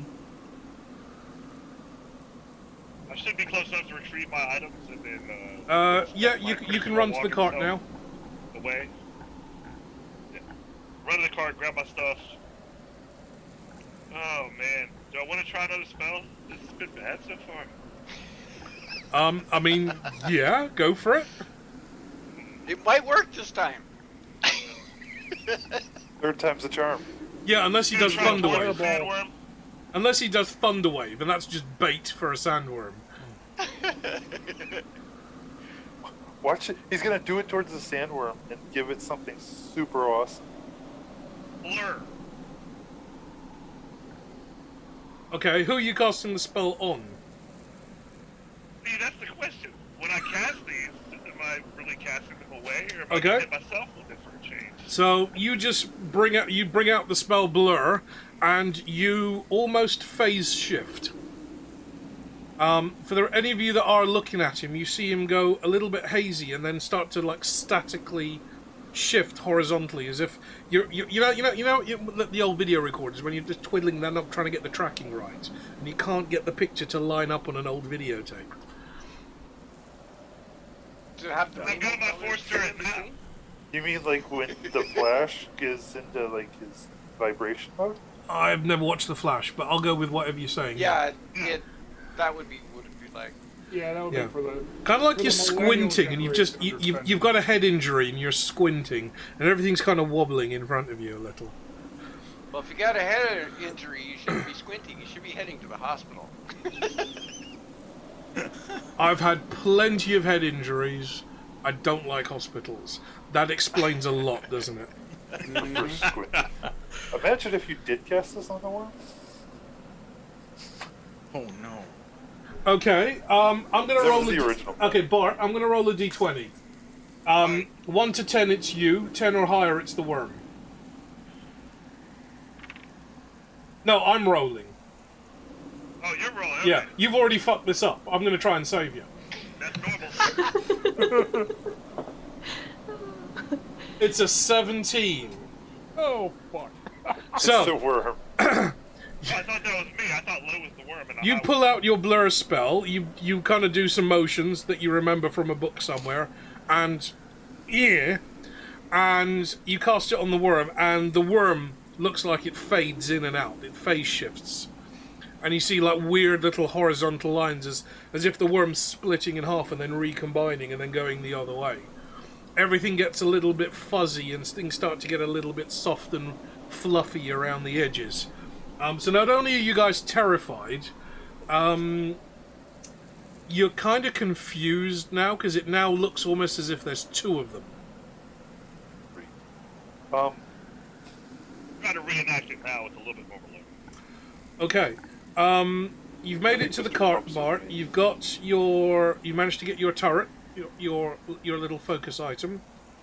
You're pretty much wearing everything else you had anyway, because when you teleported in, all you really had was your token item in your pocket. Okay, Sandworm's turn. Right. Oh, how can I do this without killing you all in one strike? Oh. Right, okay, I'm gonna let the dice decide. Yeah, only fair. Fuck! Let me just turn on the lamp. And, where's my dice cam? Let me, unlock dice cam. And just show you what I rolled down there in the corner. I'm just gonna pull the tray out. Oh. No, Yeah. no. Oh. Oh. All right. Yeah. That's an 8, right? All right, so That's an 8. Miss. Oh no. should I roll another golem or? Right. You hear a tremendous roar, like 1,000 T-Rexes being stood on by a small child. And the sandworm starts to bend down, and you see the jaws and those triangular shaped, vaguely female anatomy kind of suggesting lips looking down at you, and it dives straight down at the Clatchian that's writhing around on the floor and trying to run away from the barbarian. Mark, I'm going to give you an opportunity to dive out of the way. Can I get a d20 plus your dex? So this is a saving throw. So add all of your dexterity bonuses here. And I For the have love of advantage. God, roll high. That's advantage. 17 higher. Got it. Okay, you managed to dive out of the way, about 10 or so feet out of the way, and you miss the jaws of the sandworm as it dives down just inches away from you. It doesn't, however, save you as the sand starts pulling you down, as the sandworm starts to burrow down into the sand, basically crunching that Clatchian soldier as he goes. As he goes down, shouting insults about the other one's mother. They go for the rhythm. Right. Golems are look towards Eric. They look towards the sandworm. Several of the golems pick up what's left of the cart, carrying it above them like they're carrying a coffin at a funeral. The donkeys are still attached. They still got no fucking idea what's going on. And they start kind of break steps striding out across the sand. You can see that there are some rocky outcrops in front of you, and they seem to be naturally heading towards those. Rock favours rock. Sam, you have... can I get the d20 plus dex from you as well? Saving throw. Yeah. Add all your bonuses. Oh, I just realized how dark it was in here. Just a second. I need a light.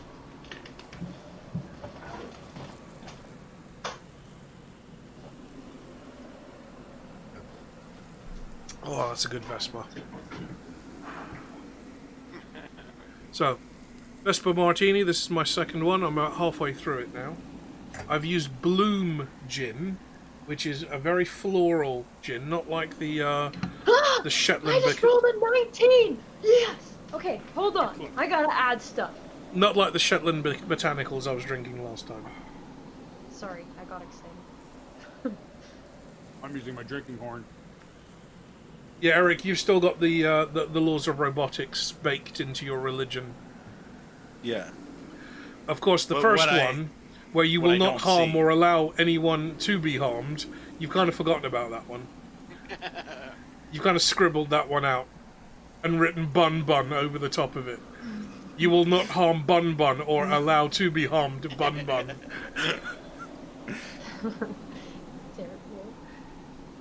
It's a 29 in total with all my additions. I'm giving you this as purely as a reflex action because it's technically not your turn yet. You dive out of the path of the golem's jaws as it comes powering down. Sorry, golem, the sandworm's jaws as it comes powering down onto what's left of the Clatchian soldier. As you leap out of the way, you kind of leap and turn to see what's going on. And you notice that the barbarian is being sucked down into the sand also. Oh, now I have to be a good fucking person. Do you? Do you? Yes. Yes. I did have a thought, but then found out that it wouldn't work quite well. Wait, why? Well, I have access to freedom of movement. The only problem is the range is touch. It's okay. How far away am I? Sorry? From the barbarian? Yes. We're about 30 feet at this point. Shit. And how far can I go in one turn? You can dash 30 feet.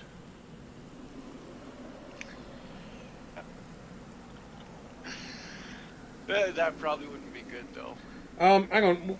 What's your movement speed on your character sheet? Is it 20 feet? 35? No, 35. Okay, so you can move. You don't need to dash. You can move to... You can sprint towards the barbarian and still have your action available. Use it carefully. I think there's only... If you're going to run towards him and grab him, there's only one way you're going to get out of this. And Dustin knows what I'm thinking. Do I already have my dagger out still from trying to swipe from whoever hit me? You do, yes. Okay, then I'm gonna go to the barbarian. Okay. Mark, yeah. You see the rogue in her black and red motorcycle kind of one-piece leather suit. It's quite figure-hugging. There's steel darts with little tassels on them, plated all over her body. She's got a crossed bandolier, but instead of bullets, you see tiny little potion vials filled in every one of them. She comes sprinting over towards you, grabs your hand. Sam, can I get a dexterity roll with all your bonuses, please? Like saving? Yeah.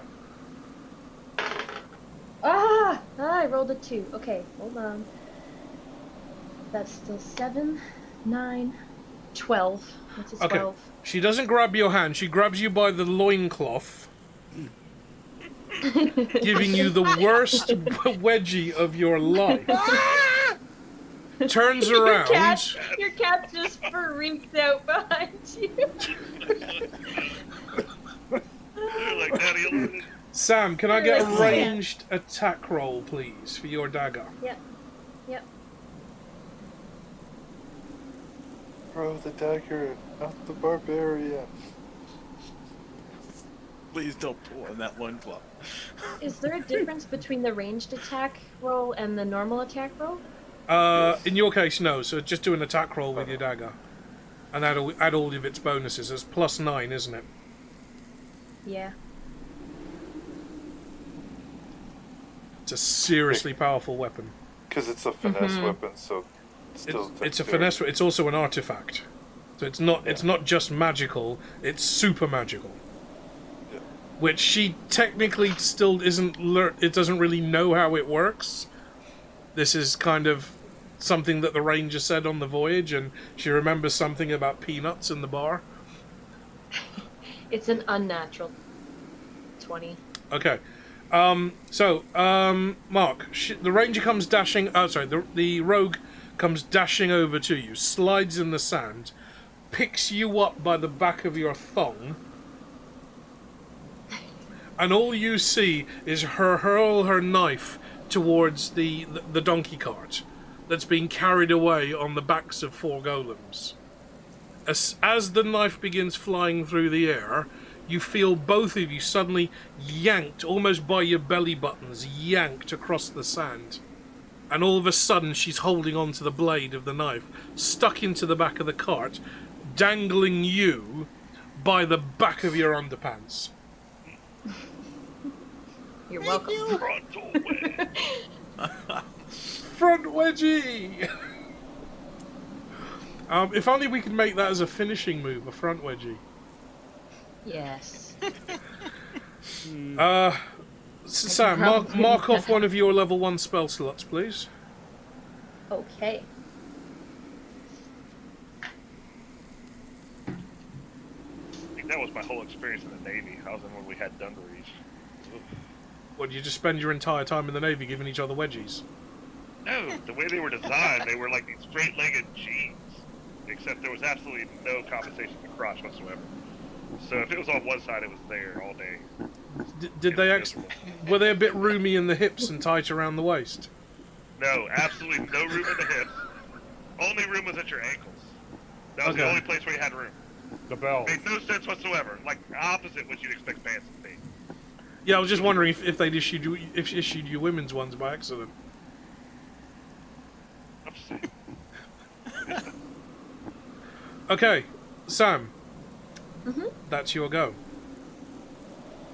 Dustin, you've seen the cart being picked up by the golems and carried over their heads as they retreat into the sand. You see the rogue teleport to the cart, holding the barbarian just swinging by his underpants. So he basically grabbed his wedgie and yanked him out of the path of that sandworm. You're no longer invisible. You're still smarting a little from that knife attack. That was your own silly fault.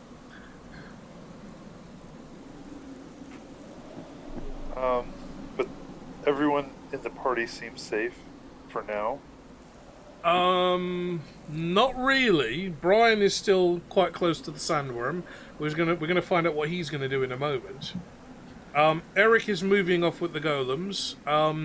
You're where the cart was, so you're not in immediate danger, but you might want to move soon. Yeah, I'm gonna move towards the golems. Okay. So you're basically just fleeing the scene with the rest of them. Yeah. Okay.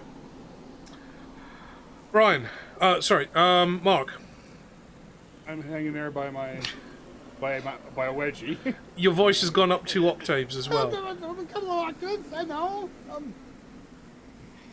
I try to reach for the cart and pull myself up into it. You're now a castrato. You've gone past soprano. You're now a castrato. Uh-huh. Your grandmother never warned.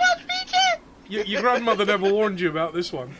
I thought that was like a falsetto, or... Yeah. Okay, you pull yourself up onto the cart as it's being carried above the heads. It's basically been carried on 4 golems, what's left of this wagon. And you pull yourself up onto the back of it into the main bed of the wagon. The rogue vaults up next to you, and you just stare at this blade that she's holding. Instinctively, your 36 hours of barbarian training tells you that this thing is just evil. Thank you, well, that's not a good thing you have there. Yeah, Dixie never wrecked Grandma, did she? No. Not yet. Okay. I'm gonna... Is the stuff still in the cart, or is the equipment in the cart, or did it get left behind? No, most of it's there. Okay, I'm gonna look for my sword and my manual. Your broadsword is pretty easy to find. It's about 4 feet long, and you still can't lift it. So you're mostly dragging it around in the sand behind you. Your manual, you find your How to Be a Barbarian in 3 Easy Steps pamphlet, and you tuck that into the back of your G-string. Give it a big hug first. It feels like there's a bit more room back there than there was earlier. Green's gonna have to fix these later. As you do that, you kind of like straighten your shoulders, flex your butt cheeks, and you feel like you're back to normal again. Okay, Eric.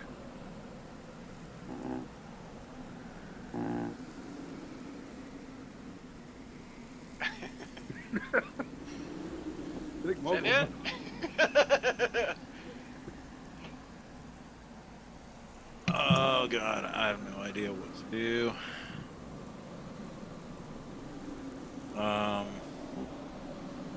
And one of them walking normal. Just the other way. What is that noise? Eric's humming. Oh, I've got my haptic phones on too, maybe. Oh, Yeah, I that's think a it's coming vibration from here. Oh, I mean, I had eggs for breakfast, but it's definitely not me. Yeah, but for you, it's what, 1:30 in the morning? 12:30, 1:30? 1:30 for me, yeah. Oh, it is. It's already 2:30. God, Yeah, come on, guys. We've only got another 2.5 hours of this shit. Okay, I got one for you. The wife just landed. She can't get a lift. And, she's left me every hurricane incident for the past, 4 or 5 years at the airport. Hasn't ever picked me up. So that's why I figured that she could handle this on her own. And now she's still at the airport. It's like... You have to go? I mean, if you gotta go and pick her up, then that's fine, man. You do you. Especially if she can't get a lift or a taxi or anything, then yeah, go for it. Yeah, she can. Yeah, I'll have the video of this up within about an hour of us finishing. So, I mean, if you want to catch up on what's happened, I can Just take know over your your character. Just stop moving. At this point. I don't want to do that anyway. I promise that I won't do anything out of revenge of what you said earlier. Well, You also technically, won't stop the worm from attacking? technically, if I'm going to take over playing his character, yeah, the worm's not going to be your primary concern, Eric. Oh no. You know, your wife can just walk. Really? Yeah, she's in the military. She's used to walking. Yeah. No, seriously, man. If you got to go and pick her up, you go and pick her up. Yeah, Don't yeah. even work. Don't stress about it. We're probably going to be online for at least another 2 hours or so, so we might still be here when you get back. Oh, Might. it's going to take 2 hours. It's all the way on the north side of Chicago. I'm on the south side of Chicago. She decided to fly to the one on the north side of Chicago over here. So. Oh, she picked the Kelly, wrong she didn't want to go to airport. Midway? Yeah, but isn't it like... The government pays for it. This is why it's just like, it's Southwest Airlines, Tucson, and all the But other is areas it down worth there. Fly with them paying Southwest. for it? It costs the same amount of money. She just doesn't understand how to do it properly. The way you're describing it is that she missed Lake Erie entirely and landed in Toronto. Brian, would you mind going picking up Moko's wife? Hey, yeah, it's only an hour and a half away. Yeah, no worries. Sure. Yeah, great. Just out of interest, what branch of the military is she in? No, she works for Citizens and Immigration Services. Oh, okay. So So she's helping with the kids on the border in El Paso. okay, so she wouldn't have Oh. parachuted out of the airplane into the Yeah, lake. it was nothing like that. No, Okay, because right. Okay. she speaks Spanish and she's helping out down there. Gotcha. Yeah. Okay. Yeah. If you need to go, go. All right. Real life. Thanks for joining, ya. bud. Good seeing you. Bye. Take care. Be safe. All right. Google. But to dispose of a party member. The fuck do I do? Boing. Hello, insert name here. Would you mind rephrasing the question? The worm? Oh fuck. The hatch pops closed. Just leaves us. After a moment, something pops out of the hatch. It looks like a hand-drawn dinosaur. Wait, give it The up. worm with the dinosaur? I mean, you could just leave Google if he doesn't help. Is the dinosaur supposed to be the worm? Just to be clear. No, the dinosaur's the little game you can play while you wait for your page to load. Oh god. Okay. It's Google, remember? Yeah. Right. I thought that's usually what happened when there was an error. Like, Yeah. And it's like, oops, Went I wrong. had a hard time loading. Yeah, page not found. Right. Yeah. It seems you have no connection. So the imp's going like this with the dinosaur in front of him? You'd be lucky No, if the imp hasn't pegged it himself. You can always take Google and, salvage some spare parts out of him. Yeah, make him into a pocket watch. There's this little imp with his arms that tell the time. So cruel. Is the slave trader still alive? Yes, he's been carried by the head by one of the golems. We still be carrying that. No. How close is he? Probably about 10, 15 feet in front of you. You're kind of all moving as a single pack, all in that kind of one-step, two-step, hokey-cokey, one-step, two-step. If I catch up and have them set him down, because I assume he's not going to be able to answer any questions. I don't really think you've got time to answer questions. Well, if we all keep moving while doing that. So, like, hold him by the waist, perhaps. Yeah. Yeah. Yeah. Do we need to do a post-strength check for this one? Grab him by I mean, the legs. they That's don't- worked they so don't well have so to- far. Yeah, they don't have to put him down necessarily. Like you can try to grab him on the way by. You can toss him into the They're cart. holding. Or They're that. holding They're his carrying head. the You want cart. to- They're carrying the donkey cart above their heads. You could put him into the cart. Yeah. So you want, That's instead of probably having the the best bet. one grabbing its head, put it down. You want Mr. Pump to just walk by and grab Or him. no, the one. No, away. I was thinking more like kind of lean down and as he's moving, like grab him gently and put him over the shoulder kind of What thing. does gently mean? To a, Like under a 10. yeah, just roll under a 10. Is Yeah, it possible for? Just roll a d10 and don't tell anybody. That's like asking what does compassion mean to Thanos. You will be in the half that lives. I can't guarantee which half of you, though. It's a good way to put it. Just roll under a 10. How hard can that be? Your dice are terrible. Did You get could your new dice just yet? you could just tell them to put him in the cart. Yeah. Yeah. That's. I'll just tell them to put him in the cart. Okay. Don't hurt him. Anymore. So the golem just doesn't flip him over his shoulder into Yeah. the cart. Put him in the cart alive. Yeah.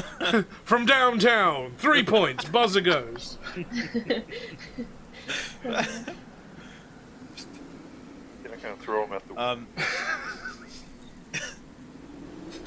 So. Did you get your dice yet? No. No. I- Oh, okay, never mind. Continue. They've been impounded by customs. Yeah. Exactly. So he's in. Is he in the cart now? He's safely in the cart, mostly Okay. intact. While we're all hokey cokeying across the desert as Can you quickly as imagine how possible. fucking hilarious that One would step, two step, hokey cokey shuffle, turn around. Oh fuck, turn back around again. One step, two step. You got any tips for us? The slave trader is kind of clutching his head, just trying to keep all the bits from kind of leaking out. It's like, Ahmed Al-Baboon has no tips for you.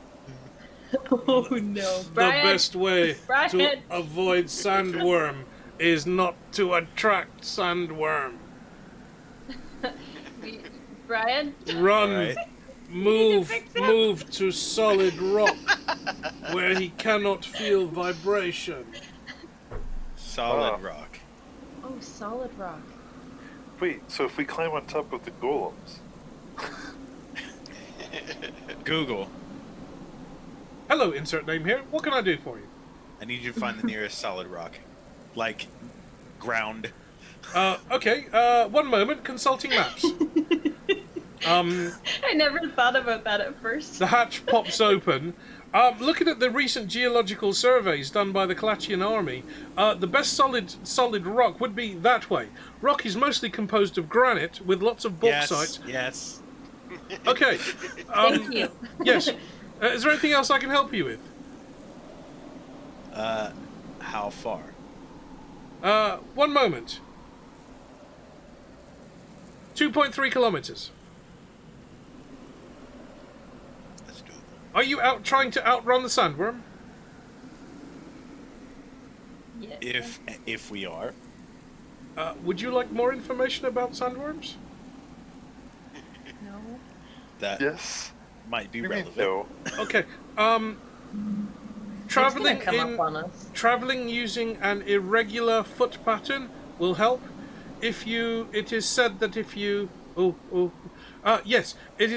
you were to stop and freeze, and there's no other movement from you, then other vibrations may distract the sandworm from your location.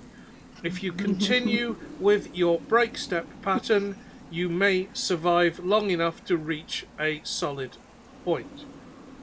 I'm afraid, insert name here, that the outlook looks hopeless. Sorry, hatch closes. So we could just stop moving altogether. Then hope this thing passes? No, because there's no, like, it's still coming towards us because it doesn't have any other vibrations to go off of. Something would have to lead it elsewhere. And, like, I can sacrifice myself and throw my fucking Air Jordans on and y'all can stay still and I can go that way, but then I'll die.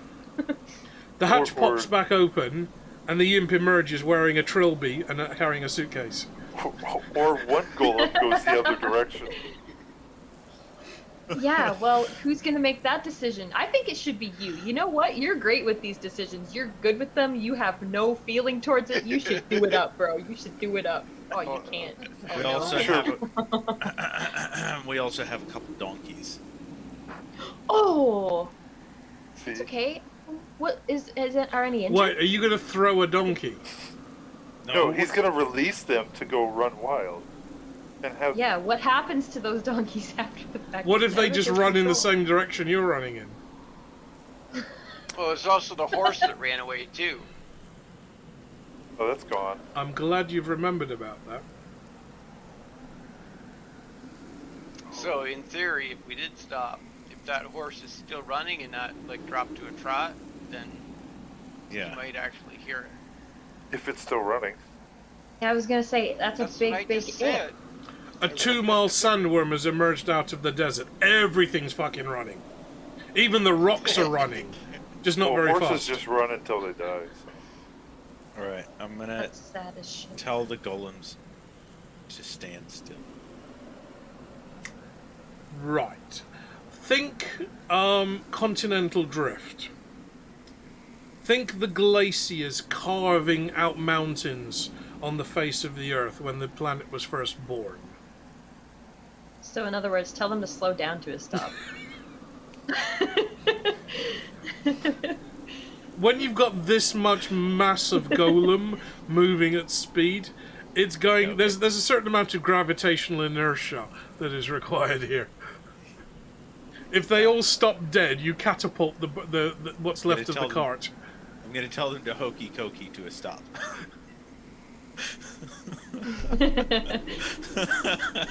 Do the hokey cokey and you slow your ass down. That's what it's all about.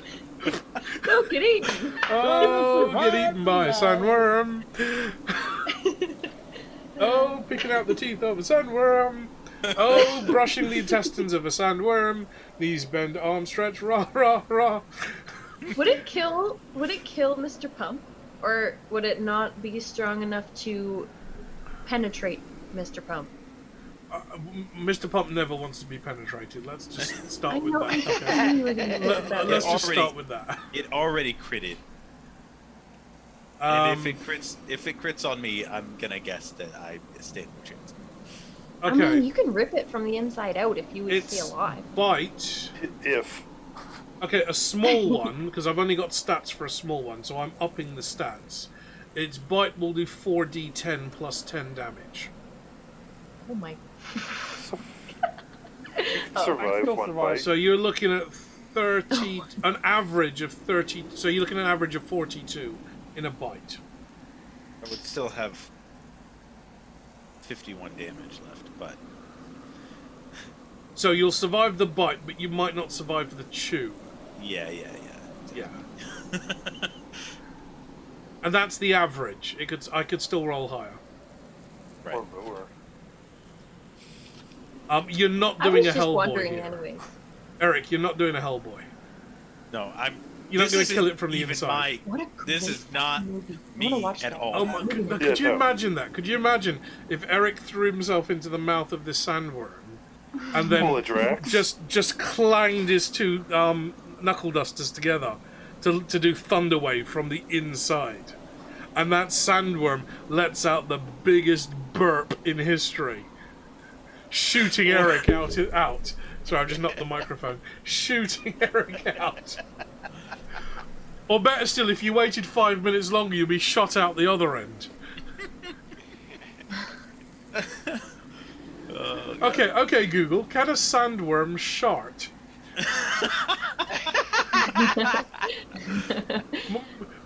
My Google says it doesn't know what a sandworm is. But Would it create didn't say a- it Okay, didn't know but it I'm might sure have was. pages that it may have found pages on the internet that might be of interest. Would it create a couple mini golems on the way out? Okay, you know when you've got a really upset stomach and you swallow those like indigestion tablets, the bicarbonate of soda ones that start fizzing in your stomach and make you burp. Right. Yeah. Imagine they keep fizzing, but you can't burp. Like me? Kind of. That but usually worse. what happens to seagulls. Yeah. If you feed seagulls dry rice, Oh, that's what you mean. yeah. So Eric's going to be inside the belly of this sandworm. No, not going to be. Yeah. This is all hypothetical. Let's be clear about that. Hypothetically, And it's not Mr. Pump. It's Eric's Eric going to be now. inside the belly of this sandworm, having survived the bite, he hopes, and avoided the chew. He's been swallowed down into the sandworm. Depending on how good the digestive system is, this could be anything from 10 seconds to maybe an hour. And then while he's in the belly, because he's obviously not going to be corroded by the acid, he just slams his brass knuckles together like Iron Fist and causes a massive thunder wave from inside the belly of this Loads sandworm. it from the inside out. So, I just hope that. if you've ever watched any like Second World War movies, when one of the Allied ships gets torpedoed by a German U-boat, and you just see the middle of the ship just split and explode, Yeah. Yep. Or Tremors. kinda like that. I imagine it's Tremors when the one eats the remote control car with the dynamite. Yeah, or Jaws with the oxygen cylinder. Yeah. Actually, yeah. Kind of like that. And because you're in an enclosed space, i.e. the stomach, your thunder wave is going to be magnified because it's going to be a pressure wave, not just thunder and lightning damage. Right. Yeah. You would kill it, probably. And because the thunder wave can be heard up to 300 feet in every direction, both the head and the arse knows what's happening.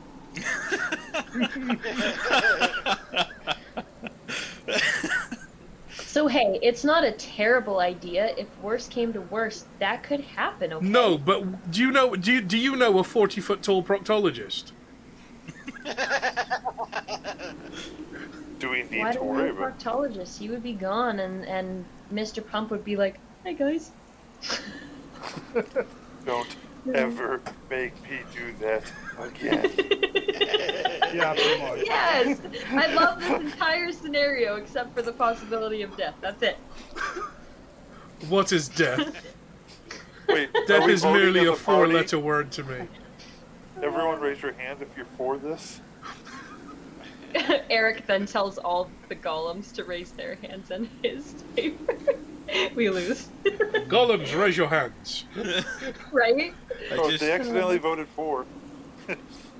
my other hypothetical would be if I had complete disregard for everything, is to tell the golems like to run towards the sandworm and hope that some of them survive, and then once they're in the digestive system, tell them to come back. Right. Okay. In that case, that will be full evil, Yeah, no, this is and that would be Hypothetical. hypothetically completely hypothetical. that would be a fundamental shift in your character Yeah, of course. to the point that the gods would intervene. Did remove you. But I am a god, according to the golems. Because of the laws of the Discworld, where gods are concerned, if enough people believe in that god, it will manifest.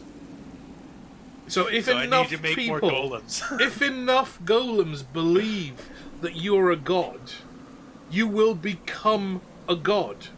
All right, we That's need how the more Discworld golems, works. guys. I'm down. I'm totally down. I If already anybody in the believe in audience, if anybody in chat have read any Pratchett, if you read Small Gods, this is how that works. A god starts off as a tiny little tortoise and ends up taking down the biggest god on the disc, which is Om. Wait, God. so What? could somebody in chat just have a bunch more golems appear out of nowhere? Roll d20 for the number of golems that suddenly appear. Okay, Eric, what are you going to do? We're gonna stop.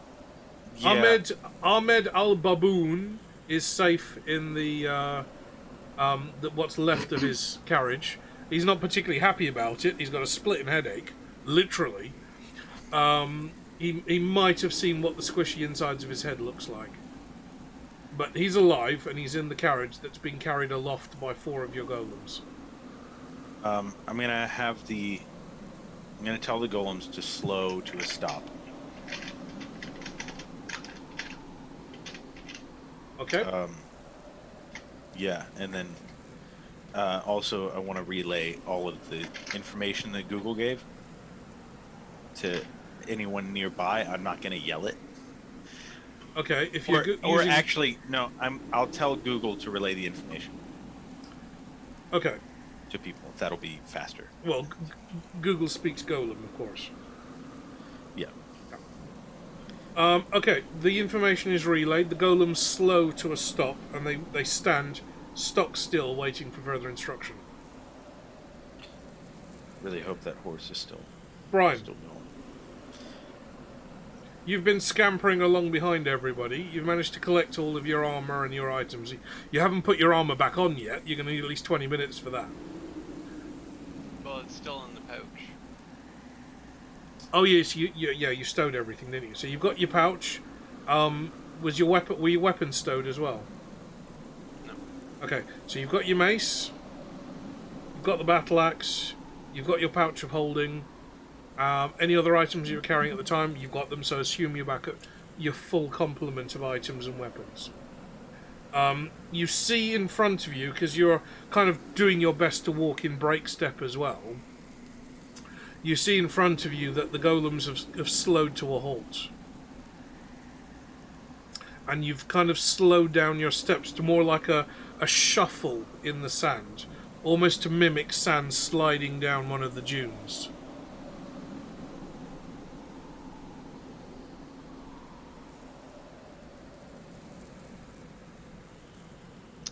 So, was I even in range enough to actually hear what Google was saying to Mr. Pump? You wouldn't have heard that, no.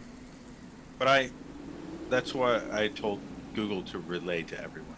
Well, he relayed it to the golem in Golem. Oh, well, that's what I meant to Okay, have to all the party. To the party, yeah. Okay. Yeah.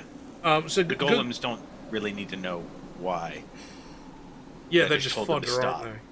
Yeah. No, I just told them to stop. They don't really need to an explanation. They're yet. just more consumables in the toolbox. Human shields. Golem shields in this case. It's like me when I was a kid and I had a pouch of little pebbles for my slingshot. Okay, so as you see them slowing to a stop, Brian, you see the imp streaking across the sand dunes, leaving like a little furrow in the sand. And you hear him rapidly relay the information. Excuse me. After a big yawn. I have now been awake for 19 hours. I didn't get to have a nap earlier. I think I did that on Wednesday morning, I think it was. Actually, because I only got like about 3 or 4 hours sleep before I had to go back into work Tuesday night. Did you have to do math? No, I had to do repetitive work at a machine over and over. Okay. Well, So, technically almost stabbing as bad your as boss math. over and over again is considered a repetitive task, isn't it?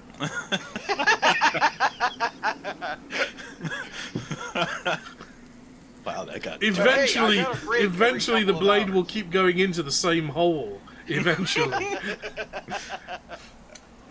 Okay, Brian, you've had the information relayed to you by Google. Okay. So you can see the So I'm party going slowing to just up. Yeah, I'm gonna keep moving until I kind of get to the cart before Okay. I come to a stop. Okay. Guards are gone. Moko is gone. Moko is going to keep moving as well. as he gets information from the imp, he's going to slow to a halt in front, just at the back of the cart. Sandworm. Please. Oh shit. Another crit?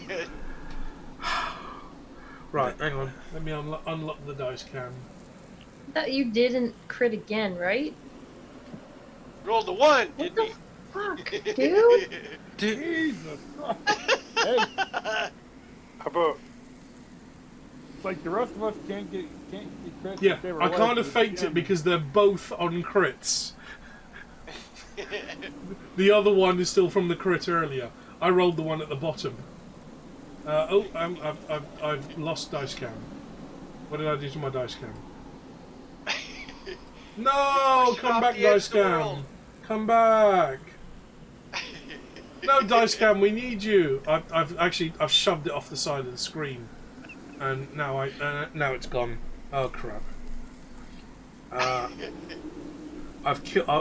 Okay, can I get an F in chat for dice cam?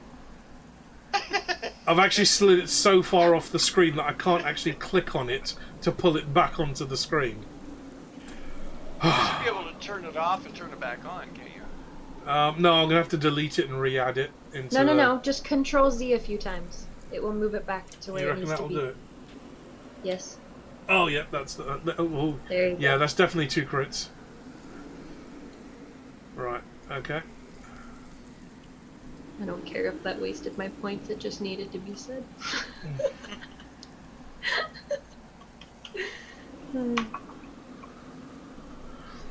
Right. Yeah.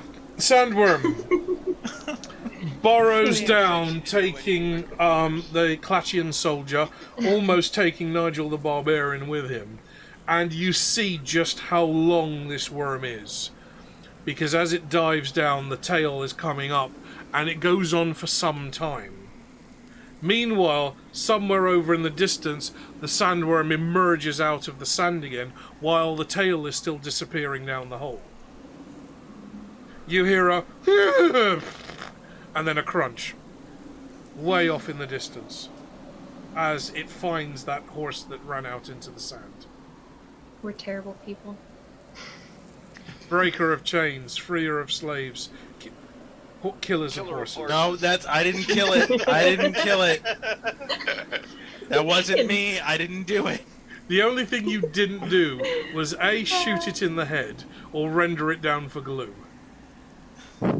Or, if we're going to be political about it, you could have turned it into burgers. But that was more of a European scandal. Yeah. French, right?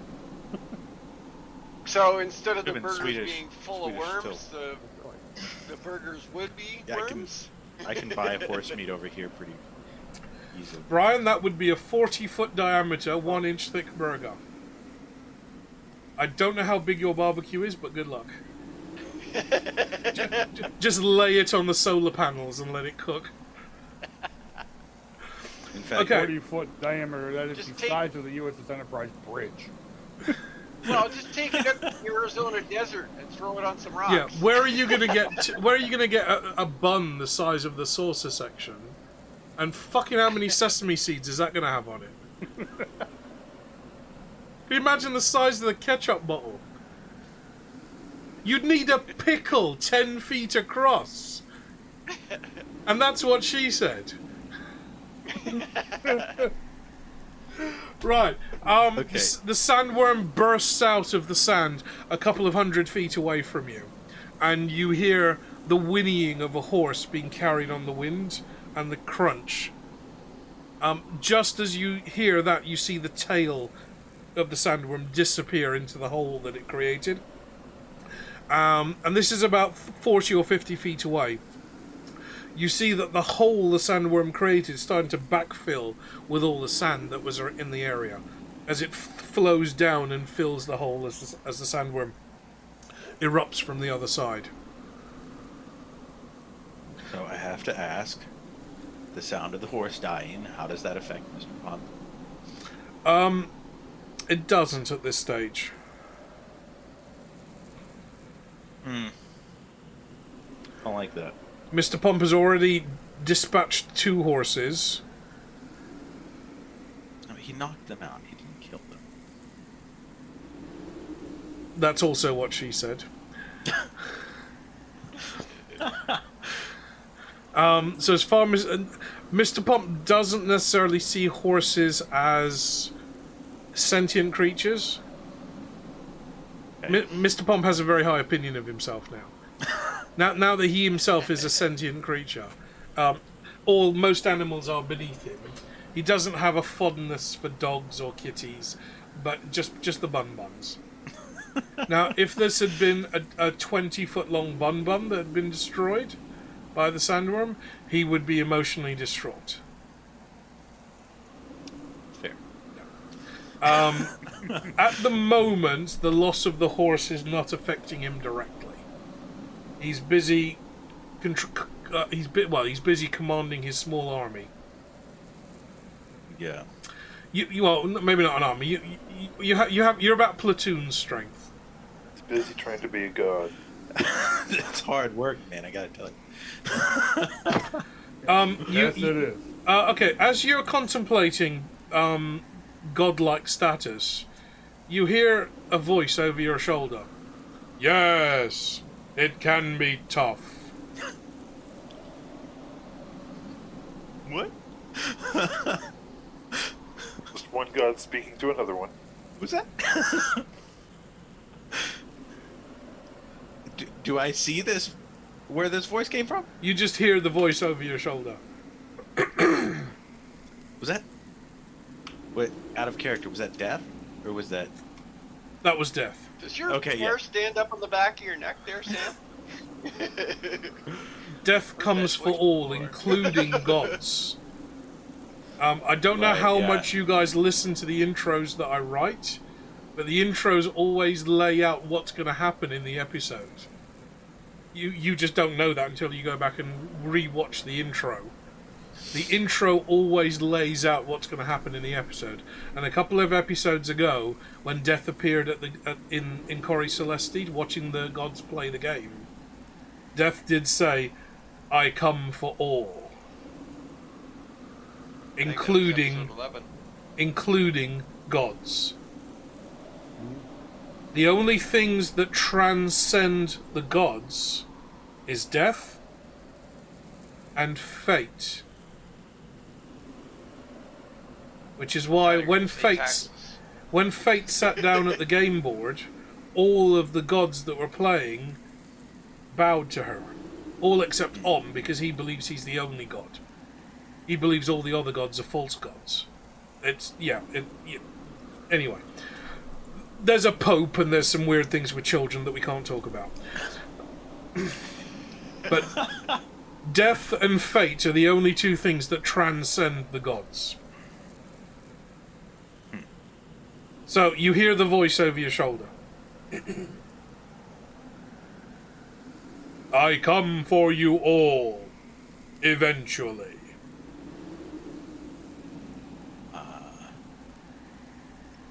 All right. Did you go for the worm right now? Yeah. Well, he was here because it was extremely close on this scenario that was just happening.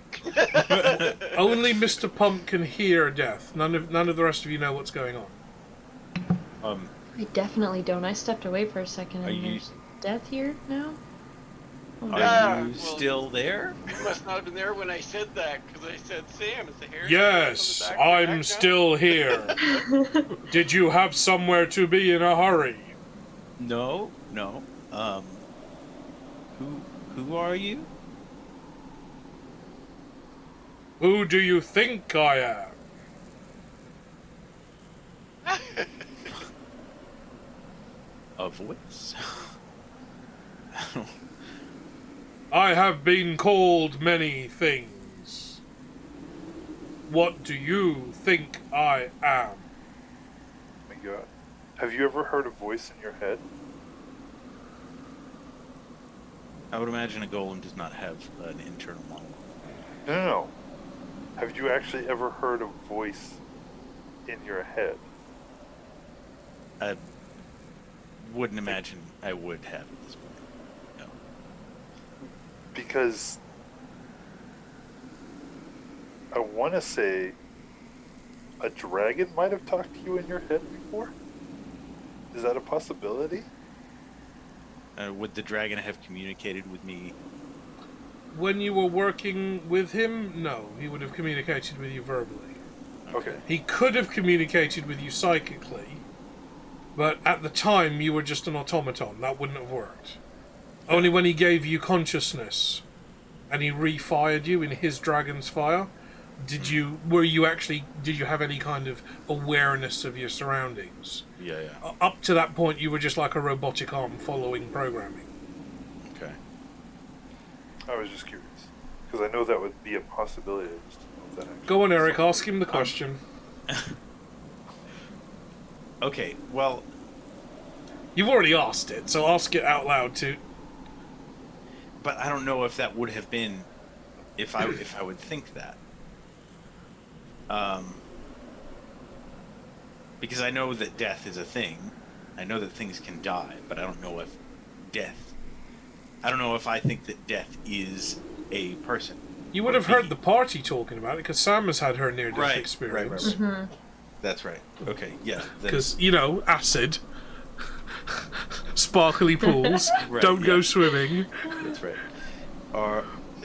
God, how many clips have you guys pulled out of this game tonight? Probably like 15, and it's all been me. Yeah.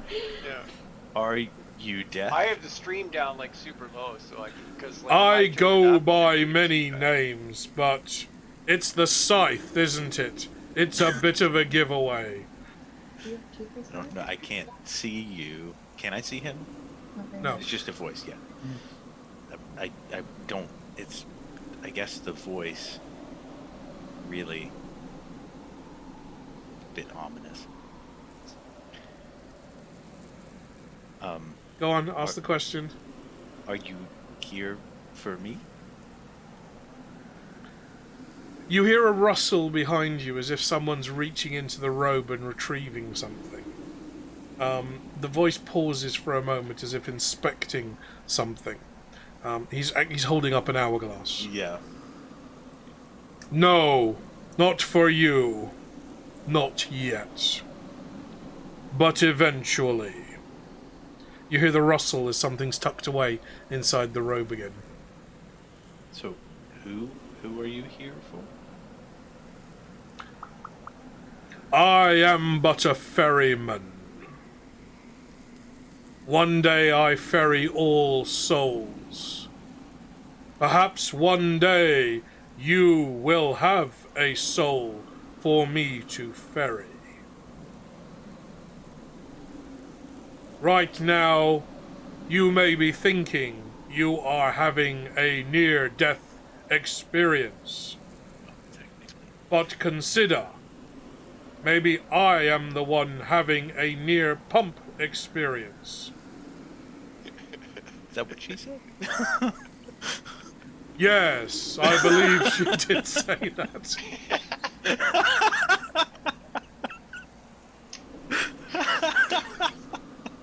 I was just hoping that he was here for the horses.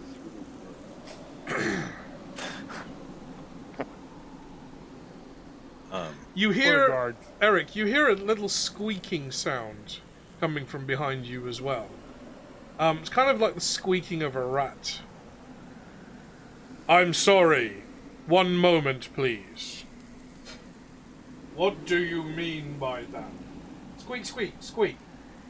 Yes, I know. Squeak, squeak. Really? Squeak. Okay. Continue. Squeak. I just came back from helping the kid with bedtime, and all I see is Omar talking to the side of himself. Squeak, squeak. Missed absolutely nothing, Sam. We're still in the same conversation. Uh-huh. Well, I figured we would be. I had to run and deal with the kid's bedtime, but I that was That's Death interesting. talking to the death of rats. Because there are like, more talking rats. to death. Because there are more rats than there are humans on the Discworld, he's had to outsource some of the work. Of course. So there is also a death of rats, also known as the Grim Squeaker. I'm sorry, is that canon? I didn't make that up. That's how it's written. It's Fantastic. Fantastic. It is it is the skeleton of a rat wearing black robes and carrying a tiny little scythe. He is called the Grim Squeaker. What did he have to say? Is complete. It sounded like he was saying squeak, squeak, squeak, squeak. Okay, yeah. Squeak. Squeaky, squeak, I squeaker. did hear that. And it's not like ee. It's actually saying the word squeak. All right. So did you come for the sandworm, perhaps? Maybe, please. I was just passing through. Occasionally I like to make the odd visit. It's good for PR or something. Consider this a gentle warning as to what may happen if you continue down your current path. Remember, I am but a ferryman. Your fate is not in my hands. I do not choose who lives or dies. I just ferry the souls to the other world. I'm not a bad guy, really. I believe you. Yeah. I'm just a portentous skeleton doing a job. Yeah. What? What did you say? Roll for insight. Roll for insight. Can you send fate this way then? Fate is very much aware of what is happening with your party. In fact, Fate's hand, I feel, in some of these events. I have already said more than I am permitted to. You feel the presence, the voice behind you, the kind of cold weight that was sitting on your shoulder lift slightly. And it feels like it's moved.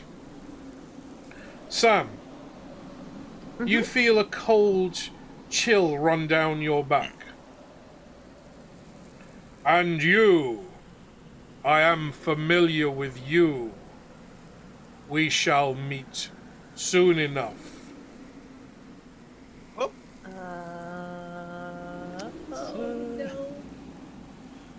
Yes, I like to have a little fun once in a while. What is life without fun? But then, what do I know of life? Squeak, squeak, squeak. Please just get on with it. I haven't got all day. I had a picture in Discord.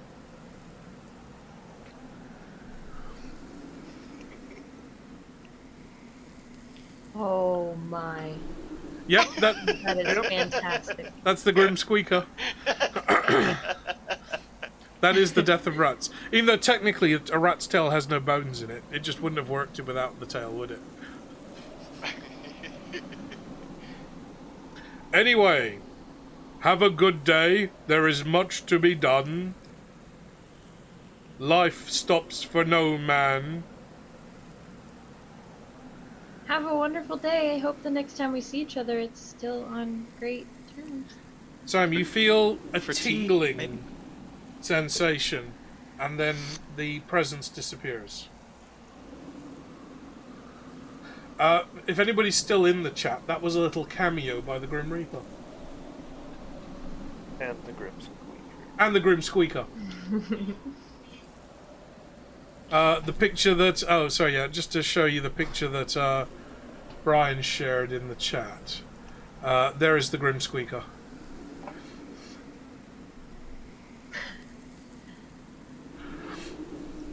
Oh, and I've just got a picture of Sandworms popped up, because I had that tab left open. Right. The sandworm has erupted several hundred feet away from you. You're all standing absolutely stock still. You're mostly shaking in terror at this point. So there are small vibrations still transferring through the rock. What are you going to do? We need to get to solid rock.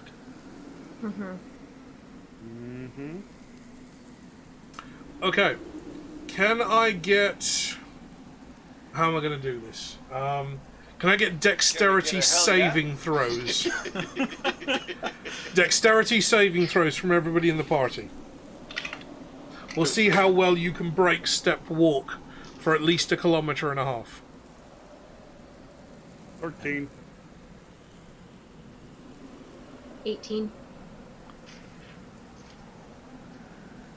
18.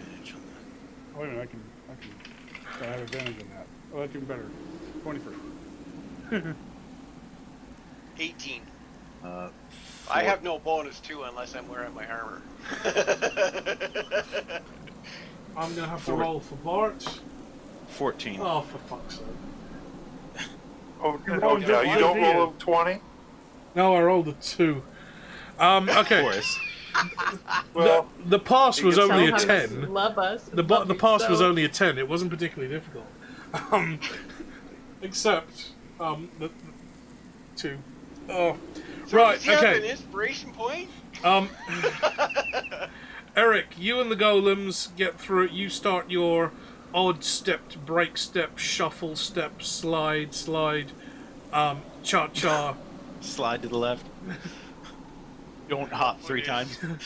No, do not hop. Do not hop. You slide to the left, and if anybody does the Macarena, you're all dead. All except Tony Stark there, our new wizard, who in his lightning suit the copper plates on his lightning suit are just clanking together a little too much. You over in the distance, you see the sandworm emerge again. Now we're talking several hundred yards away, several hundred meters away, emerging from the sand, and it's just stopping with its head out of the sand, turning and looking in all directions. Everyone needs to stop. One of the donkeys needs to be let go and sent out. Slave trader. Out of character, or the slave trader. I feel like the slave trader would just run where we're trying to get to. He has an intelligence. The donkey wouldn't know where to run. I feel like You the want to donkey smack still. some ass? I mean, Smack an ass's ass. you could literally cut the donkey free, smack its ass, call it Susan, and see which way it runs, and just go the other way. Yeah. The donkey's name is now Susan. Okay. I think that's the plan. Just I don't don't call know. me Shirley. Oh, that's Surely that's a good idea. Are you sacrificing the donkey? We don't Is this need the it. only way? I am not. To be clear, I am not. Yes, I would sacrifice the donkey for the party. Man, I would never sacrifice ass. Okay, yeah. First of all, if you bring an ass like that to a party, you're not going to be sacrificing that too soon. Never sacrifice a good ass. That just came out like a Porky's joke, didn't it? That's something Sam probably doesn't get. What? Porkies. No. No, probably for the best. Okay, anybody in chat, probably. if you remember Porkies, just F for yourselves, please. No, tell me what it is. Also, make sure you grab the rub for your back pain later.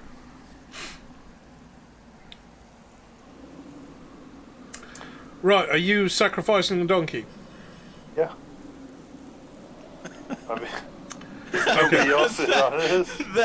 Without The way really you said that waiting was for the like, consent of the rest of the What else party, would I do? the ranger steps ahead, cuts the harness reins from one of the donkeys, and it drops down to the floor. Still At kind of least- running, The whole time it's just been running. Animal friendship.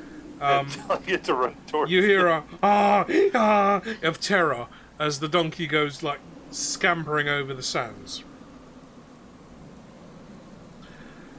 The rumbling begins again as the sandworm, its head rears around, focusing on the hoofbeats of the donkey across the sand, and it dives down into the sand again. You see an eruption of sand particles as it starts to burrow its way down into the sand, and you feel the rumbling as it goes underneath where you're standing. About a minute later, you see the sandworm emerge out of the ground, now considerably closer to you, about 30 or 40 feet away, spraying you with sand as you're standing stock still. And you hear the terrified wails of the donkey. Yeah, Dustin, we're still terrible people. Dustin, consider yourself moved down from lawful good.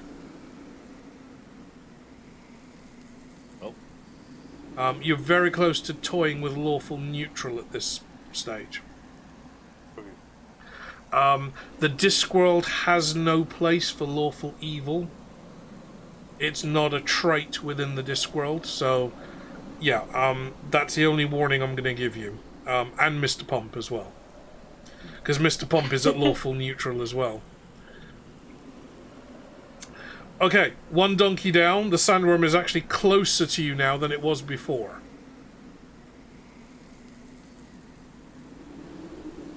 Don't like it. No. But if we're doing our little shimmy shake.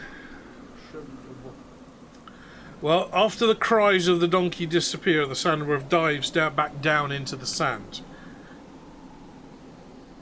And it stays there? You feel the rumbling of the ground underneath you as it starts chewing its way through the rock. But it doesn't re-emerge. The rumbling suddenly stops. Ooh. I don't like it. Oh, it's gone away. Yeah, let's go with that. Yeah, no, Yeah. I don't. Did you ever see Tremors? When it stops, it's totally just gone away. Yeah, I mean... No, I haven't seen the director's called cut and it's 5-minute break, yeah. It's like, in Tremors, exactly in Tremors, the monsters just nip to the toilet. Is death gonna appear to the ranger now? Please tell me you aren't seriously that stupid. Why did death come to me? I'm still at lawful freaking great. It's only because I make stupid decisions. No, it's because he's already spoke to you once before. He saved Because I was your life. dead. Yeah. Yes. So he spoke to you again. Saying that I'm gonna die soon again. Well, he said he's gonna see Omar you soon explained again. this. And just why would did he it do to that? chit chat. Remember, Sam, you've already had one near-death experience. And you were pulled back from that at the last minute. Death knows how much sand is in your hourglass. But he still likes to make the odd, like, in-person appearance. It's good for PR. I don't like that he Okay. said soon. What if I die? What does soon mean to him versus you? Going to go. I don't know. That's the issue. So, say again, Brian? Fun. I'm gonna go over of my potions that I have. Okay. The ones that I have listed in my inventory are a potion of greater healing, a potion of invisibility, and a potion of flying. I'm gonna take a look at the potion of flying to see what the liquid looks like. Okay. Okay, so I'm gonna need a breathing tube, and I'm gonna open the pouch to see if I have a matching liquid on the potion shelf. Okay, the potion of flying, when you look at your small vial, the potion is slightly creamy in colour. And you know when you first pour milk into coffee, and it gets that kind of swirl as it starts to mix? Kind of like a marbling. Yeah, that's what the potion looks like, but they're never mixing. They're constantly swirling together, but they never quite mix. You dive into the wizard Zazar's bathroom, emerging from the beautifully black and white tiled floor. And you look around. You see the pristine marble toilet, you see the pristine sink and wash basin, and you see the shelves with all the hundreds of potions perfectly lined up and perfectly arranged on the shelf. Hundreds of different varieties and shapes of bottle. And as you're still only sticking your head through the pouch of holding at this stage. But as you look and start to slowly inventory in your mind what's there, knowing now what to look for, you can see that on one of the lower shelves there is a potion that looks very similar to the one that you've got. Same bottle shape, same colour, same gently swirling marbled liquid. However, further up the shelf you see a slightly differently shaped bottle. So rather than being kind of like a flask, a round bulbous bottle with a little spout, this one's more like a pyramid, like a cone shaped, with a little stopper in the top of it. Still only maybe 5 or 6 centimeters tall, but this is way further up the shelf. But it still has that shimmering, swirling, kind of milk mixing with coffee marbling going on. Can you give me a perception roll, please? Well, I was kind of thinking that there. It's like, okay, which one should I go for? Let us let the dice decide. Go for the poisoned one. Go for the green one that fizzes and gives off a funny gas. That's always the best one. Okay. Go for the one with the skull and crossbones on the No, bottom. you go for the one with the Mountain Dew label on it. The green one that fizzes and gives off a funny smell. And that's with wisdom with it, right? Yep. So, I got an 18. Okay, with an 18, you notice that the potion on the highest shelf is incredibly similar to the one that you've been looking for, but the marbling is much finer and there's much more of it. So rather than 3 or 4 swirls mixing together, there's 10 or 20 or 30 very thin striations of these multicolours moving around inside the bottle. Is it just a higher level potion? Is there more Well, it looks? could be a potion of greater flying type thing. Like, would have like an area effect type thing. Potion of Mach 3? Or it could be like a potion of levitation, which would have a similar effect. Potion of Destroy Sandworm? Imagine All right, potion so of- let's do a No, potion no, of Eric, super it's freaking not going to be a loud potion noises. of Destroy Sandworm. At very best, you might get away with a potion of ranch dressing. Ooh. Anybody There have was a bottle of red stress. Okay, so let's do some experimentation here. I'm going to grab the triangular flask. From the upper shelf. Yep. Okay. As you take that one down, you see the bottles behind slide forward to fill the gap.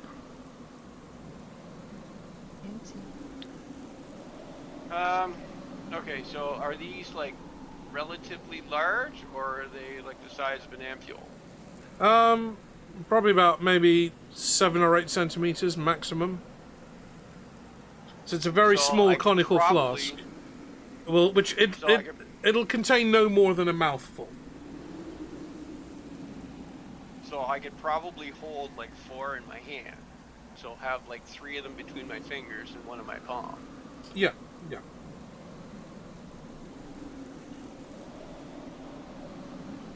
But you've only seen one of each.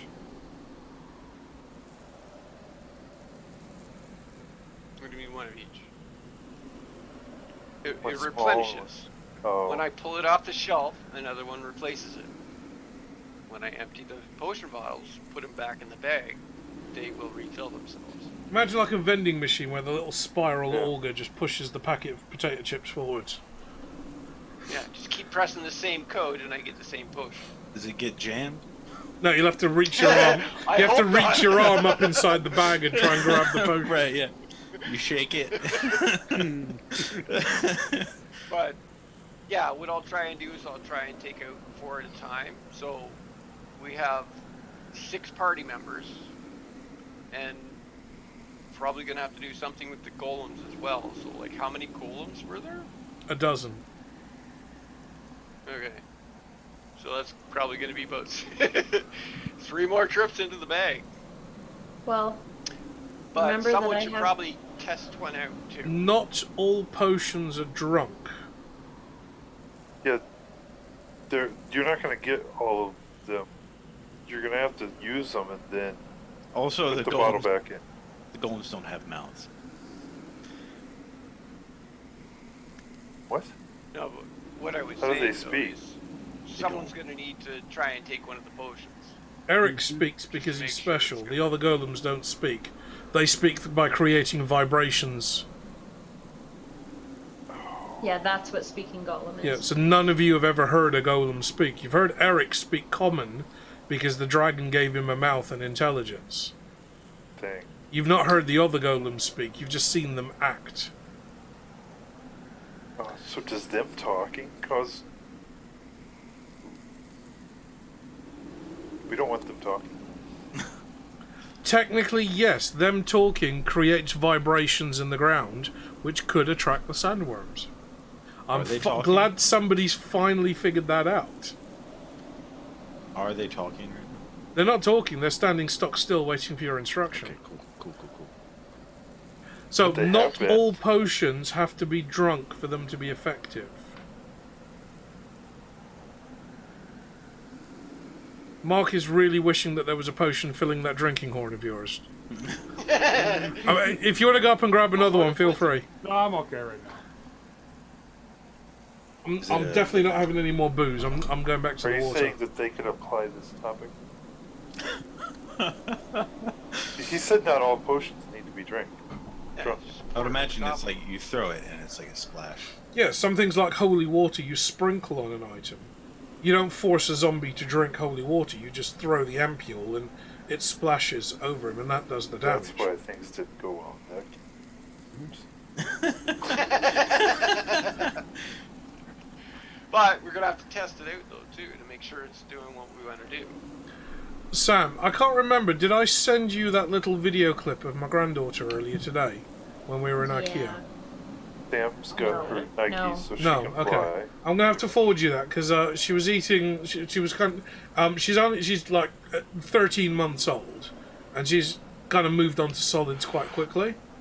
Gonna be right back. So she's kind of eating like meatballs and mashed potatoes off of mine and Abby's plates. And there's one point where Abby asks, "Do you want some with gravy on it?" And I swear she says gravy. Which is like the 4th word that she knows, and instantly makes her a definite Kyle. Because Abby will have gravy with other food on the side. Oh. So as does her big sister, as does Lauren. When I used to do Christmas dinner and have them round, I would have to make 3 pints of gravy. There's still only one like turkey breast joint, but there's 3 pints of gravy. Because if that gravy runs out, there's going to be hell on. There's going to be it's basically soup with bits of turkey and vegetable floating in the plate. That's how much Northerners love their gravy. And I swear, the 4th word that she's learned, she knows hiya, because everybody says hiya. She knows how to say hiya, and she now knows how to say gravy. Love it. I'm gonna have to send you that. I'm gonna have to send you that clip. I'm just filibustering while you guys decide what you're gonna do. Waiting for Brian to Right. Oh, because it's all his fault. Yep. test. No, he's testing the potions. We're waiting for him to test the potions. I'm waiting for him to get back. I'm more than willing to test the potion. Yeah, give it to the new guy. Yeah, he's a barbarian. He's got a strong constitution. He can take it. Our boy just started preschool. This was his first full week. Nice. Okay, Sam, I'm uploading the video clip to Discord now. It's the last few seconds of the clip that you'll hear her say it. And I swear she says gravy at the end of that clip. I'll listen to it. How are they like in school? He's really enjoying it. This was like this week we went with him. My girlfriend went for a few days, and then I went for the last couple of days. And you just go for like, first you go for like full day, and then you like only go for a couple hours, and then you leave, and then you pick them up. So. Oh, that's when you're basically sitting around the classroom like a teacher's assistant, helping them with the paints and stuff. Right. Yeah. I've done it. Yeah. I've done it twice. Yeah, he's enjoying it for sure. But it's like, it's bittersweet because it's like, hey, I get some time at home after work to myself, but like he's doing all of these things and like learning stuff, and I don't know what exactly it is, and it's just like, I know, but he's gonna learn so much that you're not gonna be there for, but he's gonna learn so much from you. Yeah. So it's freaking hard, and I went through that, but you just gotta let the birdie fly. Right. Let that little birdie plummet like a stone. No. Because the little one said roll over, and then one fell out. Okay, this is taking a turn that I did not want it to take. Yep. Seriously. Okay, hold on. Eric, this is where it starts. Because every minute you get with your kids or your stepkids, it's an opportunity to teach them more. Yeah. And the one thing that, I mean, look, I teach for a living. She did say gravy. I teach for a living. I mostly teach adults, but a lot of the training material I used to write, I used to test out on the girls when they were like 9, 10 years old. And if they can understand it, I know the people that I'm teaching can understand it. Right. I taught them algebra when the big one was 9 years old by writing chalk numbers on the bricks on the side of my garage. Okay. Like, if this brick equals 2 and this brick equals 3, what happens if I add the two bricks together? Right. And I'm teaching them algebra at 7 and 9 years old, and they're working it out. So every moment going forwards is not an opportunity to sit on the PlayStation or watch a movie, necessarily watch a movie together. It's the opportunity to teach them. And if you can teach them more than their teachers can, you'll have a far better relationship with your kids. Yeah. When the big one was about 9, 10 years old, she was crawling under the car with me while I was changing oil. So I had one of those little creeper boards. I was creeping under the car. And she was there. She knew the tools. She knew every single socket in that socket set. So it's like, okay, I need the 20 mil. And she'd pull out a few and check and hand me the 20 mil. And we're under there changing the oil in my Audi. Yeah. I tore apart the interior to install new speakers and amps, speakers and the subwoofer, and she was helping me do the wiring. I showed her the wiring diagrams, showed her what all the different colours mean. So, okay, so if you've got these colours, which colours do I need to match up to the sub? And she'd look at the diagram and say, right, it's the blue and the green one with the white stripe. Because she's reading wiring diagrams at fucking 9 years old. She's reading automotive electrical wiring diagrams. And that's the kind of stuff I did with my girls when they were young. Yeah. I talked to you about the wooden spoon game I used to play with them in the garden. I've mentioned this to Sam before, but when the girls, probably about 7 and 5, we used to have a game where we used to go out in the garden and play the wooden spoon game. So we'd each have a wooden spoon or like a wooden spatula, and the point of the game is to try and poke the other person with the spoon. That person has to try and knock the spoon away and poke you back. And what they didn't realise until they were about 20, when I talked to them about this, I was teaching them to knife fight. At 7 and 9 years old, because that's what the game was. It was how to knife fight. But I raised 2 warriors. I didn't raise 2 victims. I didn't raise 2 girls that were going to get bullied by boys. I raised 2 warriors. They know how to fight. They know how to hunt. They know how to shoot. They know how to handle explosives. Taught them well. Yeah. We'll be good in the apocalypse. Well, yeah, I mean, if you make it all the way to Britain, I mean, just kind of keep going north until you hit Newcastle, and you're welcome to chill at mine. I'll be on the flat roof with the rifle. In a jet, Just picking 'em off at sitting range. on a flat roof in a deck chair with a 12-pack next to me, and both my girls like looking at the other directions. It's like, right, okay, this one's yours. Abby, don't pull Just like the Shaun of trigger. the Dead? Squeeze. No, honestly, Abby will be the one with the cricket bat. I swear, Abby, the young'un, the little one, will be the one with the cricket bat. Lauren's more precision Good old shooting. blue steel behind me. Yeah, so Sam, she definitely says gravy, doesn't she? Yeah, I was just about to watch it again because at the end, it's like she's about to go and grab food, but she doesn't, and like looks at her mom and she's like, "You want some gravy?" She's like, "Gravy!" Like a yes. That's so cute.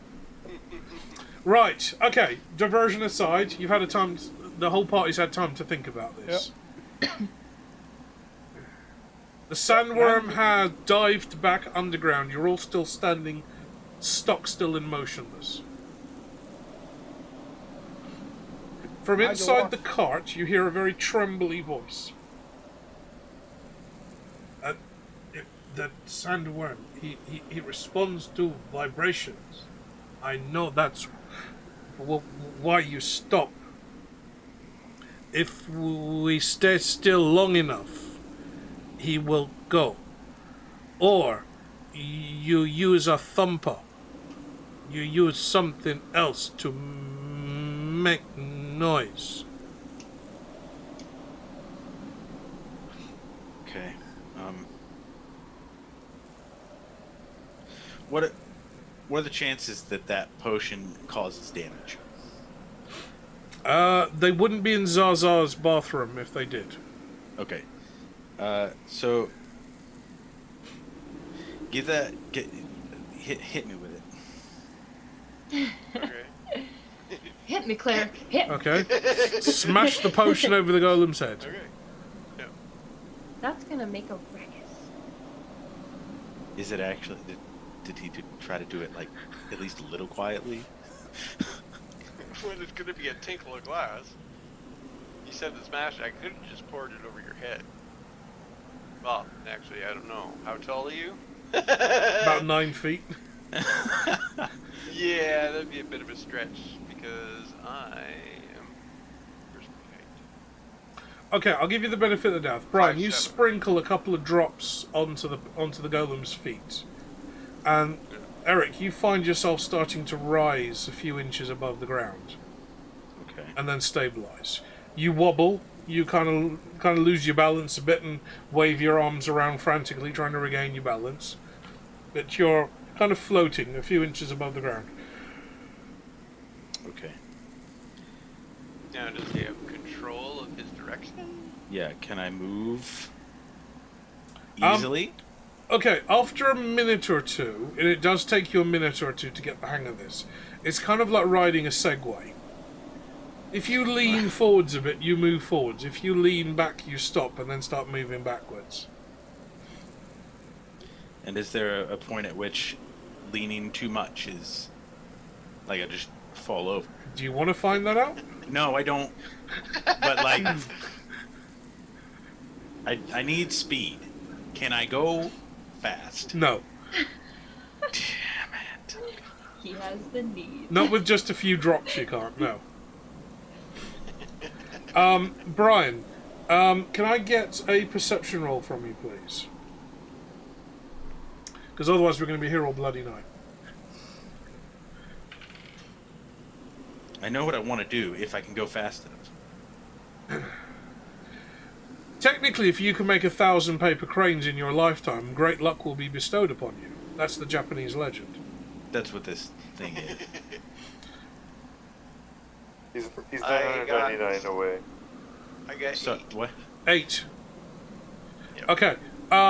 Brian, you get the idea, but it's a very scraggy, very half-baked idea. But you get the idea that pouring little drops onto everybody in the party, given there's at least a dozen of you, plus there's half a dozen of you guys and there's a dozen golems, plus one donkey, who's looking rather lonely now. It's going to take a little while. What would be more helpful is perhaps if you could vaporize the potion and it rains down on everybody all at once. Because you don't know how long this potion's going to last if you're only using a few drops. Yeah, by the time you get to the last Alright. person, the first person could be on the So- ground again. Everybody ready to have a good test here? Sure. Drink it. Okay, I'm going to be playing Moko's character at this point. We also So- should discuss before this where we're going. Like, we need to command the golems. We need to Yeah, but do shit that has to happen. we knew we had to get to solid rock. Okay, So I and would we still imagine- know the direction of that. That was part of the Should be information straight in relayed front of by us. Google. Or, Brian, or you could just ask Google to whiz around and put a couple of drops in everybody. He will do that in the blink of an eye. It's true. I was just going to use one of my holy hand grenades, dump the holy water out of it, and put the potion in it. That would work, but the explosion would cause pressure waves. Also, do you risk hitting the worm? Oh, the worm's underground at the moment. My Yeah. Oh god, yeah. Make a 2-mile sandworm float.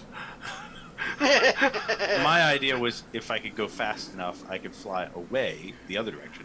Hey, if you then thought, something Moko would if you guys had thought of this 4 days ago, the dirigible might be flying now. You were gonna go the other direction I and was what? just looking through my inventory, okay? And I just came over, hey, potion of flying. That'll keep us off the ground. I was gonna go the other direction. And Yeah, we really want a 2-mile sandworm flying across the desert. I was gonna use thunder. It'll be Waves like one of those things in Avengers, the kind of and the then catfish-looking run away really monsters fucking that they all fast. were riding Oh, on. the ones that drop the guys out of Yeah, bad. Yeah, that's what it was, bad. Mark, I think we may have to roll you up a Doctor Strange character to try to counter some of this crap. Nigel the Barbarian's a little bit out of his kind of comfort zone here. Yeah. He's a little bit out of his like suede thong as well. That thing's never going to be comfortable again. He's like, Sorry. just drop him off in town and he'll find his way home. Hey, you almost didn't have an ass to have that thong on, so. I'm still, Sam, make sure you wash your hands afterwards, yeah? 20 seconds at least. Right. Okay, you could use Google to distribute the potion quickly amongst all the members of the party. Or you could just substitute one of your hand grenades and toss that up in the air and let that explode above you and vaporize the potion. Or you could throw the potion bottle up in the air and get somebody to hit it with a magic spell. Magic missile, for example, doesn't need to be aimed. Or perhaps if I'm taking care of Moko's character, you can use one of his Tony Stark lightning bolts from his hand. Like, You have options. I feel like Google would be the Option that doesn't get us killed by the sandworm? yeah that. Yeah. Alright. Good. So can he hold like 2 of the potions? Because like he might run out part of the way through. Yeah, the bottles are small enough that he can carry them comfortably. To be fair, he carried Mr. Pump's brass knuckles. Yeah. Oh, that's true. And those are big enough to be considered carry-on luggage. Not a shipping trunk? No, but we haven't made underpants for Mr. Pump yet. Oh, Lord. Could you imagine solid brass underwear for Mr. Pump? I don't He's want got to. some brass ones on him. They might actually come with brass balls inside them. Just so you can feel something jingling around when you're walking. All right, so Google's Now going you're to like all the distribute. other girls. Okay. Brian, the little imp kind of dashes over to you, grabs 2 of the potion bottles out of your hand, and then you see him just kind of streaking around everywhere, dropping a couple of drops of the liquid onto everybody in the party, including the donkey and including a couple of splashes over the cart itself, as well as the people in the cart. You all find yourself levitating a few inches off the ground. This takes maybe 3 or 4 seconds for it to come into effect, and within less than 30 seconds you're all floating off the ground by a couple of inches. Eric, you give the instructions to the golem to lean forwards to move forwards. The golems understand common, right? No. Oh, sorry. Yes. They yes, understand. they will. Okay. Yeah. So I will relay the instruction to Google, who can then relay it to all the golems. Okay. To avoid vibrations. Okay. But you're off the ground. So all of the party are floating. Then- You've all had instructions relayed to you by the little imp, who, by the way, is getting a little bit tired. You know. You're all floating a few inches off the ground, and you all lean forward slightly, almost as if you're in that Michael Jackson video.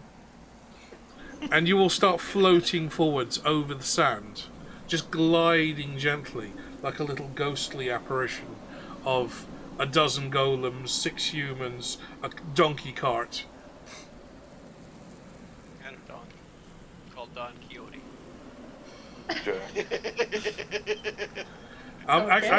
Actually, the donkey is called Ernest. It's not named Because he Vern. always tries his best. The importance of being. Google has decided it wants a good vantage point of this because it's finding all of this fascinating. It's updating updating all of its knowledge back to the main repository.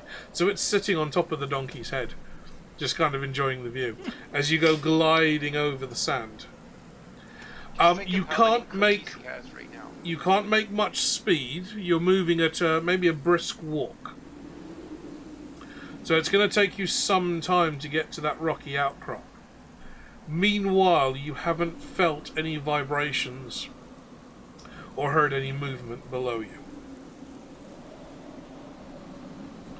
After about 15 minutes, you feel the potion's effects start to wearing off, and you start drifting lower and lower to the ground, to the point when you can just feel your feet scuffing the little tips of the sand dunes. Yeah, There everyone's hasn't- gotta stop in their place. There hasn't been any ground tremor or movement from the sandworm in at least the last couple of minutes. Wait, in that 15-minute time, did we feel something? So in that 15-minute time, you would have felt a few tremors, but in the last couple of minutes, you felt nothing at all, and now the potion's starting to wear off. Okay. More. How far did we get? You made about half a kilometre. And how much further do we have? A full kilometer? About a kilometre and a half. 2. Yeah. Oh, I thought it was 2 more kilometers. But we got half, so it was 2. So we got another kilometer and a half. But you've been quiet long enough that the sandworm may have lost interest and moved on. May have, yeah. Well, we can... Still, we had a chance Do with that hop, step, jump thing.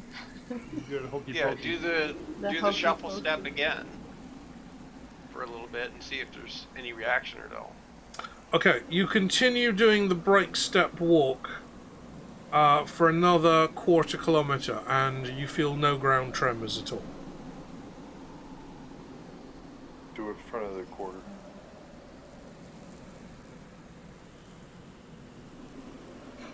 Yeah, do it. Yeah. No, do it again.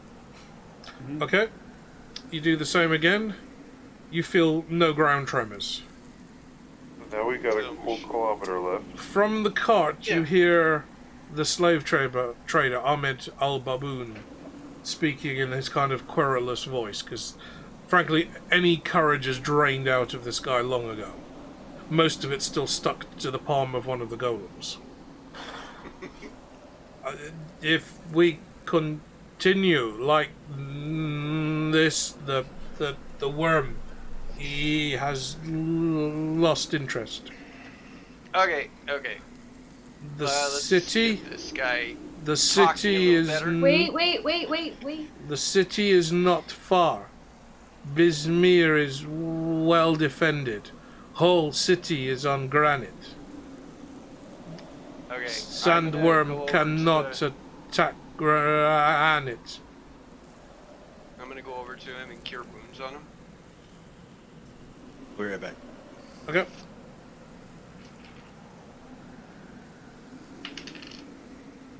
Ooh, that's a nice one. So I just healed him for 15 points. Okay. That's most of his skull reconstructed. Well done. He's still... And...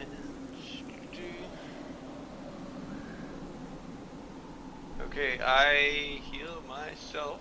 Oh, well, that sucks. I healed myself 2 hit points while I did that.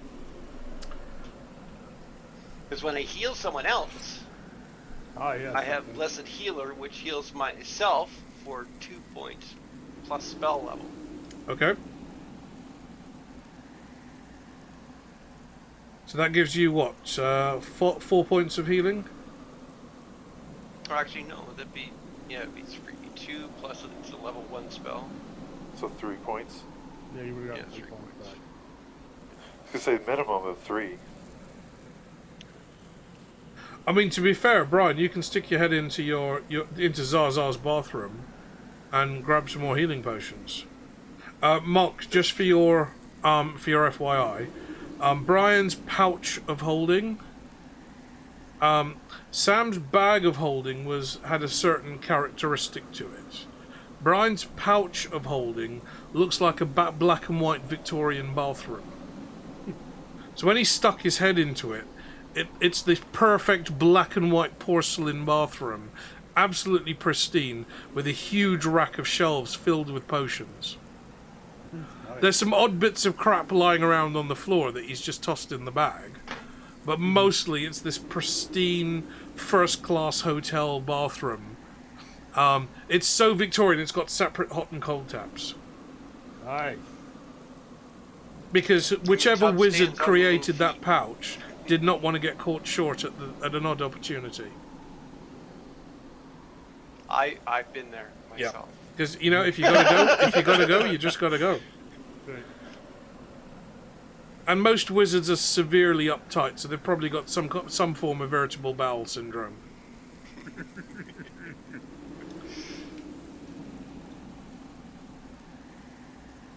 As you slowly step your way up the sand dune, you crest over the top of the sand and you feel the sand whipping off the surface of the dune, carried by the wind.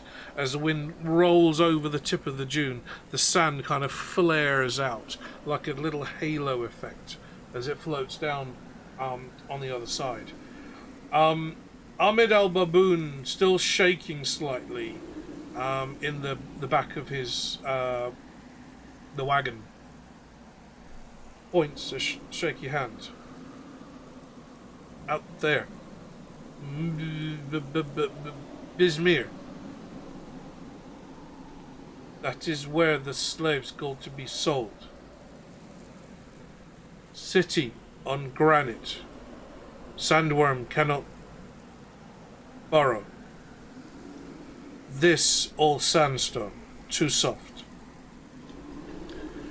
He kind of retreats back in on himself and is like shivering away in the corner. He's pretty much a nervous wreck at this point. He needs a hug. In the meantime, we continue on, right? Oh my lord. Did you not just get your warning, sir? Like a warning that you were going to be unlawful?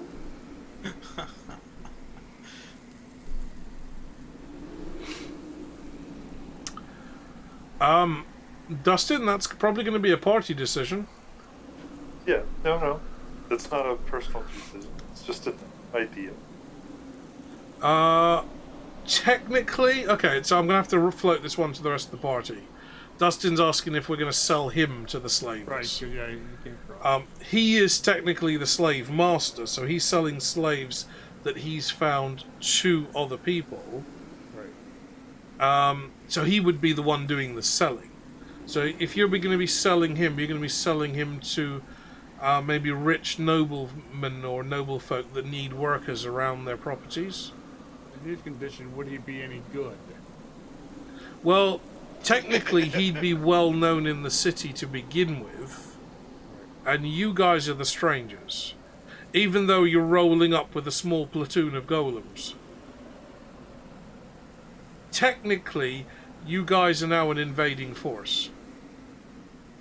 Very small one, which is also the sign language for dickhead. But you guys are technically an invading force here,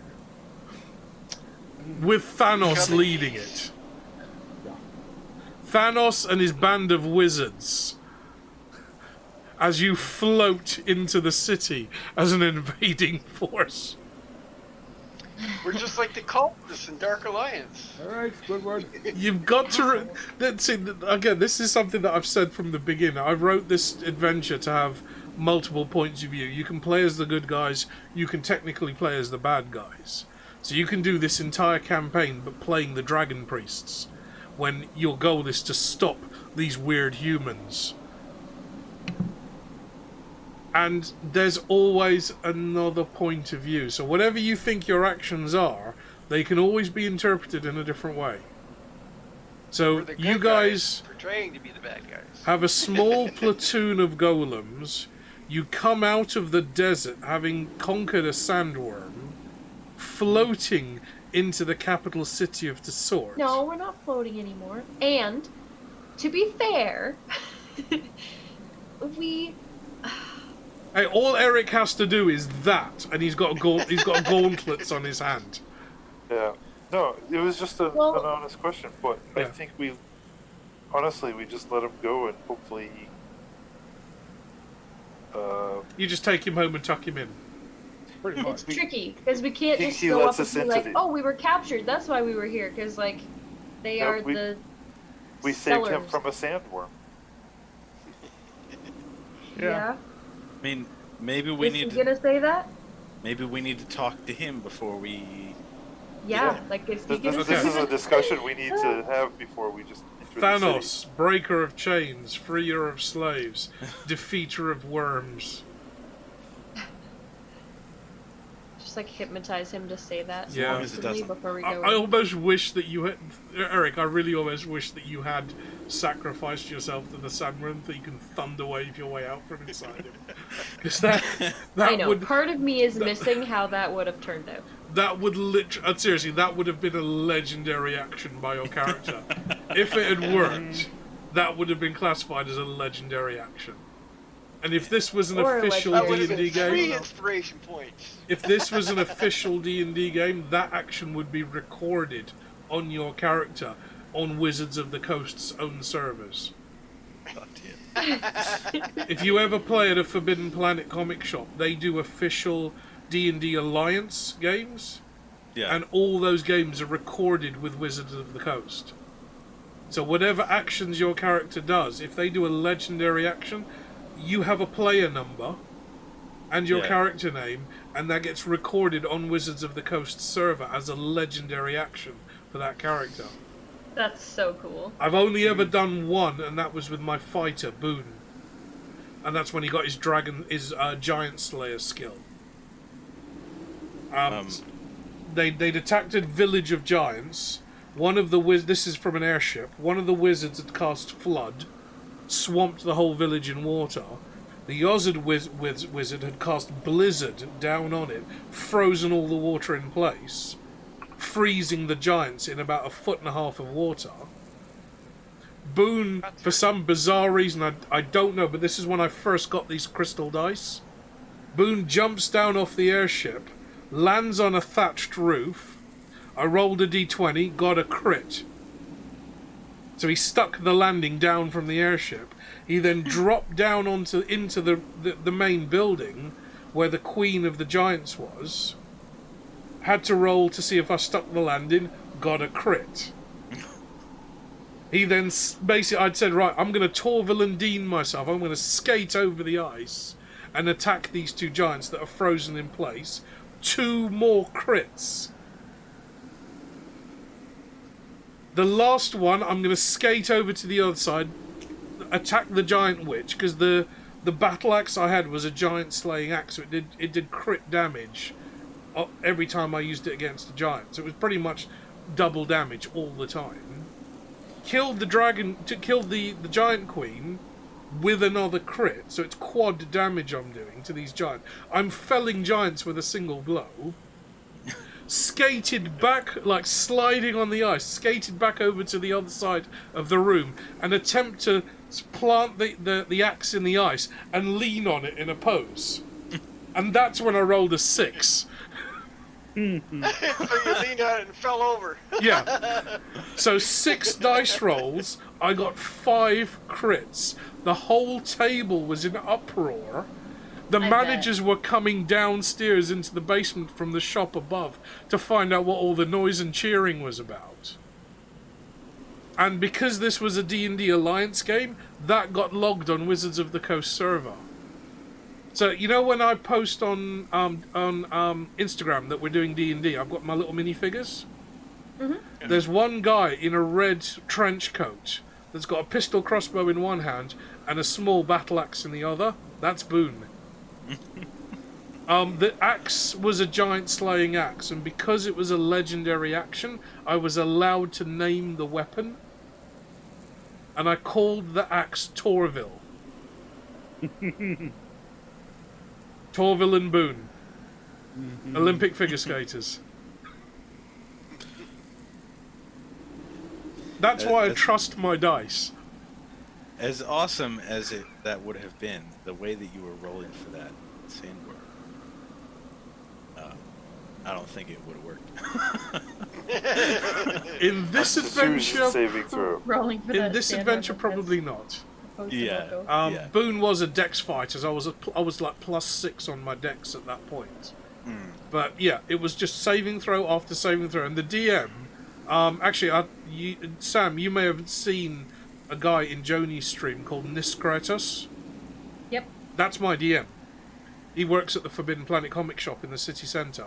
He was actually running that game, and 5 saving throws out of 6 I critted, and nobody believed it. They were all crowding around the dice tray because I was using this little blue dice tray. They're crowding around this tray to see what happens, and it was coming up crits constantly. They made me test the dice. You know, you can test the dice by putting it in salt water and seeing which way it naturally floats, because sometimes you get bubbles in the plastic and it naturally favours one side more than the other. These are gemstone, they just sank to the bottom. So that's why I trust my dice, and that's why I'm never buying another set of dice again, because of that legendary action. So Eric, you have the opportunity of doing legendary actions here. And not just known in Ankh-Morpork, but known across the disc. So, it's about 1 kilometre to the city from where you are. You've had nothing from the Sandworm for at least the last 30, maybe 40 minutes. Let's have a chat. Let's have a chat. In Russia, we break out vodka and discuss. Well, we're not in Russia, we're in the desert. In desert, we break out sand and we just look at sand. We live in giant hourglass. Guys, look, I found sand. Alright. I fired my little Oh, Ravnos is in the house. Sorry, I think you've probably been here for a while. Thank you for joining, Rav. So, we'll sum this up so far. You've been caught by slavers. You managed to break free by convincing the golems to help you, and now Eric is commanding them as his army. Well, platoon strength at least. You've killed all the Clatchian guards, one of which was eaten by a giant sandworm because you took too long doing what you did and you attracted the attention of the sandworms. You've managed to escape the sandworm, or so it seems. The Clatchian slaver that captured you is now a gibbering wreck in the cart that you're carrying. One of you is certainly on the way to evil. Two of you possibly. Wait, which one is certainly on the way to evil? What? And you have also managed to recover your items, and you're now approaching the major city where you would have been sold into slavery if you hadn't attempted to escape. I'll tell you now, I was really hoping that you didn't attempt to escape. I wasn't planning on it, the party did. I just want to point that out. I was really hoping you would bide your time and see what happened. Yep. What? No, you were hoping that, but I was you hoping, really but, you know, expect that. That's why I can't plan these out in too much detail. I've got to make notes. I can't wrote 6 write a pages story. of worthless notes. Yeah, 6 pages. 6 fucking pages of worthless notes, and we've only made it through a quarter of them, and you've skipped about a page and a half. There's a difference between hoping and expecting. So I know you hoped that we would not try to escape. What did you expect to happen? Oh no, what I You expect also to have to happen, remember what I that expect to I am happen will here. still happen, because you've got no Okay. idea what I planned anyway. He just didn't expect us to do the dumbest thing we could possibly do. Yeah, Which is surprising to me. fight a sandworm. Moko says he was up for like letting it ride out. Yeah, Moko's back safe. Well done, mate.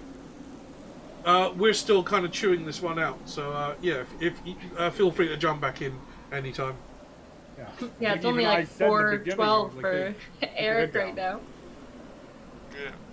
Oh yeah, we normally go at least for another 45 minutes from here, don't we? Yeah. No, we don't. Yeah. No, we're usually done. Usually go for No. We're usually done at We've- like 8:30, 9 at most. No, it's usually like 10 o'clock. midnight your No. time by the time we no, finish. no. Because I've We've- gone to we've bed. been up. I go to bed we've been about up 4 or till 5 5. a.m. We've I been know, up 'cause till it was 5 light plenty of outside your times. house. Okay, But 5 a.m. for you is midnight. like- Midnight. Yeah, that's Eastern. another 2 hours. I definitely cannot do that. I'm ready to. No, okay, Well, yeah, Moko's in full-on wifey time. Yeah, That would be true if I I'm hadn't kind of seen her pushing for it that too long. because I'm not used to staying up this late anymore. Man, I'm playing a game with a bunch of old men. Wow. Oh, you 9 to 5er. I'm a 7 to 3er. Yeah, I go to bed at 9:30 because you know. Okay, I'll tell you what then. You're on the outskirts of Bizmir, which is the main city here in Tsort. You can see from where you are, from your vantage point, you can see the city is walled. So the city is sitting up atop a rocky, basically almost like a small mountain that's had the top sheared off. And the city's been built on top of that. The city's walled all the way around. You can see steep cliff edges all the way around to the base, where it then starts to blend into sand. And it's several hundred feet above the sand dunes. Around the cliff skirts, you can see stairs have been carved in the rock to allow you to climb up to the entrance to the walled city. And the main entrance, there's like a long ramp that leads up to it. The city itself is quite flat. The buildings don't extend too high, maybe 2 or 3 stories, but the wall goes all the way up to the same height, and you can see little crenellations around the walls, occasional turrets, and you can see little bits of light glinting from the turrets, as maybe soldiers are walking around with metal weapons, or there are spyglasses mounted in the turrets keeping an eye out around the city. You can see evidence of trade. The little ramp road leading up to the main gates is well trodden. You can actually see there is movement on the ramp. So people are entering and leaving the city at all times. It's coming towards late afternoon at this stage. Dusk will be falling on you soon, and at your current pace you will not get to the city before nightfall. Now, generally, you've been traveling at night and sleeping through the day. So, as a party, you've been on the go for well over 18 hours. So, at the moment, you're standing on the edge of a sand dune looking down towards the city. Do you want to continue to the outskirts of the city now? Or do you want to risk camping in the desert? Because that's kind of how you got... What happened last time? Kind of how you got into this mess in the first place, wasn't it? Yeah, but also... Who has alarm? No one has any feats at all. If you've got it, it'll be as a spell. Yeah, it's a spell. Yes. It's a ranger spell. No, I have one. No alarm? It was Claire. Yep.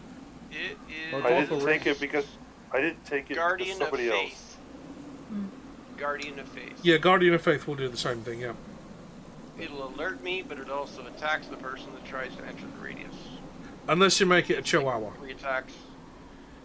It attacks like 3 times and then disappears. It's like after it does a certain amount of damage. I did that in a game once. I made my Guardian of Faith a little chihuahua, so it just started yapping around the heels. It was just yapping around the heels of a T-Rex. Yeah. So just that's a possibility. If we decide to camp out, we're gonna have to make sure to use that. Yeah. Also, we'll have to keep guard. What's it gonna do if a sandworm pops up? I mean, I don't have. And then be like, good luck. I don't have to sleep. So. Did you have to meditate, or no? Or do you No. just you can just stand guard? Okay, so the other option, and well done for spotting this, Eric. The other option is for all the humans to climb aboard what's left of the cart, and for the golems to slowly step their way towards the city. So you're kind of going on autopilot that way. Eric doesn't need to sleep. None of the golems need to sleep. They can work 24/7, 365. But we all pile into the wagon. We sleep, but we continue moving. Yeah, so you can all rest and take turns on watch still. Was there anything extra in the wagon aside from our equipment? Just the slaver's own clothes and small possessions. Some old weapons that were picked up along the way, but nothing of importance. Okay, well I need to hop up in the cart anyways and talk to this guy real quick. Okay. Yeah. So, what I would suggest you do is, if you're all piling into the wagon, taking it in turns to stand watch. Brian, you've still got your create food and water. Yep. Because you will all need to eat and drink at this point. And you can basically take it in turns and a long rest between now and making it the way to the walled city.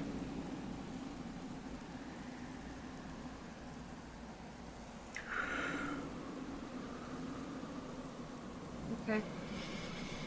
Well, I can stay up first. I'll take the late watch. I'll take a middle. Okay, I was probably going to say that anyways. I'd create the food and water, and then once I finished that, had something to eat, crash. Because, yeah, then you sleep, and then immediately when you wake up for your watch, you can create more food and water. Okay, consider yourselves all having had a long rest. Reset your spell slots, reset your items, reset your health. Eric, you are now moved up to level 9, so you'll need to level up your character. Brian and Sam, you're up to level 8. Yes! So you'll need to level up your character. Nigel the Barbarian has shown a tremendous amount of pluck, but he's not quite there yet. Dustin, you've missed a couple of episodes, so you're a little bit behind the rest of the group. So it's going to be a little bit before you level up to level 7. So we've got 1 at 6, a couple at level 7, and Mr. Pump at level 8. 9. Sorry, No. yeah. Yeah, we're at level 8. No. 7, 8, and 9. We're at level 8. Yeah, I'm just at 7, and they're hitting 8 and 9. Yep. Okay.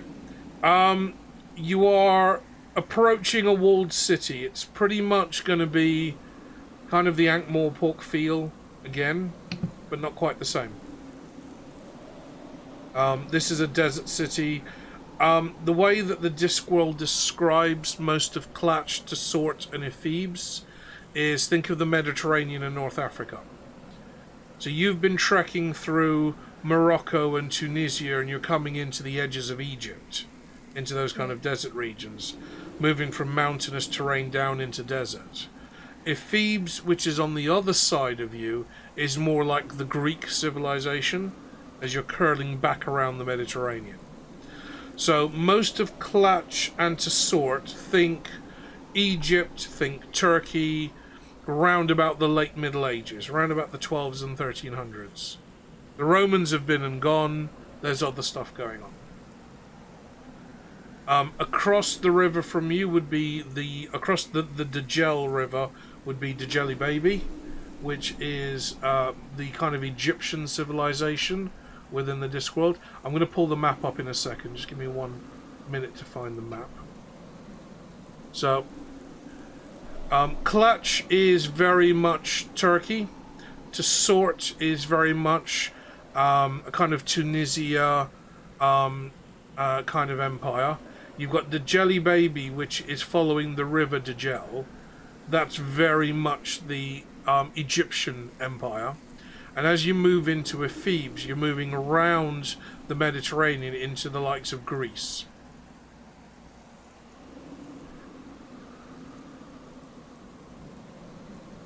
So it kind of gives you an idea of what to expect, but that we shall call it a day there. That's the end of that. Bloody hell, that's episode 14. I love how It was we're almost like the last. literally right across the water from Ankh-Morpork, and we have not made it very far. Ah. So, moving on to the next episode, you are moving into an unknown city with one of the most senior slave traders almost your captive. Even if he's not been held against his will, he's a quivering wreck at the moment, having endured what he's endured. You're probably one of the few people that have survived sandworms ever, and you're coming in with a small conquering platoon strength of golems. Yeah, we're gonna have to do some brainstorming. before we- Yeah. Yeah, we need some PR. Yeah. We definitely Yeah. need some PR. Think when you're moving into the city, think about this over the next week or so. We're moving into kind of like North Africa, Tunisia, but how the Romans occupied North Africa, where you had a lot of Roman culture, Roman engineering, Roman buildings, but there were many African slaves. And that'll give you an idea of where I might be going with some of this. So a traveling pilgrimage then. Potentially. I better make lots of pamphlets. You are in your element here. You probably won't need the pamphlets because the vast majority of the population will already be disciples of Offla. Once you get close to the Djel River, that's the Nile. And yeah, they're not called Nile crocodiles for nothing. So yeah, you may actually see manifestations of Offla every time you step in a puddle. There'll be little teeny tiny crocodile trying to snap at your toes. Get it off. Okay, we're going to call it there. Everybody in chat, thank you very much for joining us. If any of you are still awake, it's been lovely having you. I hope you've enjoyed. We're going to be... When are we reconvening next? Barring any interferences in schedules, we're looking to play again on the 24th. Mark, you said you probably weren't going to be available. I'll be in Trek on the road that weekend. So No, next game's I won't. scheduled for the 24th, so keep an eye on my Twitch stream or my Instagram, and I'll always post a couple of days before we're ready for a game. If you're about in my stream tomorrow, I've been making jewellery, one piece of which was auctioned off, raffled off in Sam's giveaway. We had to repick the winner. The castings have come back from the mold makers. I got those back this morning. So tomorrow I'm going to be cleaning up the pieces, attaching the chains, giving them a polish, resizing them, and then they're going to be ready to ship out. So one of them is going to Chelsea, the partner of Blackfire Mike, who won the raffle.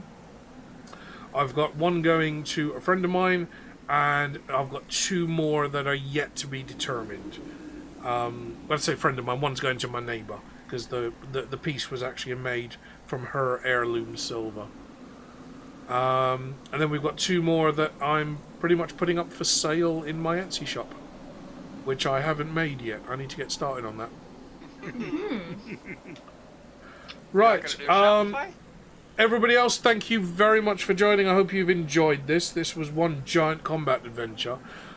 All of this should have taken about 15 minutes, but you know. Oh, it was one giant clusterfuck as always. It's beautiful. We don't like doing things the way you Beautiful expect. I am so used to this, to my games ending up like this. I've got, Completely off the rails. we're in the Oh, Mad yeah. Mage, and we're about. We accidentally killed one of the drow that we shouldn't have because nobody in the party at the time spoke Undercommon, and now we've got basically the entire clan after us. Yeah, let's not have Eric deploy his gauntlets and then snap a finger. Yeah, no. And half the population of the disc disappears. You're being raided right now. Oh, you just got we're raided. being raided! Oh man, right at the end of the game. Dead Pulio! I love that. Thank you very much for the raid, sir. We're actually coming to the end of our game. We've had a very, very interesting game this evening. Our players were captured by slavers. They've overthrown the slavers. They've marauded through the desert. They've battled a sandworm. And they've almost killed themselves several times over. They just don't know it yet. Oh, and our automaton golem has had a near-death experience. Or maybe Death had a near-golem experience. We're not sure yet. But thank you very much for the raid. Thank you for bringing your peeps in. We're kind of wrapping up today. We've been playing for about 5 hours. Well, actually, just over 6 hours now. Yeah, we're at 6.5. 6.5. Yeah. So now, mind you, gameplay of that might have been about 3 hours. yeah, we're just kind of gassing We're on for most. streakers. What do you expect? I Every know. normal person puts clothes on and walks straight. We take all our clothes off and go crazy and scream. That's just how this is how Squirrel. this game is gonna be. Yeah. So yeah, if any of you are interested, this is a 5th edition D&D game based on Terry Pratchett's Discworld. So it's very high on comedy, very high on sarcasm, very high on stupid. And combat is usually the last thing that you do in my game. If you're getting into combat, you've usually done many, many things wrong up to this point. And our players are really starting to discover We've done a lot that. of combat, just so you know. I slept and then I was captured. So, yeah, our next episode is scheduled for the 24th. I'd love it if you guys can all make that. If not, all of the recordings of our previous episode, including this one, is on my Twitch clips, or you'll find them on my YouTube. Tomorrow I'm going to be streaming from my jewellery workshop. A piece of jewellery that I'd made as a raffle prize for Silver Streak's 1,000 followers stream. The casts have come back. I've got some cleaning up to do, some final finishing and polishing, and that can then go out to the winner of that raffle. So if you're interested in jewellery, my father was a master goldsmith. I learned some of the trade, and now that I've inherited his tools, I'm kind of continuing in that work. So I'm going to be streaming from the jewellery workshop from it'll be about 1 o'clock my time, which is going to be 8 o'clock, maybe 9 o'clock Eastern. So if you're interested in goldsmithing or jewellery making, by all means pop along. So everybody in chat, thank you very much for joining us today. I hope you've enjoyed it. I'm pretty much sober now, which is unfortunate. Usually I'm way drunker than this, but I have been up for nearly 23 hours at this point. So I really need to go to sleep. So, we are going to call it... Do we have anybody that we want to raid? Blind's on Lydia? and Void's on. I know my other friends I usually game with, they're on too. You know, raid Man on the Edge TTV. They're running another Homebrew D&D game too. Okay, well, let's see. Let's see who's doing what. Void is playing a new Oh, the Tales same game game. as Blind. Tales of Arise, same as Blind is. And Lydia is playing Dead by Daylight. Which you love so much. And we've got What? Funhouse. Magic the Gathering. Oh, Funhouse are on, playing The Beast Inside. So I'll leave it up to players. What do we want to do? Lydia, Funhouse, Blind, or Void King?